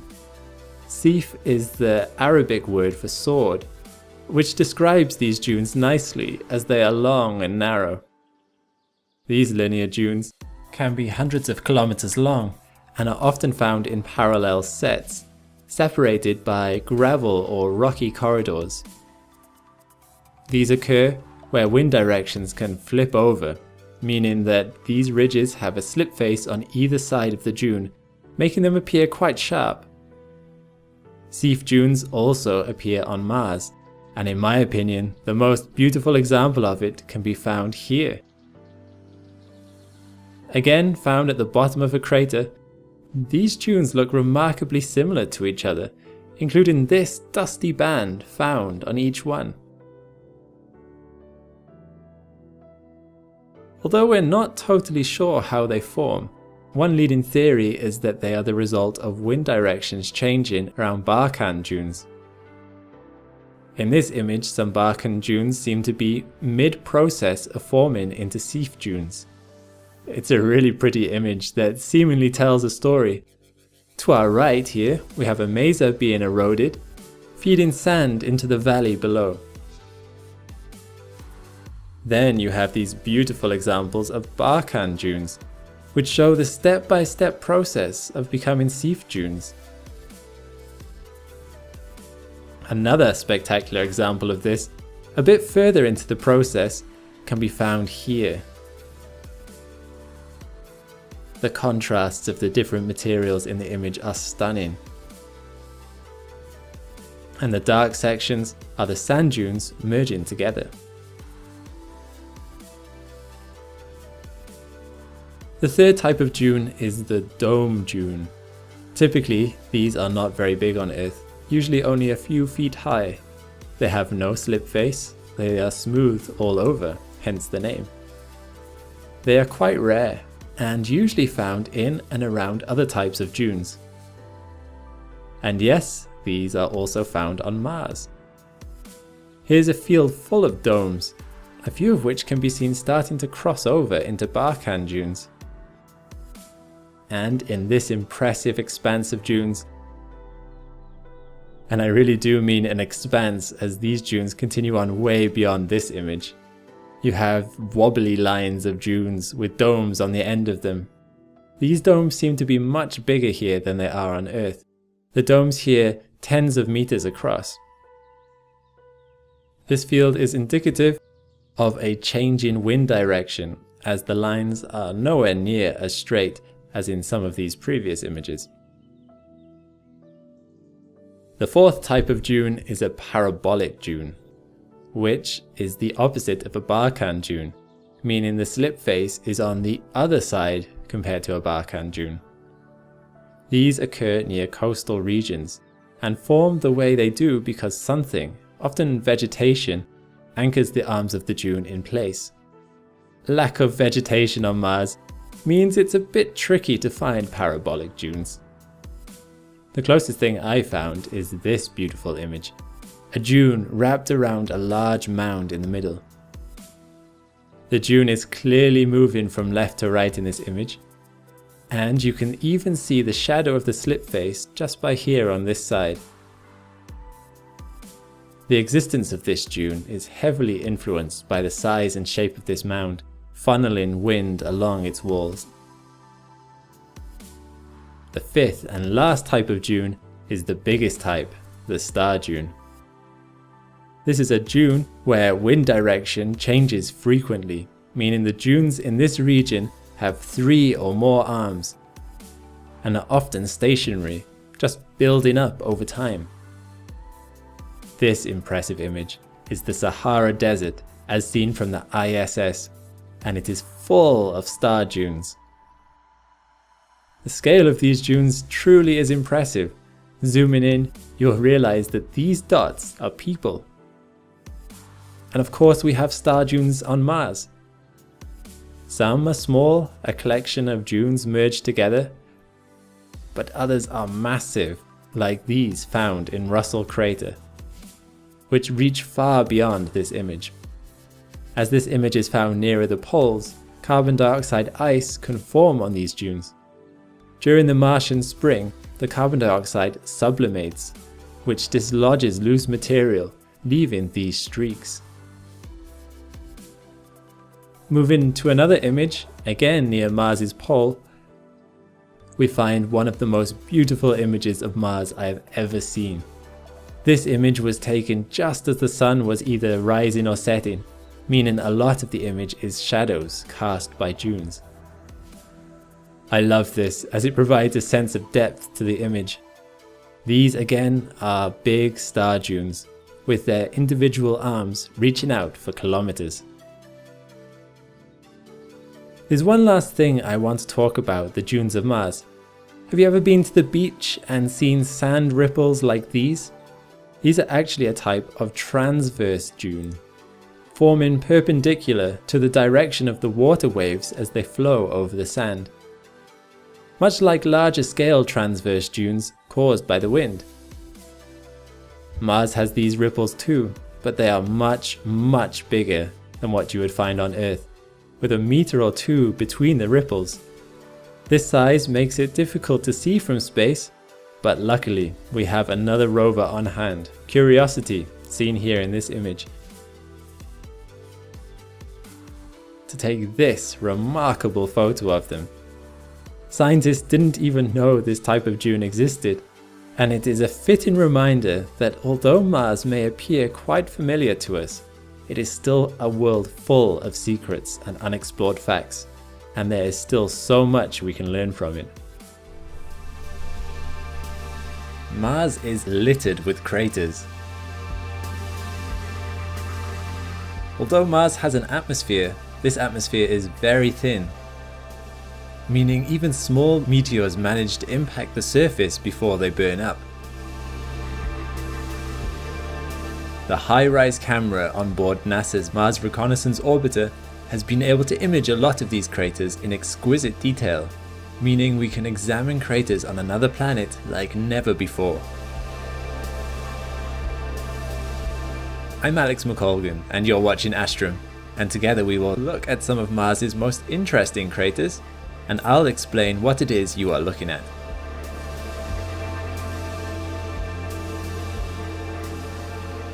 We will start small. Here is a very small and very fresh crater that likely formed sometime between 2006 and 2008. New craters have some very distinct characteristics, specifically defined crater walls and evidence of fresh ejecta. Although this crater is just a few meters across, you can see the ejecta spread out over hundreds of meters. But this is over a flat surface. What if a meteor hits a slope? Well, that's exactly what happened here. The dust on Mars is extremely fine, meaning it can move quite easily. You can see the recent impact crater on this slope here, which caused an avalanche of dust down the slope. The area around the avalanche looks fuzzy because ejecta also spread out around the impact site. The dust is clearly precariously balanced, as there have even been smaller avalanches seen a little bit higher up. So, if an impact caused this avalanche, what caused it in these large craters? What you are looking at here is slope streak formation, one of the few active geological processes on Mars that we know of. We don't exactly know why these streaks are formed, but the leading theory is that due to the tiny size of Mars's dust particles, the smallest trigger, like a gust of wind, can make the dust tumble and act like a fluid, like in a snow avalanche on Earth. The darker streaks are the youngest, the whiter streaks are older, the brightening caused by dust settling on them over time. It is quite the beautiful sight. Let's move on to a particularly flat area of Mars. This area is quite boring and featureless, but zooming out a bit, we come across this big, kilometer-wide crater, which seems to have a scar on one of its walls. This is actually caused by lava flowing down from the lowest point in the crater wall. The lava coming from a nearby volcano that has repeatedly covered this area in lava from its eruptions. That's why the surrounding area is quite featureless. This used to be a large lava plain back when Mars was more geologically active. That makes the surrounding area here the youngest surface on Mars. I can only imagine what this area once looked like. The game "The Floor is Lava" would be quite apt. Let's have a look at another crater heavily influenced by lava. This is Elysium Planitia, the second largest lava plain on Mars. This 3D view, acquired from a stereo pair of images, shows the basin of this crater is very flat. This is again due to lava flowing and filling the area from this vent found in the center of the crater. This is an old, inactive vent now, meaning the surface hasn't been renewed for some time, evidenced by the many craters dotted around the basin floor. There's another really curious crater I want to have a closer look at. This bizarre crater is found within the big Schiaparelli crater, and it kind of looks like a giant bullseye. We don't really know why it's formed like this, although it could be due to there being sedimentary layers in the bedrock that have been eroded smooth, or it could be that this is actually a flat surface, which just appears concave because the crater has been filled up by sedimentary deposits over time, meaning the innermost layer would also be the youngest. We don't have a stereo view of this crater, so we can't tell either way right now. What about craters that haven't been filled up by one thing or another? This is Pallica crater, a several kilometer wide crater that has also had the 3D treatment. This crater is pretty deep, stretching several hundred meters down from the rim. And along the crater wall you will notice what looks to be old water channels flowing down the bank. While liquid water can't exist on the surface of Mars, it is theorized that water could still flow under Mars's surface. Salty water that flows out of the ground could make its way down a steep slope like this for a little while before it evaporates. On a different crater, this flowing has been observed. Notice the differences over the years. Although we haven't confirmed this process is due to water yet, even if it is the leading theory, it could still just be fine dust that flows down the slope. Let's have a look now at a very old and deep crater. At first glance, you can see inflow channels going into the crater, and that it was once even deeper than this, but it has since been filled somewhat by sand dunes.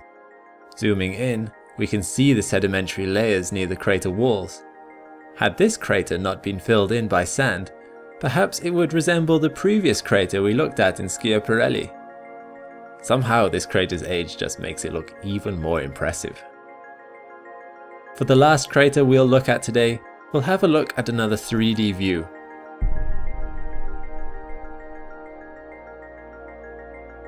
This unnamed 15-kilometer wide crater is found in the Domani region, and seeing it from this angle is quite the sight to behold. Going over the crater walls, you'll notice this crater has 2 tiers of walls, and some peaks in the center. This is due to the size of the crater. Smaller, simple craters tend to have smooth walls all the way down to the basin. Larger ones have tiered walls, with uplift at the center. They are known as complex craters. Usually complex craters would be too big to fit in a high-rise image, but this is a combination of several images, which gives us an unprecedented view of such a large Martian crater.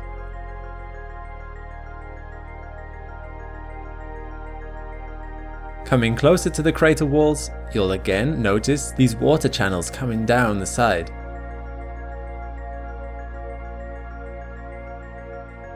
You'll notice the smooth appearance of the terrain, which implies dust has had a lot of time to settle here.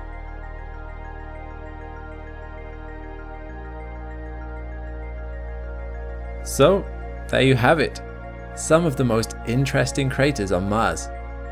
There are a lot more that I could have talked about, but sadly they will have to wait for another time. Thanks for watching. I was honestly blown away by the numbers of you that signed up to the Patreon. Like I said in the replies to your DMs on Patreon, everyone here at the Astrum team is so grateful to have such an amazing community. If you haven't joined the Patreon party yet, we're still on our long-term 1,000 patron member drive, so you can go to the link in the pinned comment to become a part of that effort. When you join, you'll be able to watch the whole video ad-free, see your name in the credits, and submit questions to our team. Meanwhile, click the link to this playlist for more Astrum content. I'll see you next time.